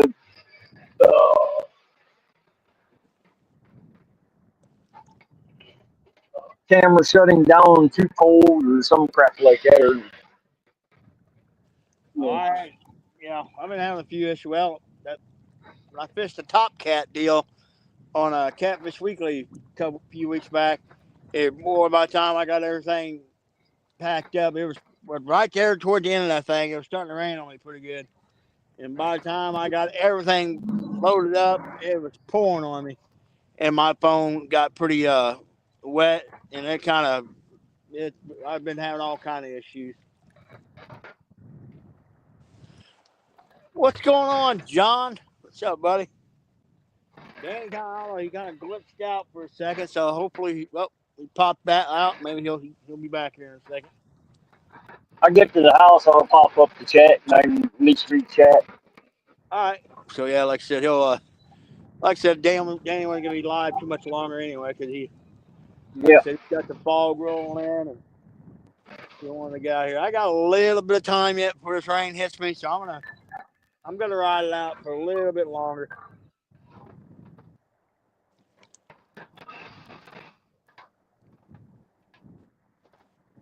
oh, I forgot that crap was going on again. They block half the town off for this.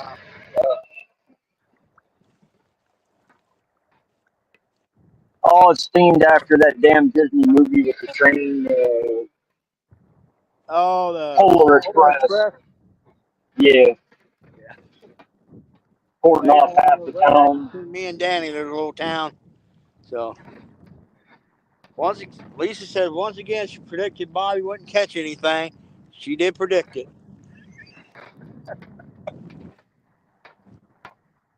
Yeah, yeah. She ride you like a running mule, boy. Well, I'm telling you, No mercy. wouldn't have it any other way. If she starts being nice to me, I'm running like hell.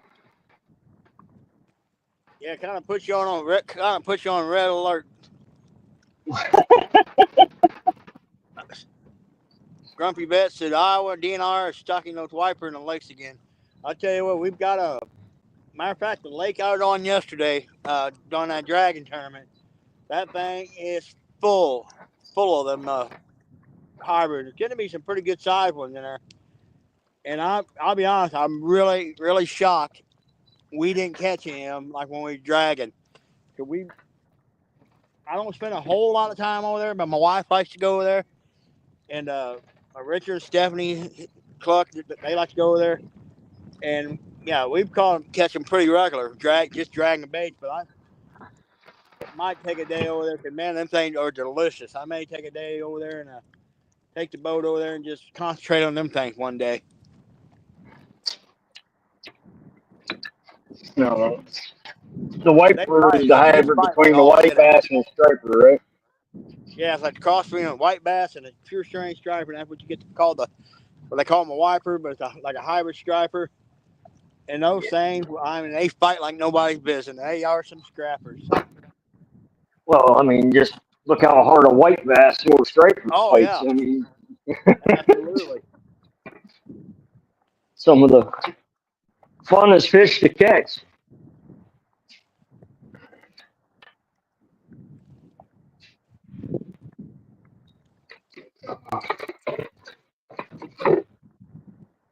Oh boy, I need.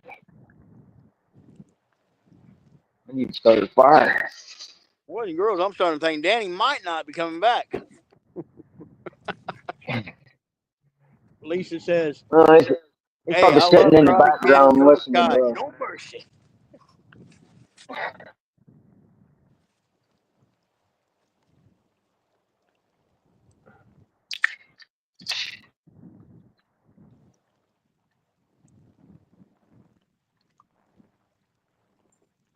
Hey, what, the hybrids? Well, why would they stock them? I say, hey,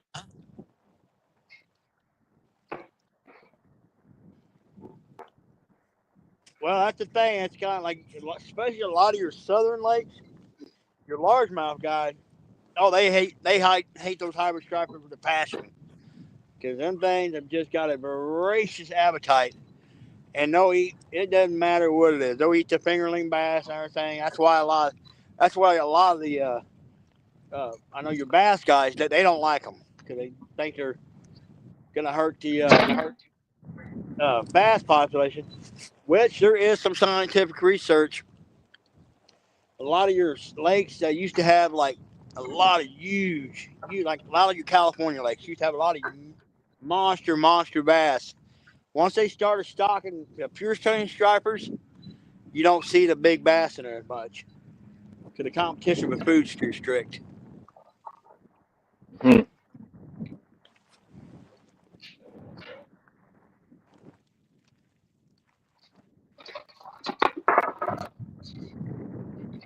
Yeah, I like to, when I was catching, trying to catch some bait, throwing my cast net, right in the middle of a tournament, too. I had four bass in my cast net. None of them was under 2 pounds. There was like 5 boats around me. I just looked over and said, "You guys are fishing in the wrong spot," and laughing my butt off. Chunk them in the live well, like, oh, there's bait. Well, I couldn't because I caught them in the cast net. Otherwise, it would have been funny.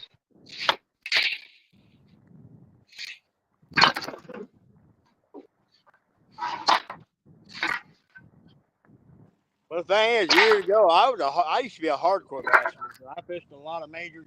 Used to fish all the major tournaments and stuff back in the day. And like I said, I don't know, just personal reasons, I got away from it and got back to my roots. Chasing these big cats. But I'm You still know, a species fisherman. I still love the crappie, bluegill fish, and I mean, heck, just about everything swims. I like to fish for it.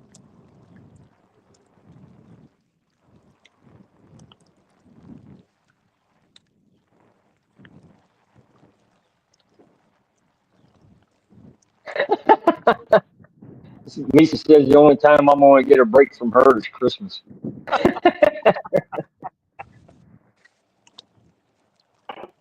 Love you too, sis. Uh,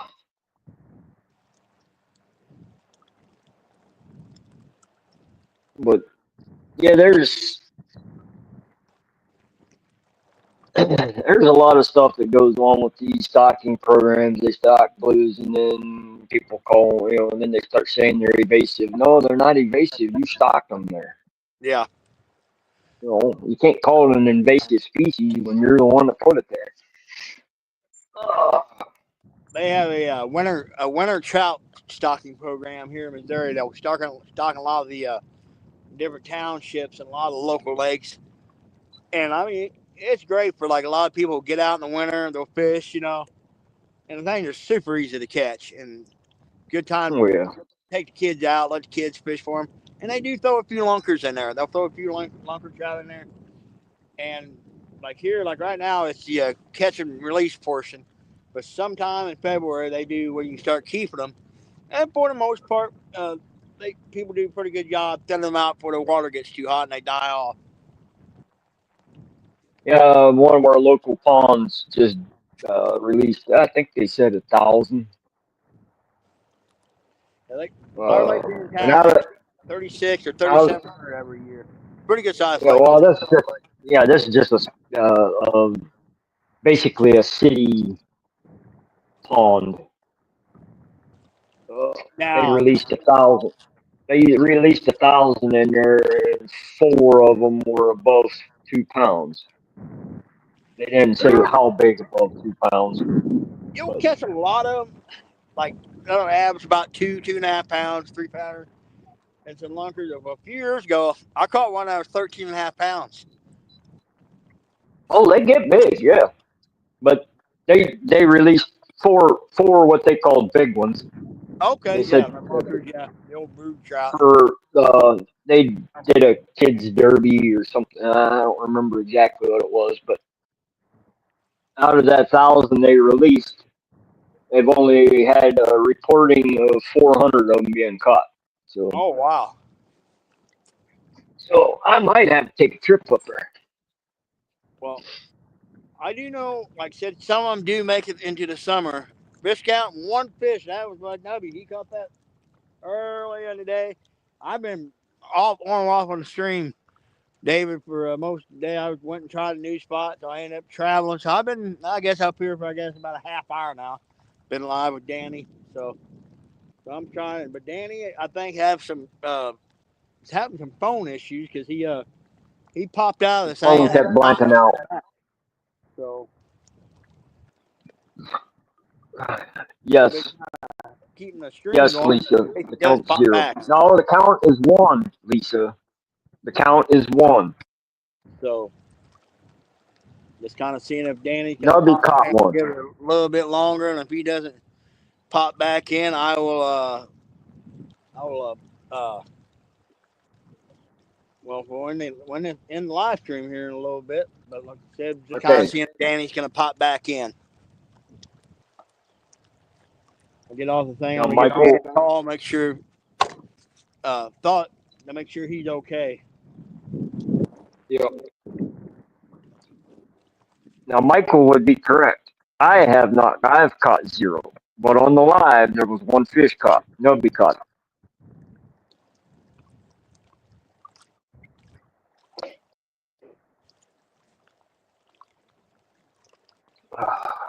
I almost went back to the lake where I was dragging baits yesterday and bank fish, and just caught some of them small blues for eating. I almost went back over there.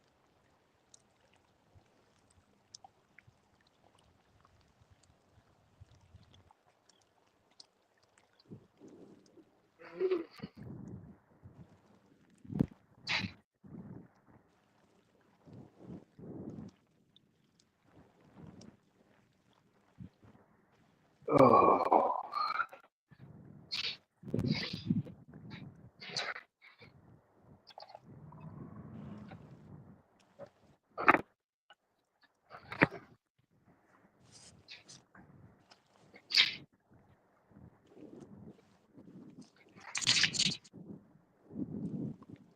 Yeah, we got a little bit of. I think everybody here in the mid, like this part of the country, is getting ready to have a little bit of weather tonight, but I don't think it's going to get like real cold or anything. I mean, like bitter cold, like it was. I think. Well, see what it been Tuesday morning, Wednesday morning. We had 3 degrees here. Yeah, Dave, that's you're right. nuts. It is time for one to catch a monster. But like I said, the river is falling like really super super fast, so I'm not too hopeful on it. But there's always that chance. There's always that chance. You know. Jeez.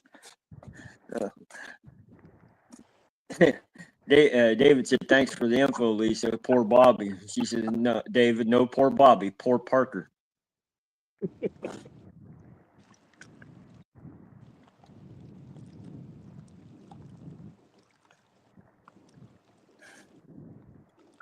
No, Randy, he pulled into his garage. He said he ain't looking no more. Too many crack huts popped up where I was going to fish.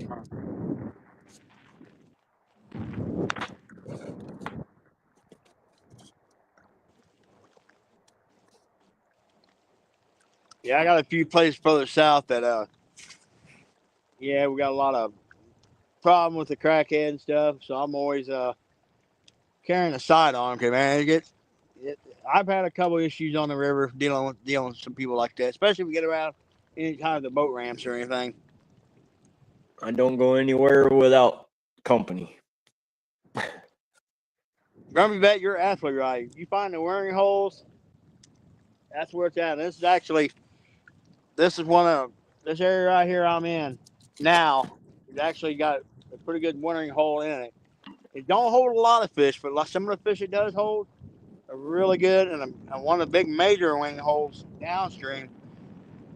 Unfortunately, the commercial guys that are netting catfish and everything have found it too. And the last few times I've been on the river, they've been in there pulling them out hot and heavy. Well, matter of fact, last weekend on Danny's Live, we was actually on live showing you guys that guy out there pulling the nets.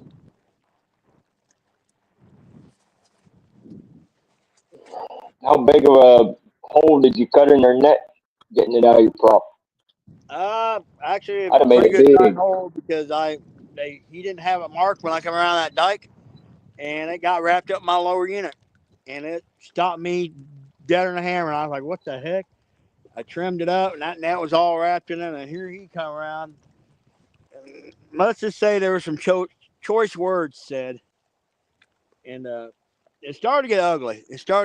Then he was kind of we were trying to cut it out, and then finally, like we ended up just whacking a big old huge section out of it, and was able to finally get my motor out of it. And I was like, "Dude, your stuff's not marked." He go, "Well, I didn't think anybody'd be out here, blah blah." Well, it's law, dude. Pretty sketchy. They're not marked for a reason because he knew he was illegal. Oh yeah, when I told him we was gonna be going live on YouTube, that dude he straight freaked out.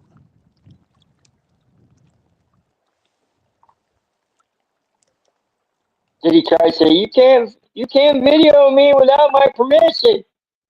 He didn't say nothing, but didn't seem like more his jaw dropped, and he kind of like, so I'm gonna start getting these nets pulled, and well, we ended up swinging around on the backside of another dike, and that's when Levi he climbed up. He was peeking over, watching that dude, and I climbed up there too, and we watched him throw 2 or 3 really nice cats in there, and that's a major wintering hole in this area, and it just I don't know it's just really upsetting.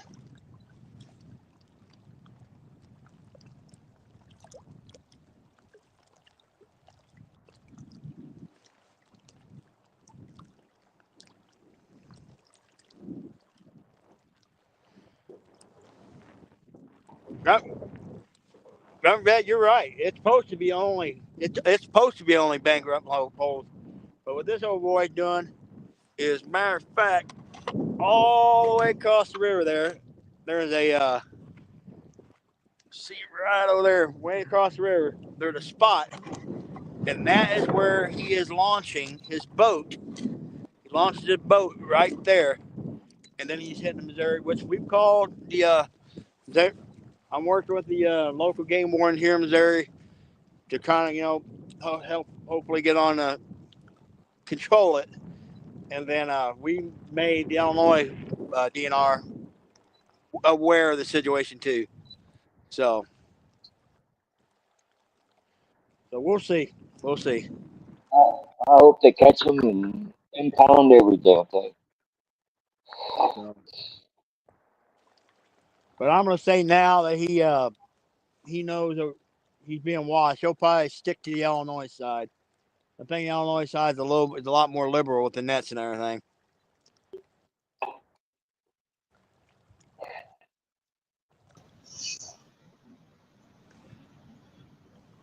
Hey, his phone dried out. Can you hear me? Dude, my phone got wet and shut down. I had to come up here and dry it off. Well, I wanted to keep it going. I want to make sure you're all right, buddy. I was worried about you. I almost had a heart attack. I carried all that crap up the bank, but I got everything loaded. Good deal. Good deal. Yeah, I looked over there and my screen was like, man, it was putting like Roman numerals up and it said something about Cleopatra and there was all kinds of crazy stuff all over my screen. And it got so much water on it, it was just like, scrolling through crap. And I thought, what in the world? You sure about one some of your search history coming up? If you know what I mean.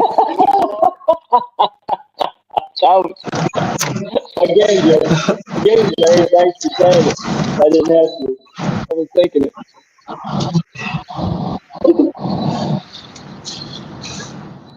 Yeah, I finally figured out I had no choice but just to pack everything up, try to get up here and get the phone working again.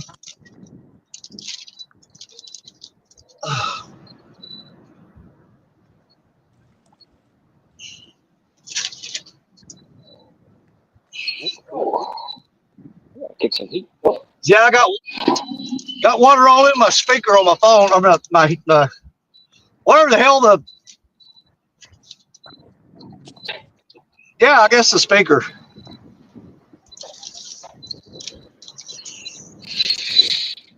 Well, like I was telling these folks earlier, freaking in the after that Top Cat deal, dude, I got poured on my phone. It actually goofy for like 2 or 3 days.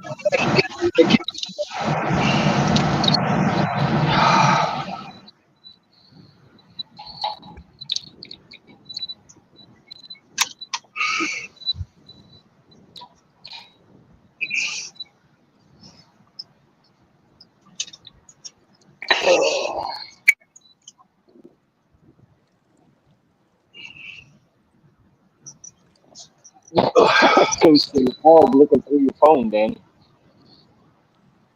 Do That's what? what Michael said. The fog, Danny. The ghost in the fog looking through your phone. Yeah.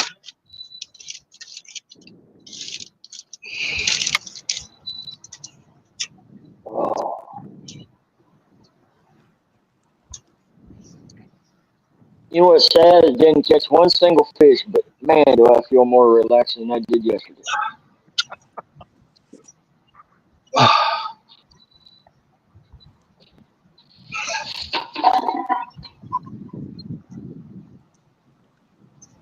All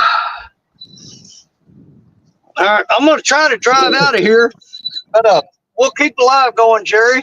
And when I go through the woods, I'm gonna lose signal a few times, but don't worry, I'm in the truck now. Just don't get stuck like you did that one time. Dude, I gotta go through this muddy road. It's gonna be rough. It's been raining on it, turned into gumbo. All right, as soon as I make this bend through these woods right here, when I go down that road right there, I'll be in and out on signal for a while.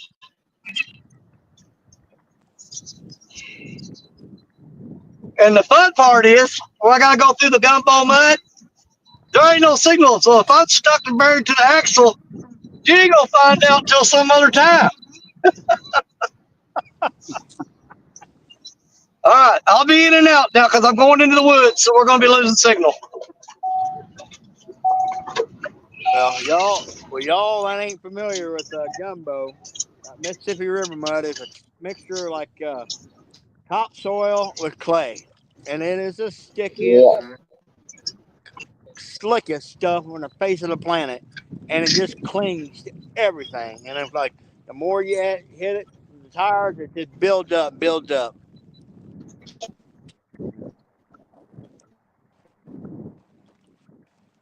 Very first, very first date me and my wife ever went on. We had my Jeep and we went down back by a hole in the river and was fishing and went to leave and buried my Jeep up to the axle and that stuff. And she was a city girl. That was her first introduction to the gumbo mud, And then a few weeks later, we went fishing again, and I was sitting down there in the end of a dike, and a couple of our friends were out down along the bank, and one of them caught a gar, and she wanted to go see it. I said, "Well, yeah, go ahead." Well, when we had come out on that dike, we had went way high and up on the bank, and came down, went down there, and thought, "Well, I'll just get off the base of this dike and run over there." Oh, she sunk up to her waist, and I had to go dig her out.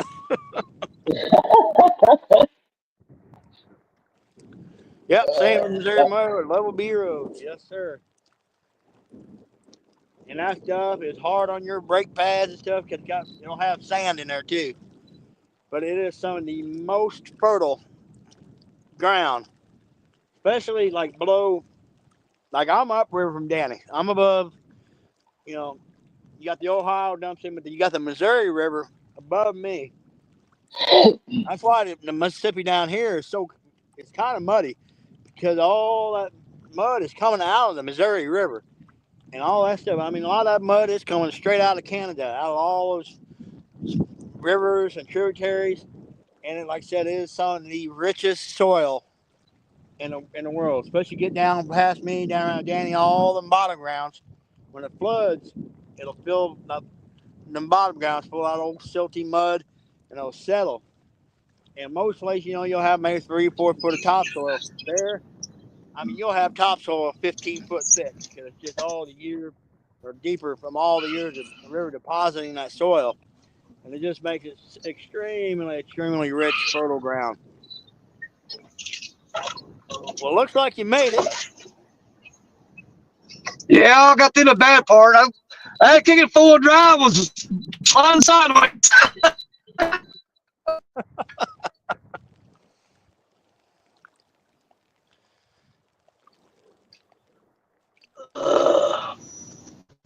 Yeah, the rain's made its way up here too, Danny. It's starting to rain on me now.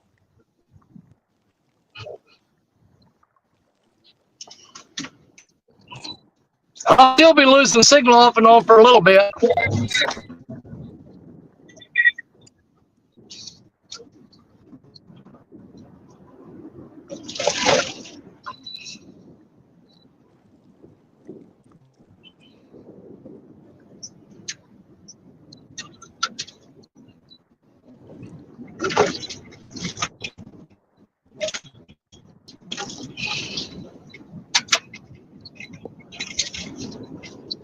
Oh yeah, that stuff. You're right. That stuff it stains everything. You get a t-shirt, you get river mud on it. You might as well throw it. If it's a white shirt, you might as well make it a fish shirt because it's going to be permanently stained.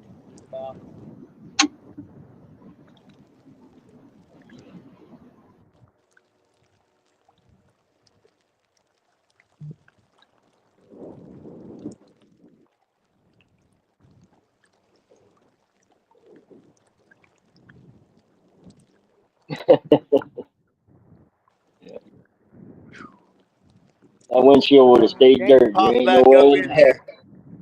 I'm gonna. Ain't no way in heck I'm wasting good coffee on cleaning the windshield.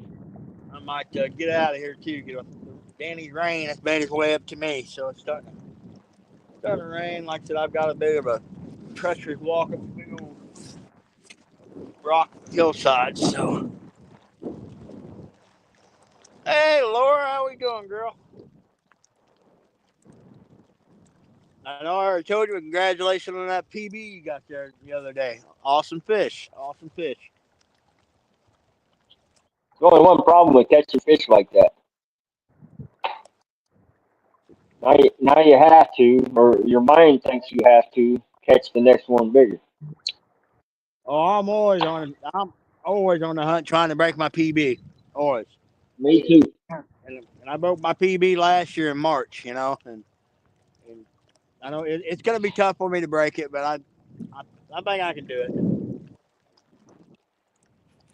Yeah, my PB flathead I caught last year, October 14th, I think it was. That blue, I call him. Well, like I said, we had 210-pound scales, and we weighed them on both, and he bottomed both of them out. I remember So that. like a true. I mean, I just been calling them 106, but like everybody that seen the fish, they said it was well over 110. But bottom of 2 scales out. So, but now I've got a scale in my bag that goes up to 300. So I'm ready if it happens again. So and that fish I caught him on March 10th. If you break that one, I'll let you borrow mine. It goes to 600. Huh? I said if you bottom that one out, just let me know. I'll send you mine. It goes to 600. Yeah, like I said, I've got a big old giant heavy duty scale now. I'm ready. So Yeah, I got a crane scale. Yep, that's what I got too. I got one of those green. I've got the Mad Cat scale on my boat for the fishing current leagues, but then I've got a crane scale just in case, end up catching another giant. Like I'm ready this time.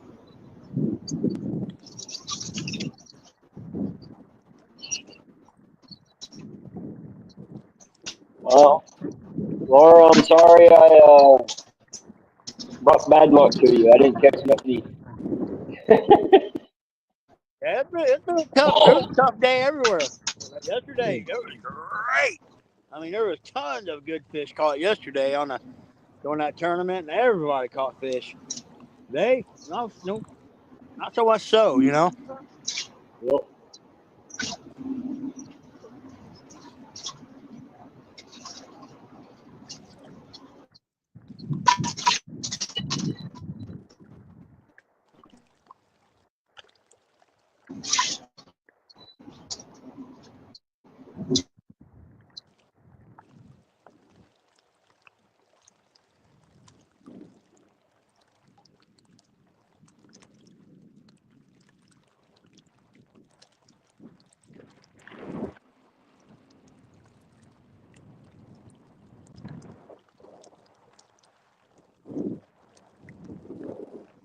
Hoping the bite picks up at sundown. Yeah, you are a little warmer in that part of the country, Laura, so it might be.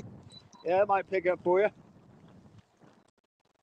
Don't knock on yourself, Michael. 27 is a pretty dang good flathead. It's all in your area. How big they get.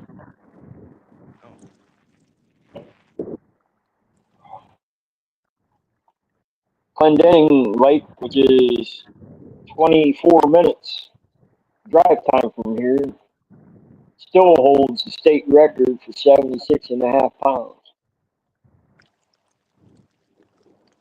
for a flathead. Yeah, our state record's like here in Missouri, the 68 for rod and reel. And I caught a 62 several years back, so I wasn't too far off from it. But that's been, I'll be honest, I don't spend much time fishing for flatheads like a lot of folks do. I keep threatening, to take a summer and just really, really target, some big flathead. I mean, I did catch a tank. Oh, I think it was like 48 pound. I caught a 48 pounder back in September right here. So I'm not necessarily targeting one species or the other. I'm just targeting catfish. But I put typically the baits out fly. there. What'd you say, Bobby? I put baits out there that, either species would snag up, and then in spots where I know flatheads are more prevalent, yeah, I'll put a bigger bait on too. You always got that chance. So Typically the areas I fish, I'm fishing, especially on the warmer months. I fish a lot of areas with really, really swift current. So no, not too much a chance for getting on a big flathead in that swift current. But no, remember, they're going to be yeah, on the outside of that thing. said the record channel cat was just caught north of me. Yeah, I think it's like 32 pounds and change.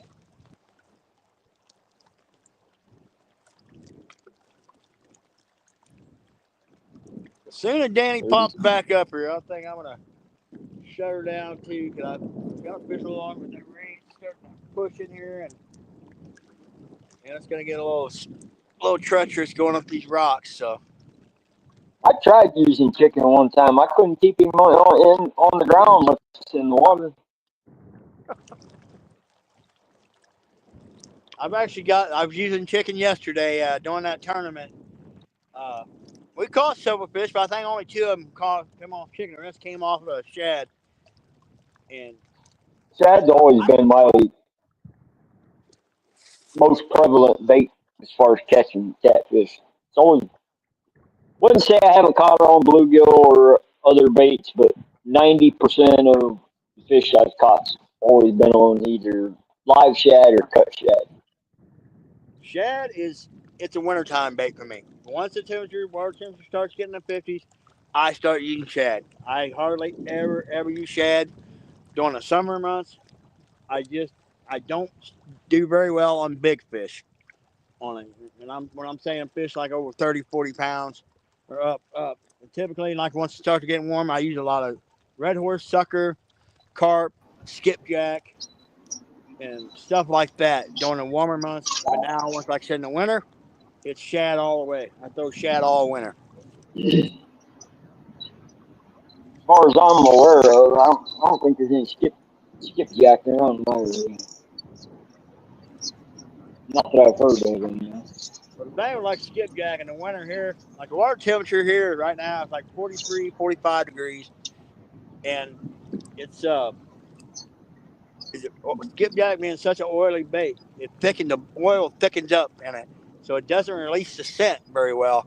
So that's where like your shad and your baits like that are more uh, bloody, your aminos, your proteins, your scent can get out and they can target it. I think that's awesome. Like I do pretty decent on chicken in the winter for the simple fact I think just because the aminos are being released. I try to stay Yeah. away from like an oil or a bait once the water temperature gets in the 40s.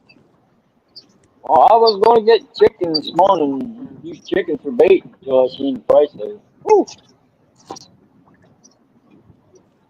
Three little chicken breasts for $8.50. Oh yeah, the chicken's gotten $high. If I do use chicken, I use chicken thighs. They're cheaper, and they stay on the bait better, and they're a little little oily, but not too horrible, bad where they'll clog up in the winter. But it stays in that hook a lot better. Chicken does because thighs because it's thicker, you know. But like I Yeah. said, I don't hardly use it too much anymore, except now when we do our New Year's Eve bash at Baldwin. Yeah, I would definitely have some chicken. Them dang blue cat and I like love freaking chicken for some reason.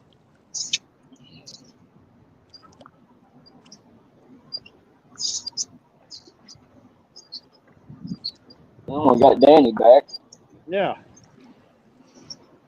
Yeah, that's a long stretch of no signal back there.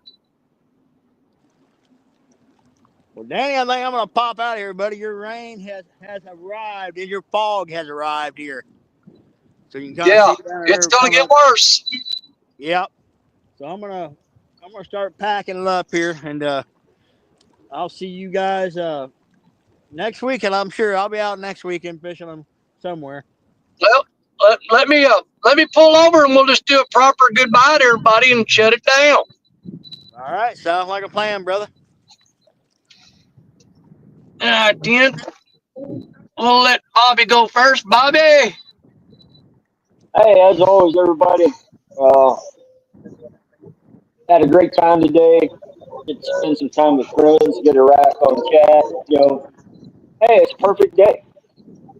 Oh, and we'll more than likely see you next week.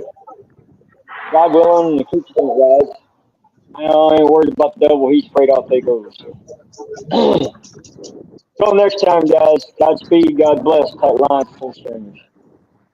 All right, thank you, Bobby. We appreciate you, brother. And always a pleasure. All right, Parker, you're up.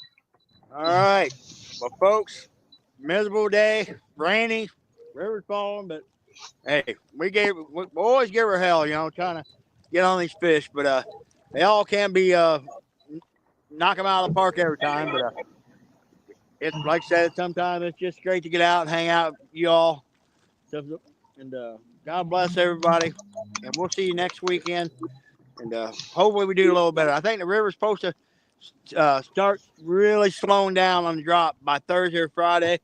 So hopefully conditions will be a lot better for me and Danny next weekend. And hopefully we can get on some fish and keep y'all entertained instead of having to listen to us run our traps. So but everybody All have a right, good thank you, Jerry. Appreciate you, brother. you too, brother. Hey, So, I'm looking forward to Baldwin Bash. That's the next big thing for me, brother.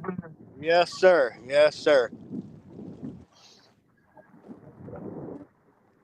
But, Let me turn my camera around here.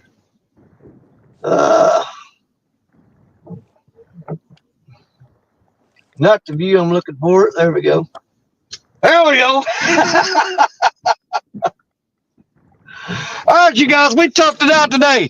It was rough. Cold, wet, rainy, miserable, foggy. You name it. It was it. We caught everything except for fish. Yeah. But big congratulations to Nubby for catching his very first catfish on a live stream today. I'm tickled pink that it happened on my live stream. I'm definitely going to make a short of that and put it out there for Nubby. And we thank you guys for coming in and hanging out with us. Sorry we couldn't do better, but you know, we do it realistic. Sometimes it's good, sometimes it's not. But we try to keep it real and do it the way God meant for us to be. We're either heroes or we're zeros, but we don't care. All right. You're my brothers, you're my sisters, you're my catfish family. God bless each and every one of you, because you know that we love you. And we'll see y'all again real soon. Bye, everybody. Love y'all. See y'all later.